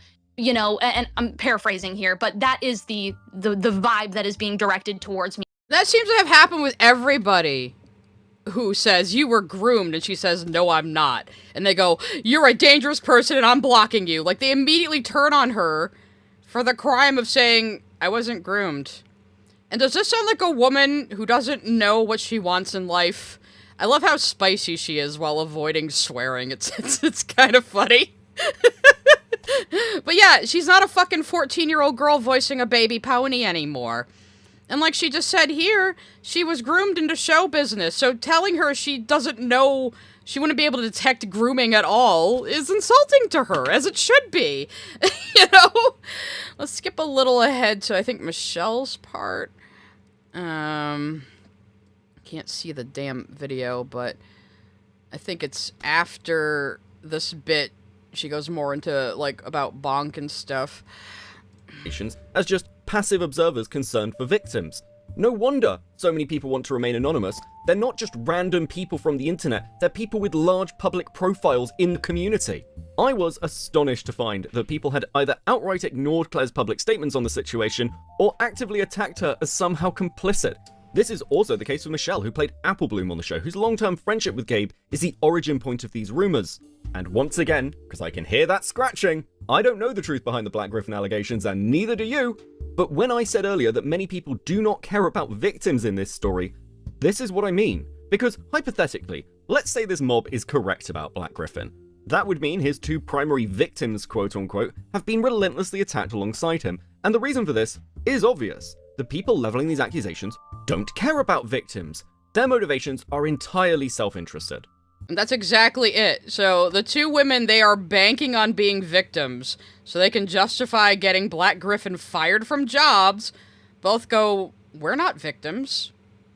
And they go, how dare you evil lying bitches say that? We will save you from him. Don't you worry. You just don't know any better. You just can't possibly know that you're groomed. Grooming victims don't know that they're groomed. So you guys are liars and you're dumb and you don't know what you're talking about and you don't know your own lives and you just need to shut up and let us destroy his career. Just let us destroy his career, guys, because we don't like him. Like, this whole time, I hated saying, I think these people are just jealous. I think they just hate how big his sub size is. But that's really what it comes down to. It's about horse fame. It was always fucking about horse fame. It's unbelievable. Which brings us rather nicely to Sophie Scruggs. Because, as I mentioned before, Brony Fandont... This is... Oh, he's actually about to say it. Never mind. ...isn't a one-man band. The other half of this little duo has seemingly been pushing these allegations longer than Bonk has. And in her case, it's almost more bizarre, because she's not a random member of this community. She was an official artist for the My Little Pony comics. Yeah, so an official artist for the MLP comics is involved in this and is one half of the people behind the Brony Fandont account. And she's really the one who started saying that Claire is a victim, and Claire is gonna have a lot to say about her. So let me actually jump to that point. This is more them... In here is just, like, more proof of them being jealous of Black Gryphon's career. Again, I highly recommend watching this video for yourself. But yeah, Claire has a lot to say about Sophie Scruggs. the one who basically set Bonk against people.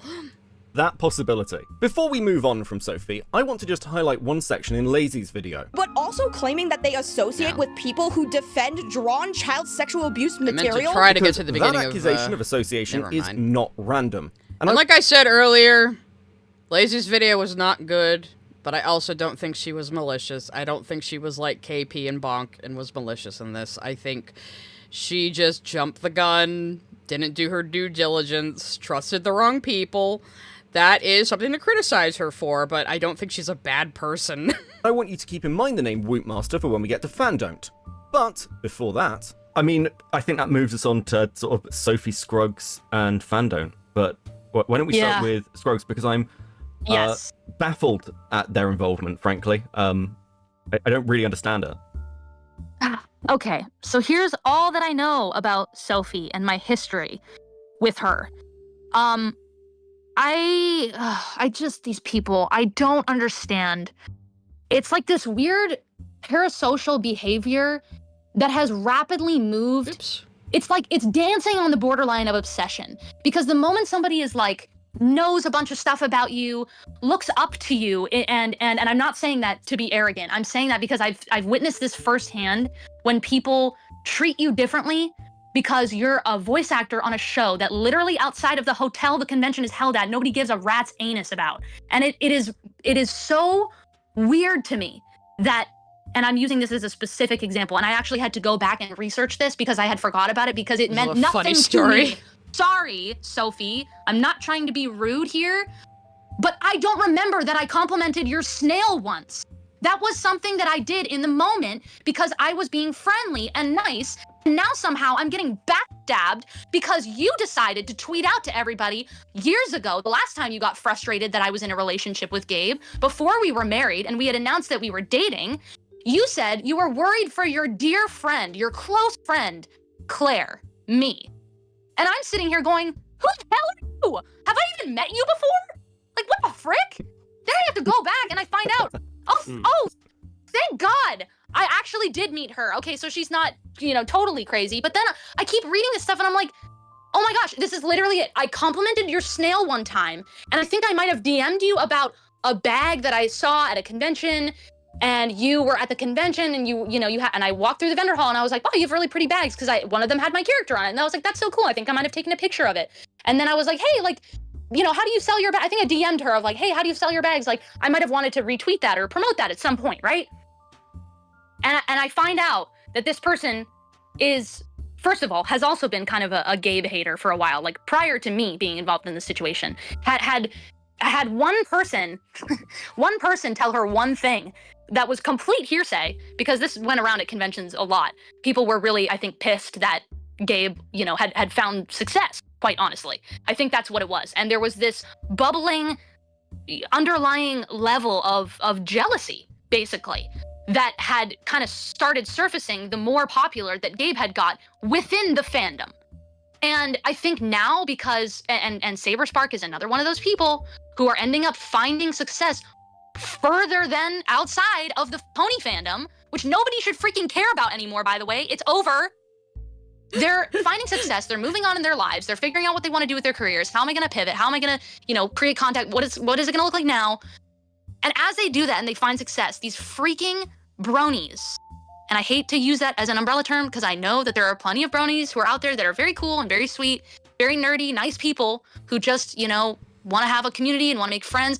But there's also, like, very clearly, and I don't think this was always there, by the way. I think that it developed over the years, this, like, weird, like, sexual part of the fandom. But oh, sweetie, it was always there. You were just a child. What started bronies was all of these weird, nerdy men treating the show like it was one of their waifu animes. You know, it's so weird. Before that, it was just like, it was memes and like, oh, we shouldn't be watching this show because it's like for little girls. Haha, that's kind of funny. And that's how a lot of these people fell into it. That's how Aber fell into it. That's how Gabe fell into it. That's how Jeff fell into it. Like, all these people, that's how it started. And then they got a little bit popular because they had, you know, content that they were making that people really liked. And then they moved on, and people are. Okay, so I'm trying to think if there was any other. Yeah, she kind of goes on ranting about that for a while. It's pretty funny, but there was another portion of her interview I wanted to play.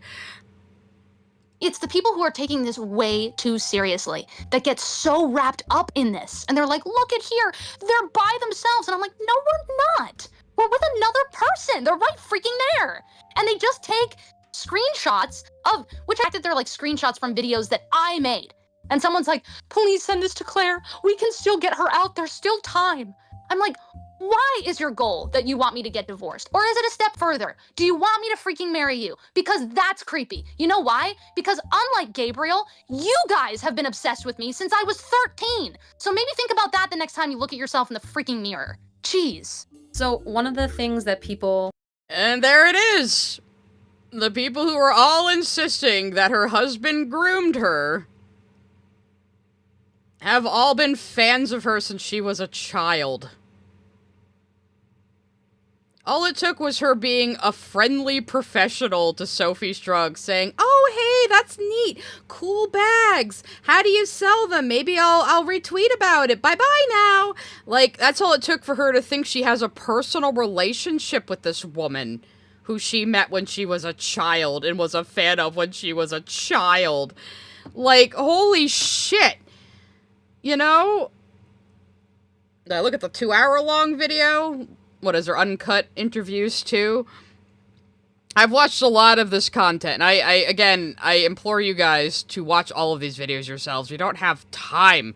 But yeah, if nothing else, we learned from this that Claire Corlett is fucking based. She is a spicy, spicy woman who seems to be pretty independent and know what she wants in life.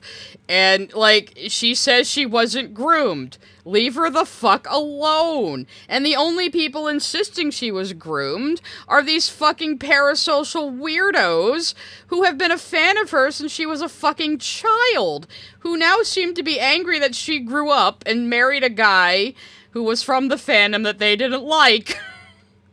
That seems to be what this all went back to.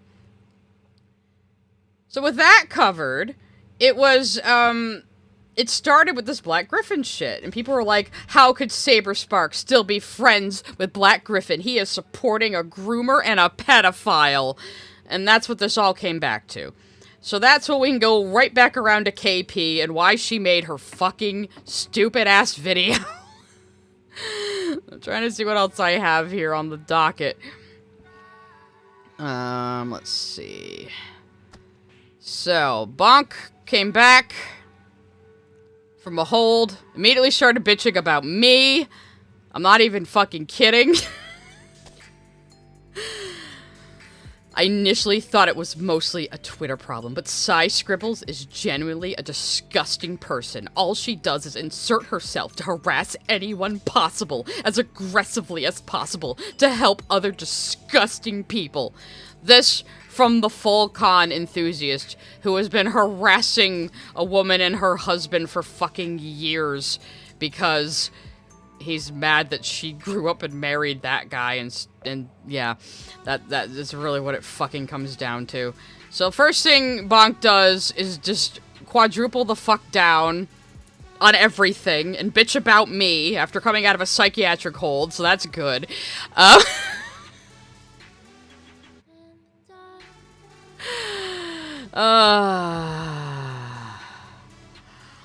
I don't bring her up out of personal vendetta. I could name plenty of people who have been awful, but she has been trying very hard to convince people that Black Gryphon, the man who sent multiple minors pictures of his genitals, is innocent. Now it's multiple minors.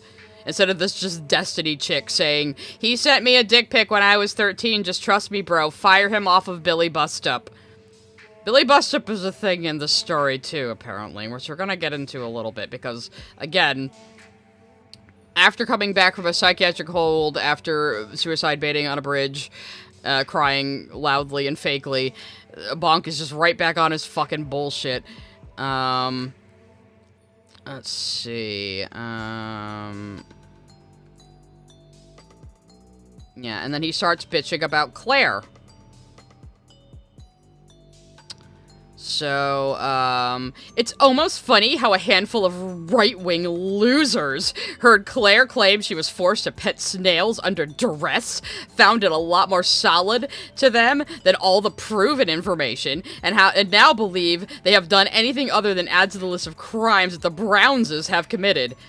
Now, I don't think she took the name Brown. She's still called Claire Corlett. So that's kind of insulting to basically call her Mrs. Brown, isn't it? And I point out here, the snail story was to emphasize how Sophie and you don't know her just because you met her once. That was the point of her fucking story. She wasn't saying they forced me to pet a snail, you fucking freak. Like, God, what is the matter with you? Let's see, and then on the 29th, so pretty recently, we're actually gonna get up into even today, right now. On the 29th, Bonk decided to appropriate the real suicide of a teenager. So that's good. A 17-year-old named Charlotte committed suicide right after right-wingers harassed her for being trans and joking about their insane conspiracy theories. Their final posts, alluding to what they were about to do, have many popular replies making it a joke or even egging her on. People kept telling me that I'm a suicide baiter, that I use being suicidal to garner sympathy in moments where people are critical of me. There is only one way to prove these people wrong, and in my wanting so desperately to not have my well-being called an act, I almost was another Charlotte. So, Bonk heard about this real 17-year-old's real suicide, this real dead child's suicide, and said, hey guys, that could have been me. Guys, that could have been me. Don't you feel bad? Don't you feel bad now that you criticized me and tried to hold me accountable? And this is why I don't feel sorry for Bonk, and don't think they were serious at all with their suicide threats. Because they're out here using an actual suicide to say, hey guys, that could have been me. Feel bad, guys. You should feel so bad about that. That could have been me. Like, you are a fucking monster. And yet it goes on. So let's see. This is just the 2nd. June 2nd. Claire Corlett was groomed by Black Gryphon. It's not an opinion. It's not an assumption. It doesn't matter what Claire believes or says. It doesn't matter what Gryphon says. It doesn't matter what I say. The only thing that matters for this is what actually happened. So, like, you need to go back under that psychiatric hold, bro, because you are in fucking psychosis right now. Like, yeah, it doesn't matter what you say, because you're a fucking asshole who just is butting into these people's lives that you don't even know. Like you're saying, it doesn't matter what Claire believes or says about her own fucking life. Claire, who we just listened to, be absolutely unfathomably based, is the woman he's saying couldn't possibly know the events and facts of her own goddamn fucking life like he does. And just will not take accountability. And will not admit he was wrong. And will not admit he was being malicious. Yeah, so... Like, this has always been a vendetta. This has always been a fucking vendetta. I think I skipped KP's emails. We'll go back around to those. I want to finish up with Bonk. And here's what it comes down to even now. So here's Falgy, friend of the channel, on the op block, saying, I guess Sophie let the mentally ill back in the driver's seat, because now he's back. If this isn't Sophie, Bonk has control of the Twitter account again. So here is, Bonk saying, now that it's proven that the accusations against Saber are not a story I just made up, I need people to try and refocus, because they felt comfortable enough to return. Billy Bustup has started posting and plugging merch again. We need to refocus on canceling Billy Bustup, this cute little furry indie game that Black Gryphon happens to do a voice in. There's gotta be another reason why Bonk has a vendetta against these people. Unless he really is just so crazy, it's just because Gabriel Brown married his waifu child bride that he wishes he had. You know? I need to remind everyone that their only crime is not simply not firing Black Gryphon. They took it upon themselves to be his personal defense team, and in doing so, they purposely lied and spread misinformation to their audience on multiple occasions. This was intentional. So it wasn't intentional when you had just a random woman go up to the team and say, he sent me a dick pic when I was 13. I don't have any evidence, but just trust me, and you should fire him. As the game is releasing soon. Why are you trying to ruin these people's project? Who else do you hate on this team? I would not be surprised to find out you have a vendetta against somebody else who works on Billy fucking Bustup. I would not be surprised at all. And he's like saying, oh, the document's 300 pages long, so it must be correct. Again, you can go watch the outblock, like, systematically disprove every single fucking part of it. Or not even disprove it, to show that it doesn't have any fucking evidence or substance to it. Like, they didn't even have to disprove anything, because there's nothing fucking there. This is just today. This is just from today.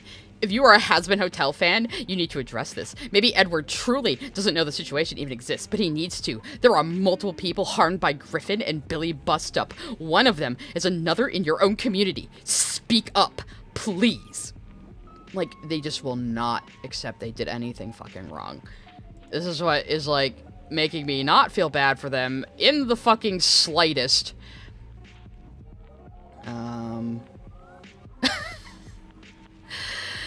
Killjoy is telling me in my Discord DMs, the reason Bonk hates Billy Bustup is because they investigated Bonk and found out he cranks it to Sweetie Belle and basically read his Twitter to filth. I haven't found the Sweetie Belle evidence personally, so I can't attest to that, but if it is found out that the rumor that Bonk has commissioned pornographic artwork of Sweetie Belle, the child character that Claire Corlett voiced as a child, I think that would prove motive. So I'm just saying, Krim, I was gonna raid you if you... Actually, I went on longer than I anticipated. Oh no! Who am I gonna raid now? But thank you, Krim, for coming over for my drama slop stream, which is what this really is. This has been a very casual one, and I've had so many technical fucking difficulties. I'm going to restart my whole, like, I'm going to, like, refresh my entire modem again.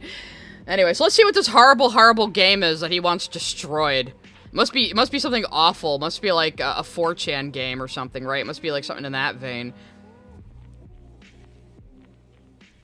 My internet, it slowed down just at the most dramatic time. So let's see what this horrible, awful, terrible game that's harming people is.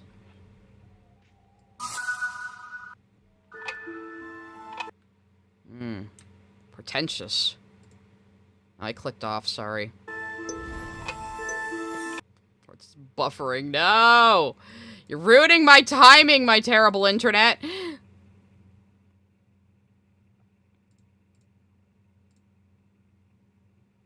Okay, to start over. Fine, to start over. Alright.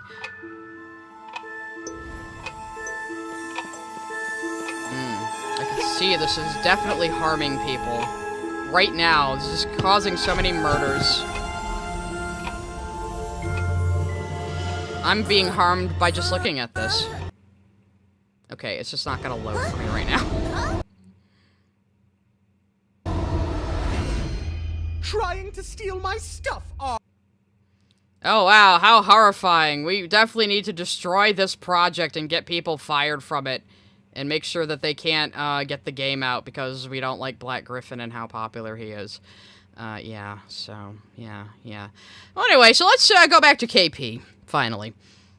So the whole KP video, as we discussed, was just her way to get back at this Aficionado Chris guy for telling a disgusting story about her 10 years ago. And she has a habit of trying to get people who formerly worked for her for free fired from professional work.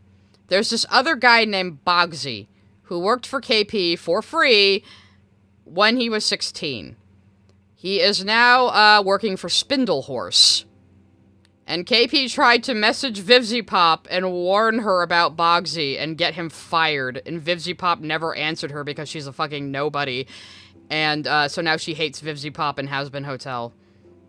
Because they wouldn't fire a guy who used to work for her, and now she's mad that he has a real job that's more significant than anything she's ever accomplished.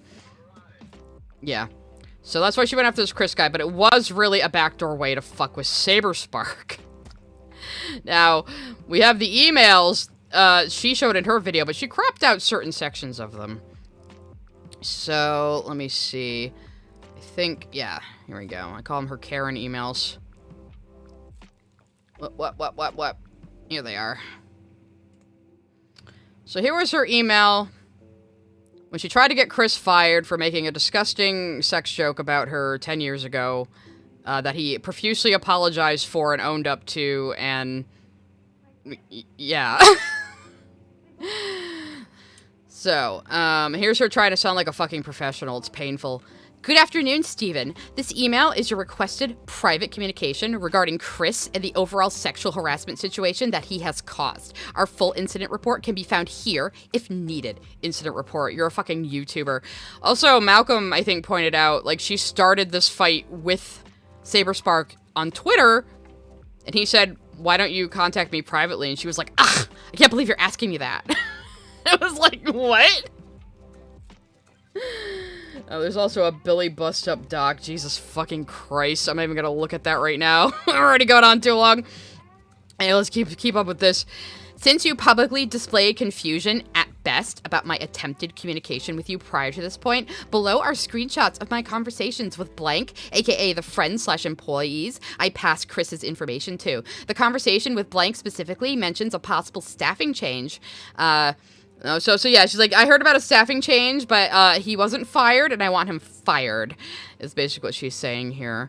Additionally, your public statement states that you knew the conversation between me and Chris was recorded as a matter of community safety. Like, bitch, you were having, like, a call with a guy so he could apologize for making, like, a terrible, gross sex joke about you 10 years ago when he was young and stupid. Like, why would he expect that to be recorded? How is that community safety business? It's private. You could have settled this privately, but no, you wanted him fired. Oh, sorry, Crib, I have them paused for the moment, and we have had some troubles with them.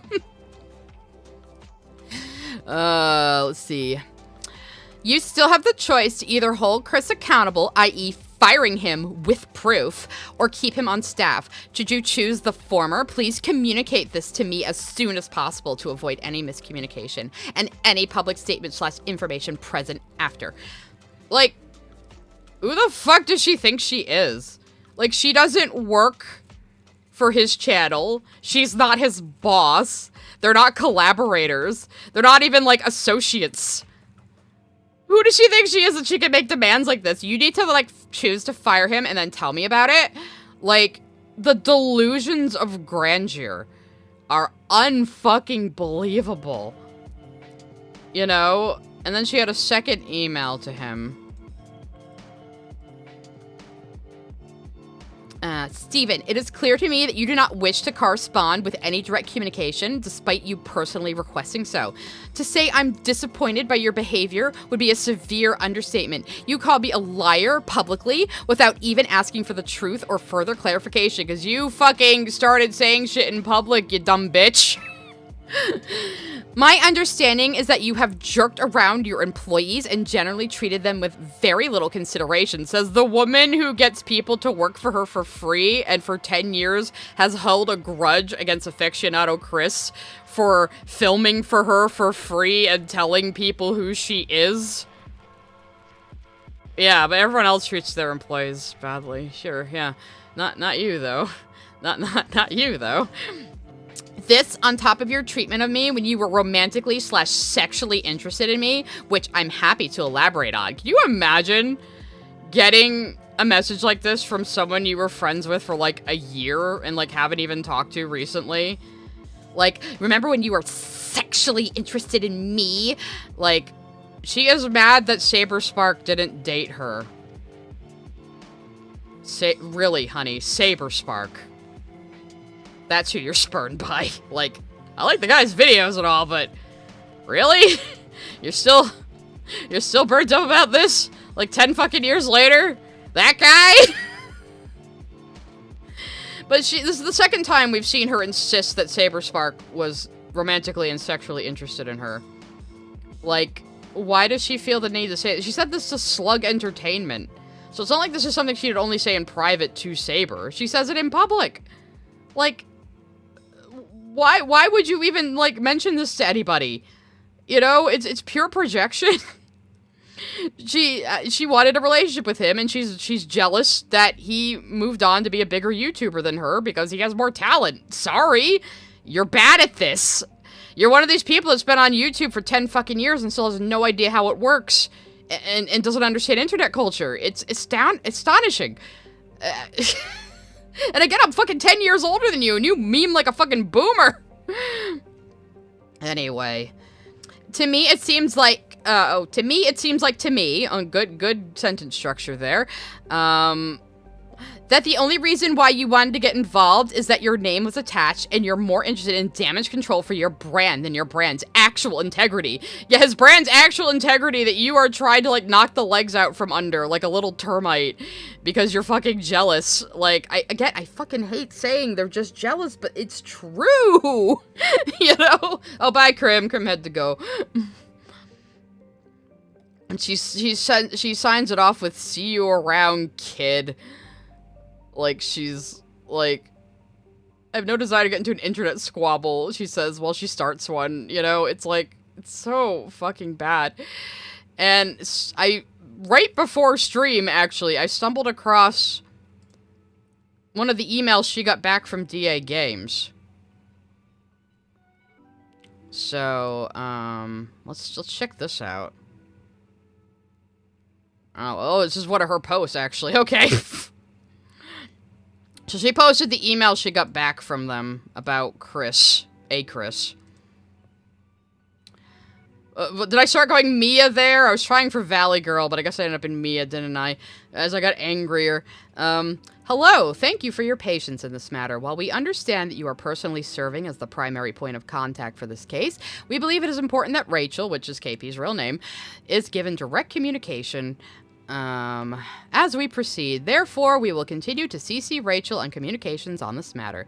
The choice of whether to read these communications is at her discretion. Oh, this is good corpo speak. This is good passive-aggressive corpo speak right here. Delicious.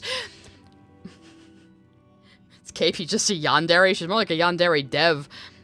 As a company, it is important that we are certain that all necessary information is reaching all relevant parties. Should Rachel give a signed statement that she does not wish to have continued communication during our investigation, we would accept and honor that. So basically, like, we're gonna CC you, bitch, until you opt out.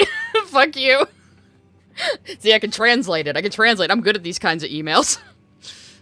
We are currently creating an investigation report into this matter, which, after reviewing all the evidence, we will decide on which disciplinary action will be taken going forward. Basically, it is our sole discretion what we do about this with our employee. Fuck off. We are more than happy to share this report with Rachel, with the express understanding that the contents of the report are kept on a strictly confidential basis, meaning don't put it in a video, dumbass. This is in accordance with ACAS guidelines and the General Data Protection Regulation. Oh, they're pulling out all the stops. The investigation report will be given upon the signing of a document confirming Rachel understands this and the consequences of breaking this confidentiality agreement. Based. Fucking based. We also would wish to clear up a point of confusion that has arisen during these communications. It has been a raised point by both Rachel and yourself that the YouTuber Saberspark has removed Chris from his employment. During our investigation into this case, we've communicated directly with Saberspark, who has confirmed that his information is false. Chris has not been terminated from his employment. Saberspark has given consent to this information to be given. So basically, like, we went and asked Saber, did you fire that guy? And he said, no. You can tell her that. DA Online has its own company policy and procedure and shall be following this with regards to this case. Therefore, we will not be considering the actions of external employers during this investigation and disciplinary process. So she must have said, well, Saber fired him, so you should too. Except Saber didn't and had no intention of doing so. Because you can't just Karen your way up to somebody and say, you should fire this person because I have a problem with them. Alright, it's hard for me to show the rest because my big fat head is in the way. Finally, with regards to the communication, we believe we have enough evidence to conduct a thorough and fair investigation as per the previously mentioned recorded call. Should Rachel wish to give us further information, we will be willing to accept a written statement. Don't send us any more videos or calls, is what they're saying. Under Under GDPR guidelines, we will not be consenting to recorded verbal interviews at this time. Did she actually, like, demand a call? Like, she thinks she can do this Discord shit with a real company? You're fucking delusional. And she posted this to Twitter, like, 12 minutes after taking the screenshot. Wait a minute. 12 minutes ago, at 12:28 p.m., when did she post it to Twitter?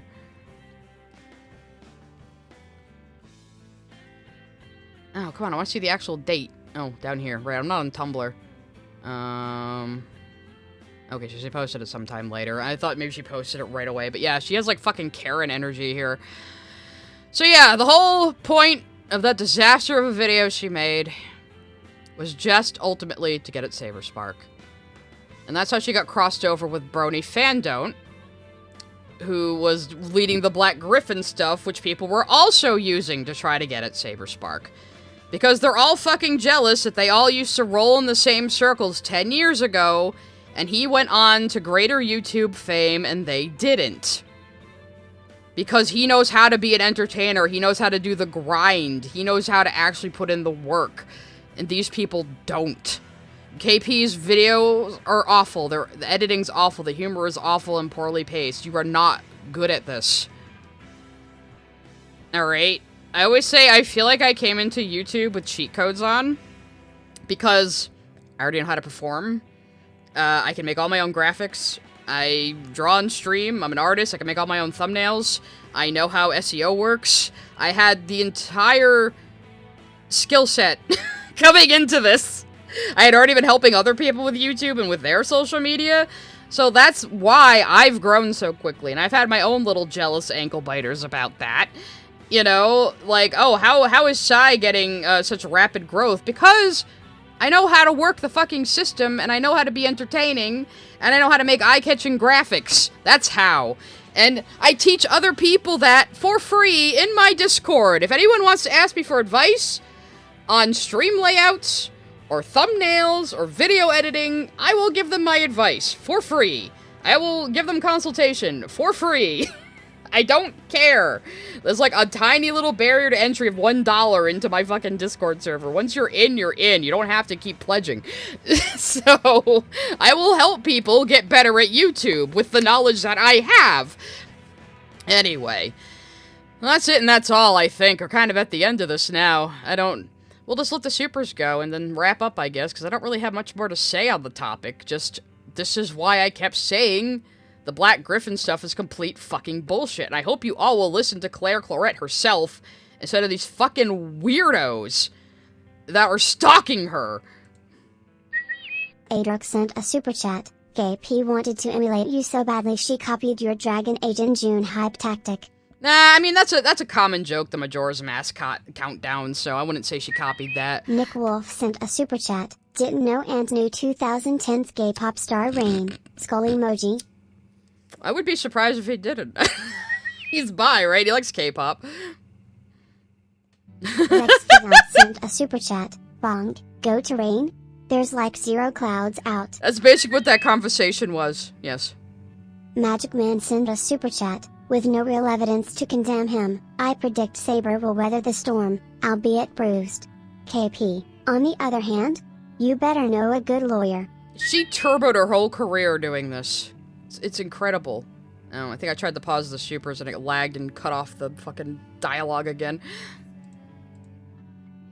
Been online too long. Master Clockwork sent a super chat. You've been online too long if your only sense of justice is trying to cancel someone. Jesus. I know! Christ. I'm terminally online too, and I don't think that. A super chat. You can argue morality day in and out, but doing awful things in public is and always will be in public. Scream in the middle of a Walmart. Someone's gonna take their phone out. Mm-hmm. Helena McNeil sent a super chat. Sabine, Courtney is in the wrong here, but that does not excuse Lily's behavior. Precisely. Yeah, I agree. Super chats. Super chats. There we go. Oh, Lily liking Josh. Yeah, exactly like the KP and Saber Bladed situation. Fox 14 It is. sent a super chat. Same thing with Lily liking Josh. Lady Moon sent a super chat. Won't say I don't find Claire and Gabe relationship weird, but using it as proof to accuse someone of a crime is wild. I thought it was weird at first too, but she seems to have a good head on her shoulders, so what the fuck? You know, what else can you say? Oh, the Mando pony stuff that Enter mentioned in his video. Yes, yes, I agree. That guy's a bit more sus, that's for sure. Okay, Super Chats, you're gonna cooperate here. I'm so sorry things have been so fucky today! I think Mondo Pony essaying Apple Bloom sounds more credible than Gryphon essaying Sweetie Belle.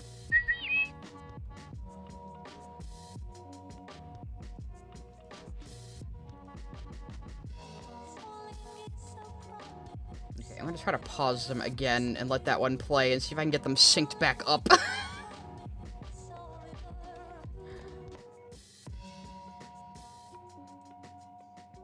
So annoying. I like my super chats going constantly. It's fun. Well, not constantly. That's why I paused them now. But now something has screwed up here. Okay. Hello? Hello. Let me try to skip to the next one. Make her cleanse these people. Somebody mentioned that they were watching a lot of my Dragon Age stuff recently. I fucking love that series, even though it's dead now. Okay, I might just, like, reload my entire frickin' overlay if it's gonna keep doing this. I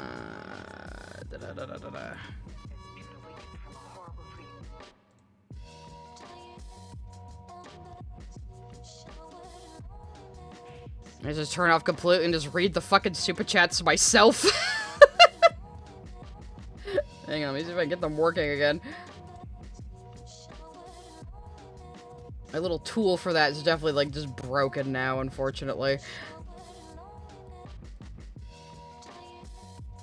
Hello? Hello, super chats? Hello? Alright, I might just fucking, put the chat on the screen and just read them all myself. I think I can see just the supers. So, hang on a second. We'll fix this. We'll fix this, guys. We'll fix it. I'm trying to figure out what the last one was. I'll just read them all out myself, and then we'll end stream. How's that? Okay, I found the last one by Oblivion Blade. Let me just capture this window. Because everything seems to be broken, finally. And hopefully I'll have it fixed by next time!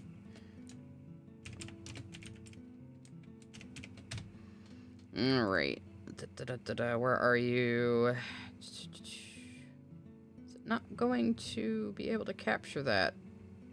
OBS, can you not capture yourself? Really? Okay, you know what we'll do? I'll just, I'll have to do the YouTube one, so give me a second. And I can't see the YouTube chat now, because I'm trying to... Actually, yeah, I should open the YouTube one, so I keep reading the chat as we go. There we go. Okay, hang on. I was gonna go to my own video, and I gotta do the schizophrenic way of, fixing this. And I'll just read out all the super chats myself. Alright, from the last one we saw. Okay, I just need to pop this out. I'm sure this is very entertaining for you guys. I probably should put something interesting on screen. Chat, can I pop you out, please? That would be great. There we go. That's what I wanted to do.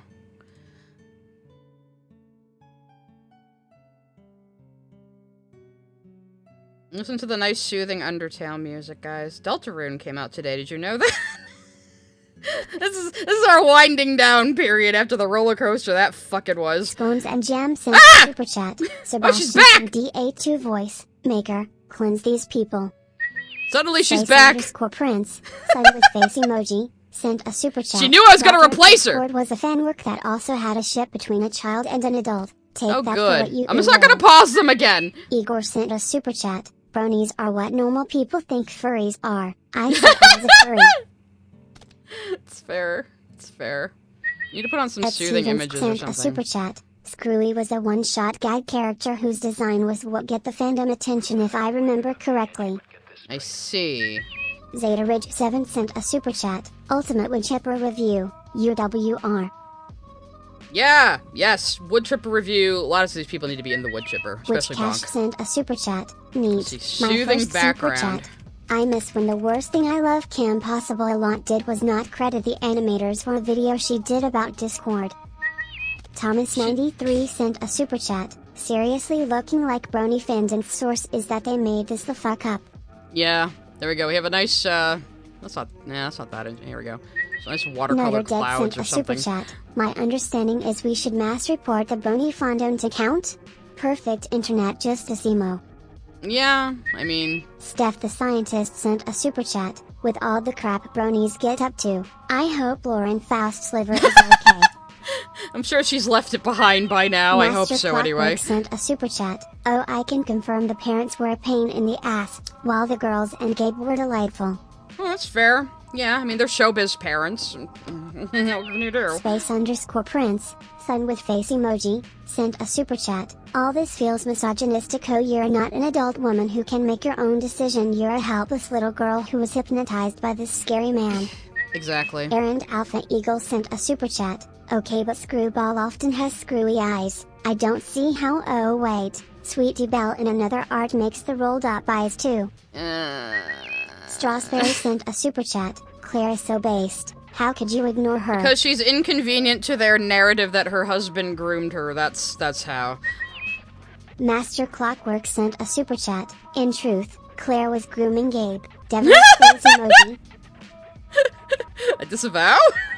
Cat's Rule Question 110 mark? sent a super chat. Teacher, I'm sorry, class. I can't talk to you. As an adult, it's weird for me to talk to minors. This is how you can tell these people are terminally online when they say shit like that. Bomberman3001 sent a super chat. BRB going to send some images of my dogs to them. Yay! Taylor Wynn sent a super chat. Bonk is such a cry bully. It's absolutely vile. No, yeah, I know, and he's still doubling down and trying to ruin other people's Sent a jobs. super chat. This whole fiasco reminds me of when all the supervillains gang up to beat the hero, and then as soon as things go bad they turn on each other. That's kind of what happened, yeah. Sent a super chat. Any opinion on the allegations on DA game? Well, I think I went over that toward the end, so there we go. You got that, eventually. Errand Alpha Eagle sent a super chat. That's far Lazy back. End. Lazy bedhead duplicated herself. Yeah, I don't know what she was trying to say there, but it was Lazy and Enter who got the file. Sent a super chat. Gape put herself in a no-win scenario. If the accusation is fake, she platformed it out of spite. If they're real, she memed it and threatened a victim. Yep. Mashinit sent a super chat. I'm not sure who's worse, Gay P or Mama Max. Yeah, but she thinks that victim's really a victim. She just threatened to blackmail the victim, so like... And Apple Eagle sent a super chat. Yes. Internet versus the superior guy over Boblax. Stole Boblax's whole thing, yeah. Quillpin Monster sent a super chat. Those videos always rubbed me wrong, and add in his behavior on Blue Sky. It really feels like he did this for attention. Mm-hmm. I assume it's about John Bonk. Williams sent a super chat. Yes, it's about Bonk. I disavow. But he wasn't gonna do shit. You can tell, because he's already doubling down on all his bullshit again. Mark Maker sent a super chat. Wait a minute. Attraction to cartoon horses. Refusing to take responsibility. Jimmy Mouth washing. Is that you? Bonk is the real life Jimmy Mouse washing, yes. Flute Flute sent a super chat. No, don't jump. Pulls out camera. Okay, now jump. No, stop, come back, or no, don't come back. Thomas93 sent a super chat. I can't watch. Enough. I don't know what that was in reference to, unfortunately, but... John Williams sent a super chat. r/that happened. Yeah. A lot of this is, that happened. Trust Space me, Frog bro. sent a super chat. Here's my tax. My tax for paying taxes. It's very American, yes. Thank you, Space Frog. Space_Prince, sun with face emoji, sent a super chat. Water under the bridge is an alien concept to KP. Yeah, she holds vendettas for 10 years over, like, nothing. Nick Wolf sent a super chat. KP ascribes to the Cave Johnson mentality. When life gives you lemons, burn down the house of the poor sap who gave you lemons in the first place. Schneombine sent a super chat. Oh lord, this trauma is still going? Oh yeah, I mean, it's ongoing, but now was the right time for my retrospective on the last month, I think. Bluebo501 sent a super chat. You could write a reverse harem anime with how tsundere and obsessed these people get with you. Oh god, please no. Schneombine sent a super chat. Oh no, this is 60 pounds of nope in a thimble. I wonder where we were at this point. There's so much happened at the end there. Massa Mouse sent a super chat. She's psycho-emotionally grooming the kid. Oh, Courtney, yes. To be her trauma sponge. Joe Lula Moon sent a super chat. Courtney wanting to be called mom is like Leo Convoy wanting to be a dad to his Discord kittens. Yep, it's fucked. Do not have online families and call people your kids. It's weird and not healthy. Cash sent a super chat. I've heard of Black Gryphon. Never knew he was the guy who hung out with the CMCVAs during Brony's React vids. Neat how he and SB's VA married. I never heard of him before any of this. I never fucking heard of the guy. Like I said, I didn't even care about what was going on with him at first. Until it became relevant. A super chat. I just got back from a date. Happy birthday, KP. Hey, good job, Sheev. Good job. Hikari Kiryu sent a super chat. It should have been me, not him. It's not fair. People accusing Black Gryphon of grooming Sweetie's VA. Seems to be kind of the case. I don't know. 5-Tar Sailor sent a super chat. Used to be fans of both Saber and KP way back in the day. Watching this drama is like watching the fall of Rome from the outside. Also thanks, Sai, for unlocking memories from my cringe years. Yay! Thomas You're welcome. 93 sent a super chat. That's you, Bonk. Index pointing at the viewer emoji. Like Christ, you know, everything he does is a deflection. It's unbelievable. Sent a super chat. Why can nearly every net feud be summed as everyone sucks? I feel like I'm watching reality TV. I'm on the net to get away from reality Some TV. people suck more than others, Zeta let's be Ridge 7 real. sent a super chat. These cloud-chasing sociopaths are something else. I know, like there is so much just, like, not caring about other people going on here. A super chat. Imagine making a game this sinister looking. I know, it's got a cute little bunny in it. It needs to be destroyed, apparently. Crimson Ender sent a super chat. Goat wink. Seuss. Don't look at the game I streamed. I knew! Rouse is sus. He's gonna be the villain. Skrill sent a super chat. The night still going? XD drink water sigh. I have been. It's been making my little face bounce when I'm not talking in the ice. Hotto sent a super chat. Gay piece stands for Karen Piss Baby. It does now. Meekly Sheepling sent a super chat. Her weird ideology is strange. Ugh, how dare they be more successful than me? They should be knocked down. Remember when you had a crush on me? delusions Skull of and grandeur. crossbones emoji. And Kippy narcissism. sent a super chat. I'm in pain. I'm a Rachel that's gone by KP since I was 13 until I picked up Kippy. No! Finding out she's also named Rachel is too much. I'm dying. That's such a weird coincidence. Gamer_brain sent a super chat. All these horses were once in the same stable. Some ran free to greater pastures. Damn, that's deep, man. It's true, though. That's basically it. Adrian Parchman sent a super chat. Take responsibility. It always comes back to mouthwashing one way or another. Just somehow, mouthwashing has returned. Oblivion Blade TD sent a super chat. Made it to end of stream tap. Hey, thank you, Oblivion. You're a trooper. This definitely went on a little longer than I anticipated. I was like, I could probably do this in 4 hours. Sabian Brown sent a super chat. Pragmata is real pragmata, not vaporware pragmata. Okay. Is that viral marketing? Strasberry sent a super chat. Maybe Ivy got tired of being paused. She got well, like Stream Elements was also having like issues while my internet was too. It was all Rock screwy. Josiah sent a super chat. Somehow Ivy has returned. Ivy has returned. She will always be my super chat voice. I'm too used to her now. Oblivion Blade TD sent a super chat. Oh, also, according to Tumblr Annons, side glazer tax. Oh yeah, some other people in Tumblr bitched about you, I think. Chat. You need a fireplace like Dead Wing. Oh yeah, I picked some clouds. I think that's good. Oh come on, now it's not gonna go. All I wanna do is see you turn into a Super Saiyan, a Super Saiyan. I'm gonna be honest, I heard Giant Woman for the first time in Team 4-Star Dragon Ball Z Abridged. Just like I heard Stronger Than You the first time in the Undertale memes. Isn't that horrifying? Anyway, I think that was the last of the supers. I think we're all done, guys. I think that's it and that's all. The stream was chaotic and weird and mostly me just ranting, but I hope you guys liked it. I'm still having, like, fucking connection problems now. I just tried to sort by fan funding again, and now my chat isn't loading, so that's a good... And everything's dying! That's a good sign that I need to leave now. There we go, okay. Oh, the last super chat didn't play. God damn it. I thought there was another one. Evie had said, I just arrived, so did Mr. Enter's video actually add anything to the conversation? It added one thing. Master Clockwork sent a super chat. All I want. Okay, they're going again. Ivy, god damn it! Ivy! She got cut off again. No, Ivy, no! But anyway, Mr. Enter's video, They at least triangulated a timeline of when Saberspark and the Accuser were at the Brony convention using old Brony videos. And they pretty much figured out that there would only be like an hour of time where he possibly could have molested her. Not impossible, but pretty implausible. And Enter kind of just concluded that she is not mentally sound. So, there's that.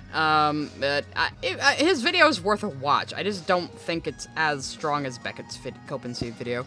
That one was very good, and just the fact that he actually went out and interviewed Claire to get her side of things, you know, when she had been banging her drum about this for, like, fucking months. You know, even a year by that point. So... Okay, the last supers are not firing, but one more from Bellrick. Says, I need to figure out if it's either Sabine or Sabine, the real Sabine or slash Sabine, or the fake Sabine, or the Sabine. Yes, the real Sabine was here, the real fake Sabine was here. So, you know, we have a few to keep track of, a few homunculuses running around in the chat. Anyway. Alright, I'm gonna wrap up. We're done. I'm done. See you turn into Okay, you guys are gonna listen to Ivy on the ending screen. Goodbye.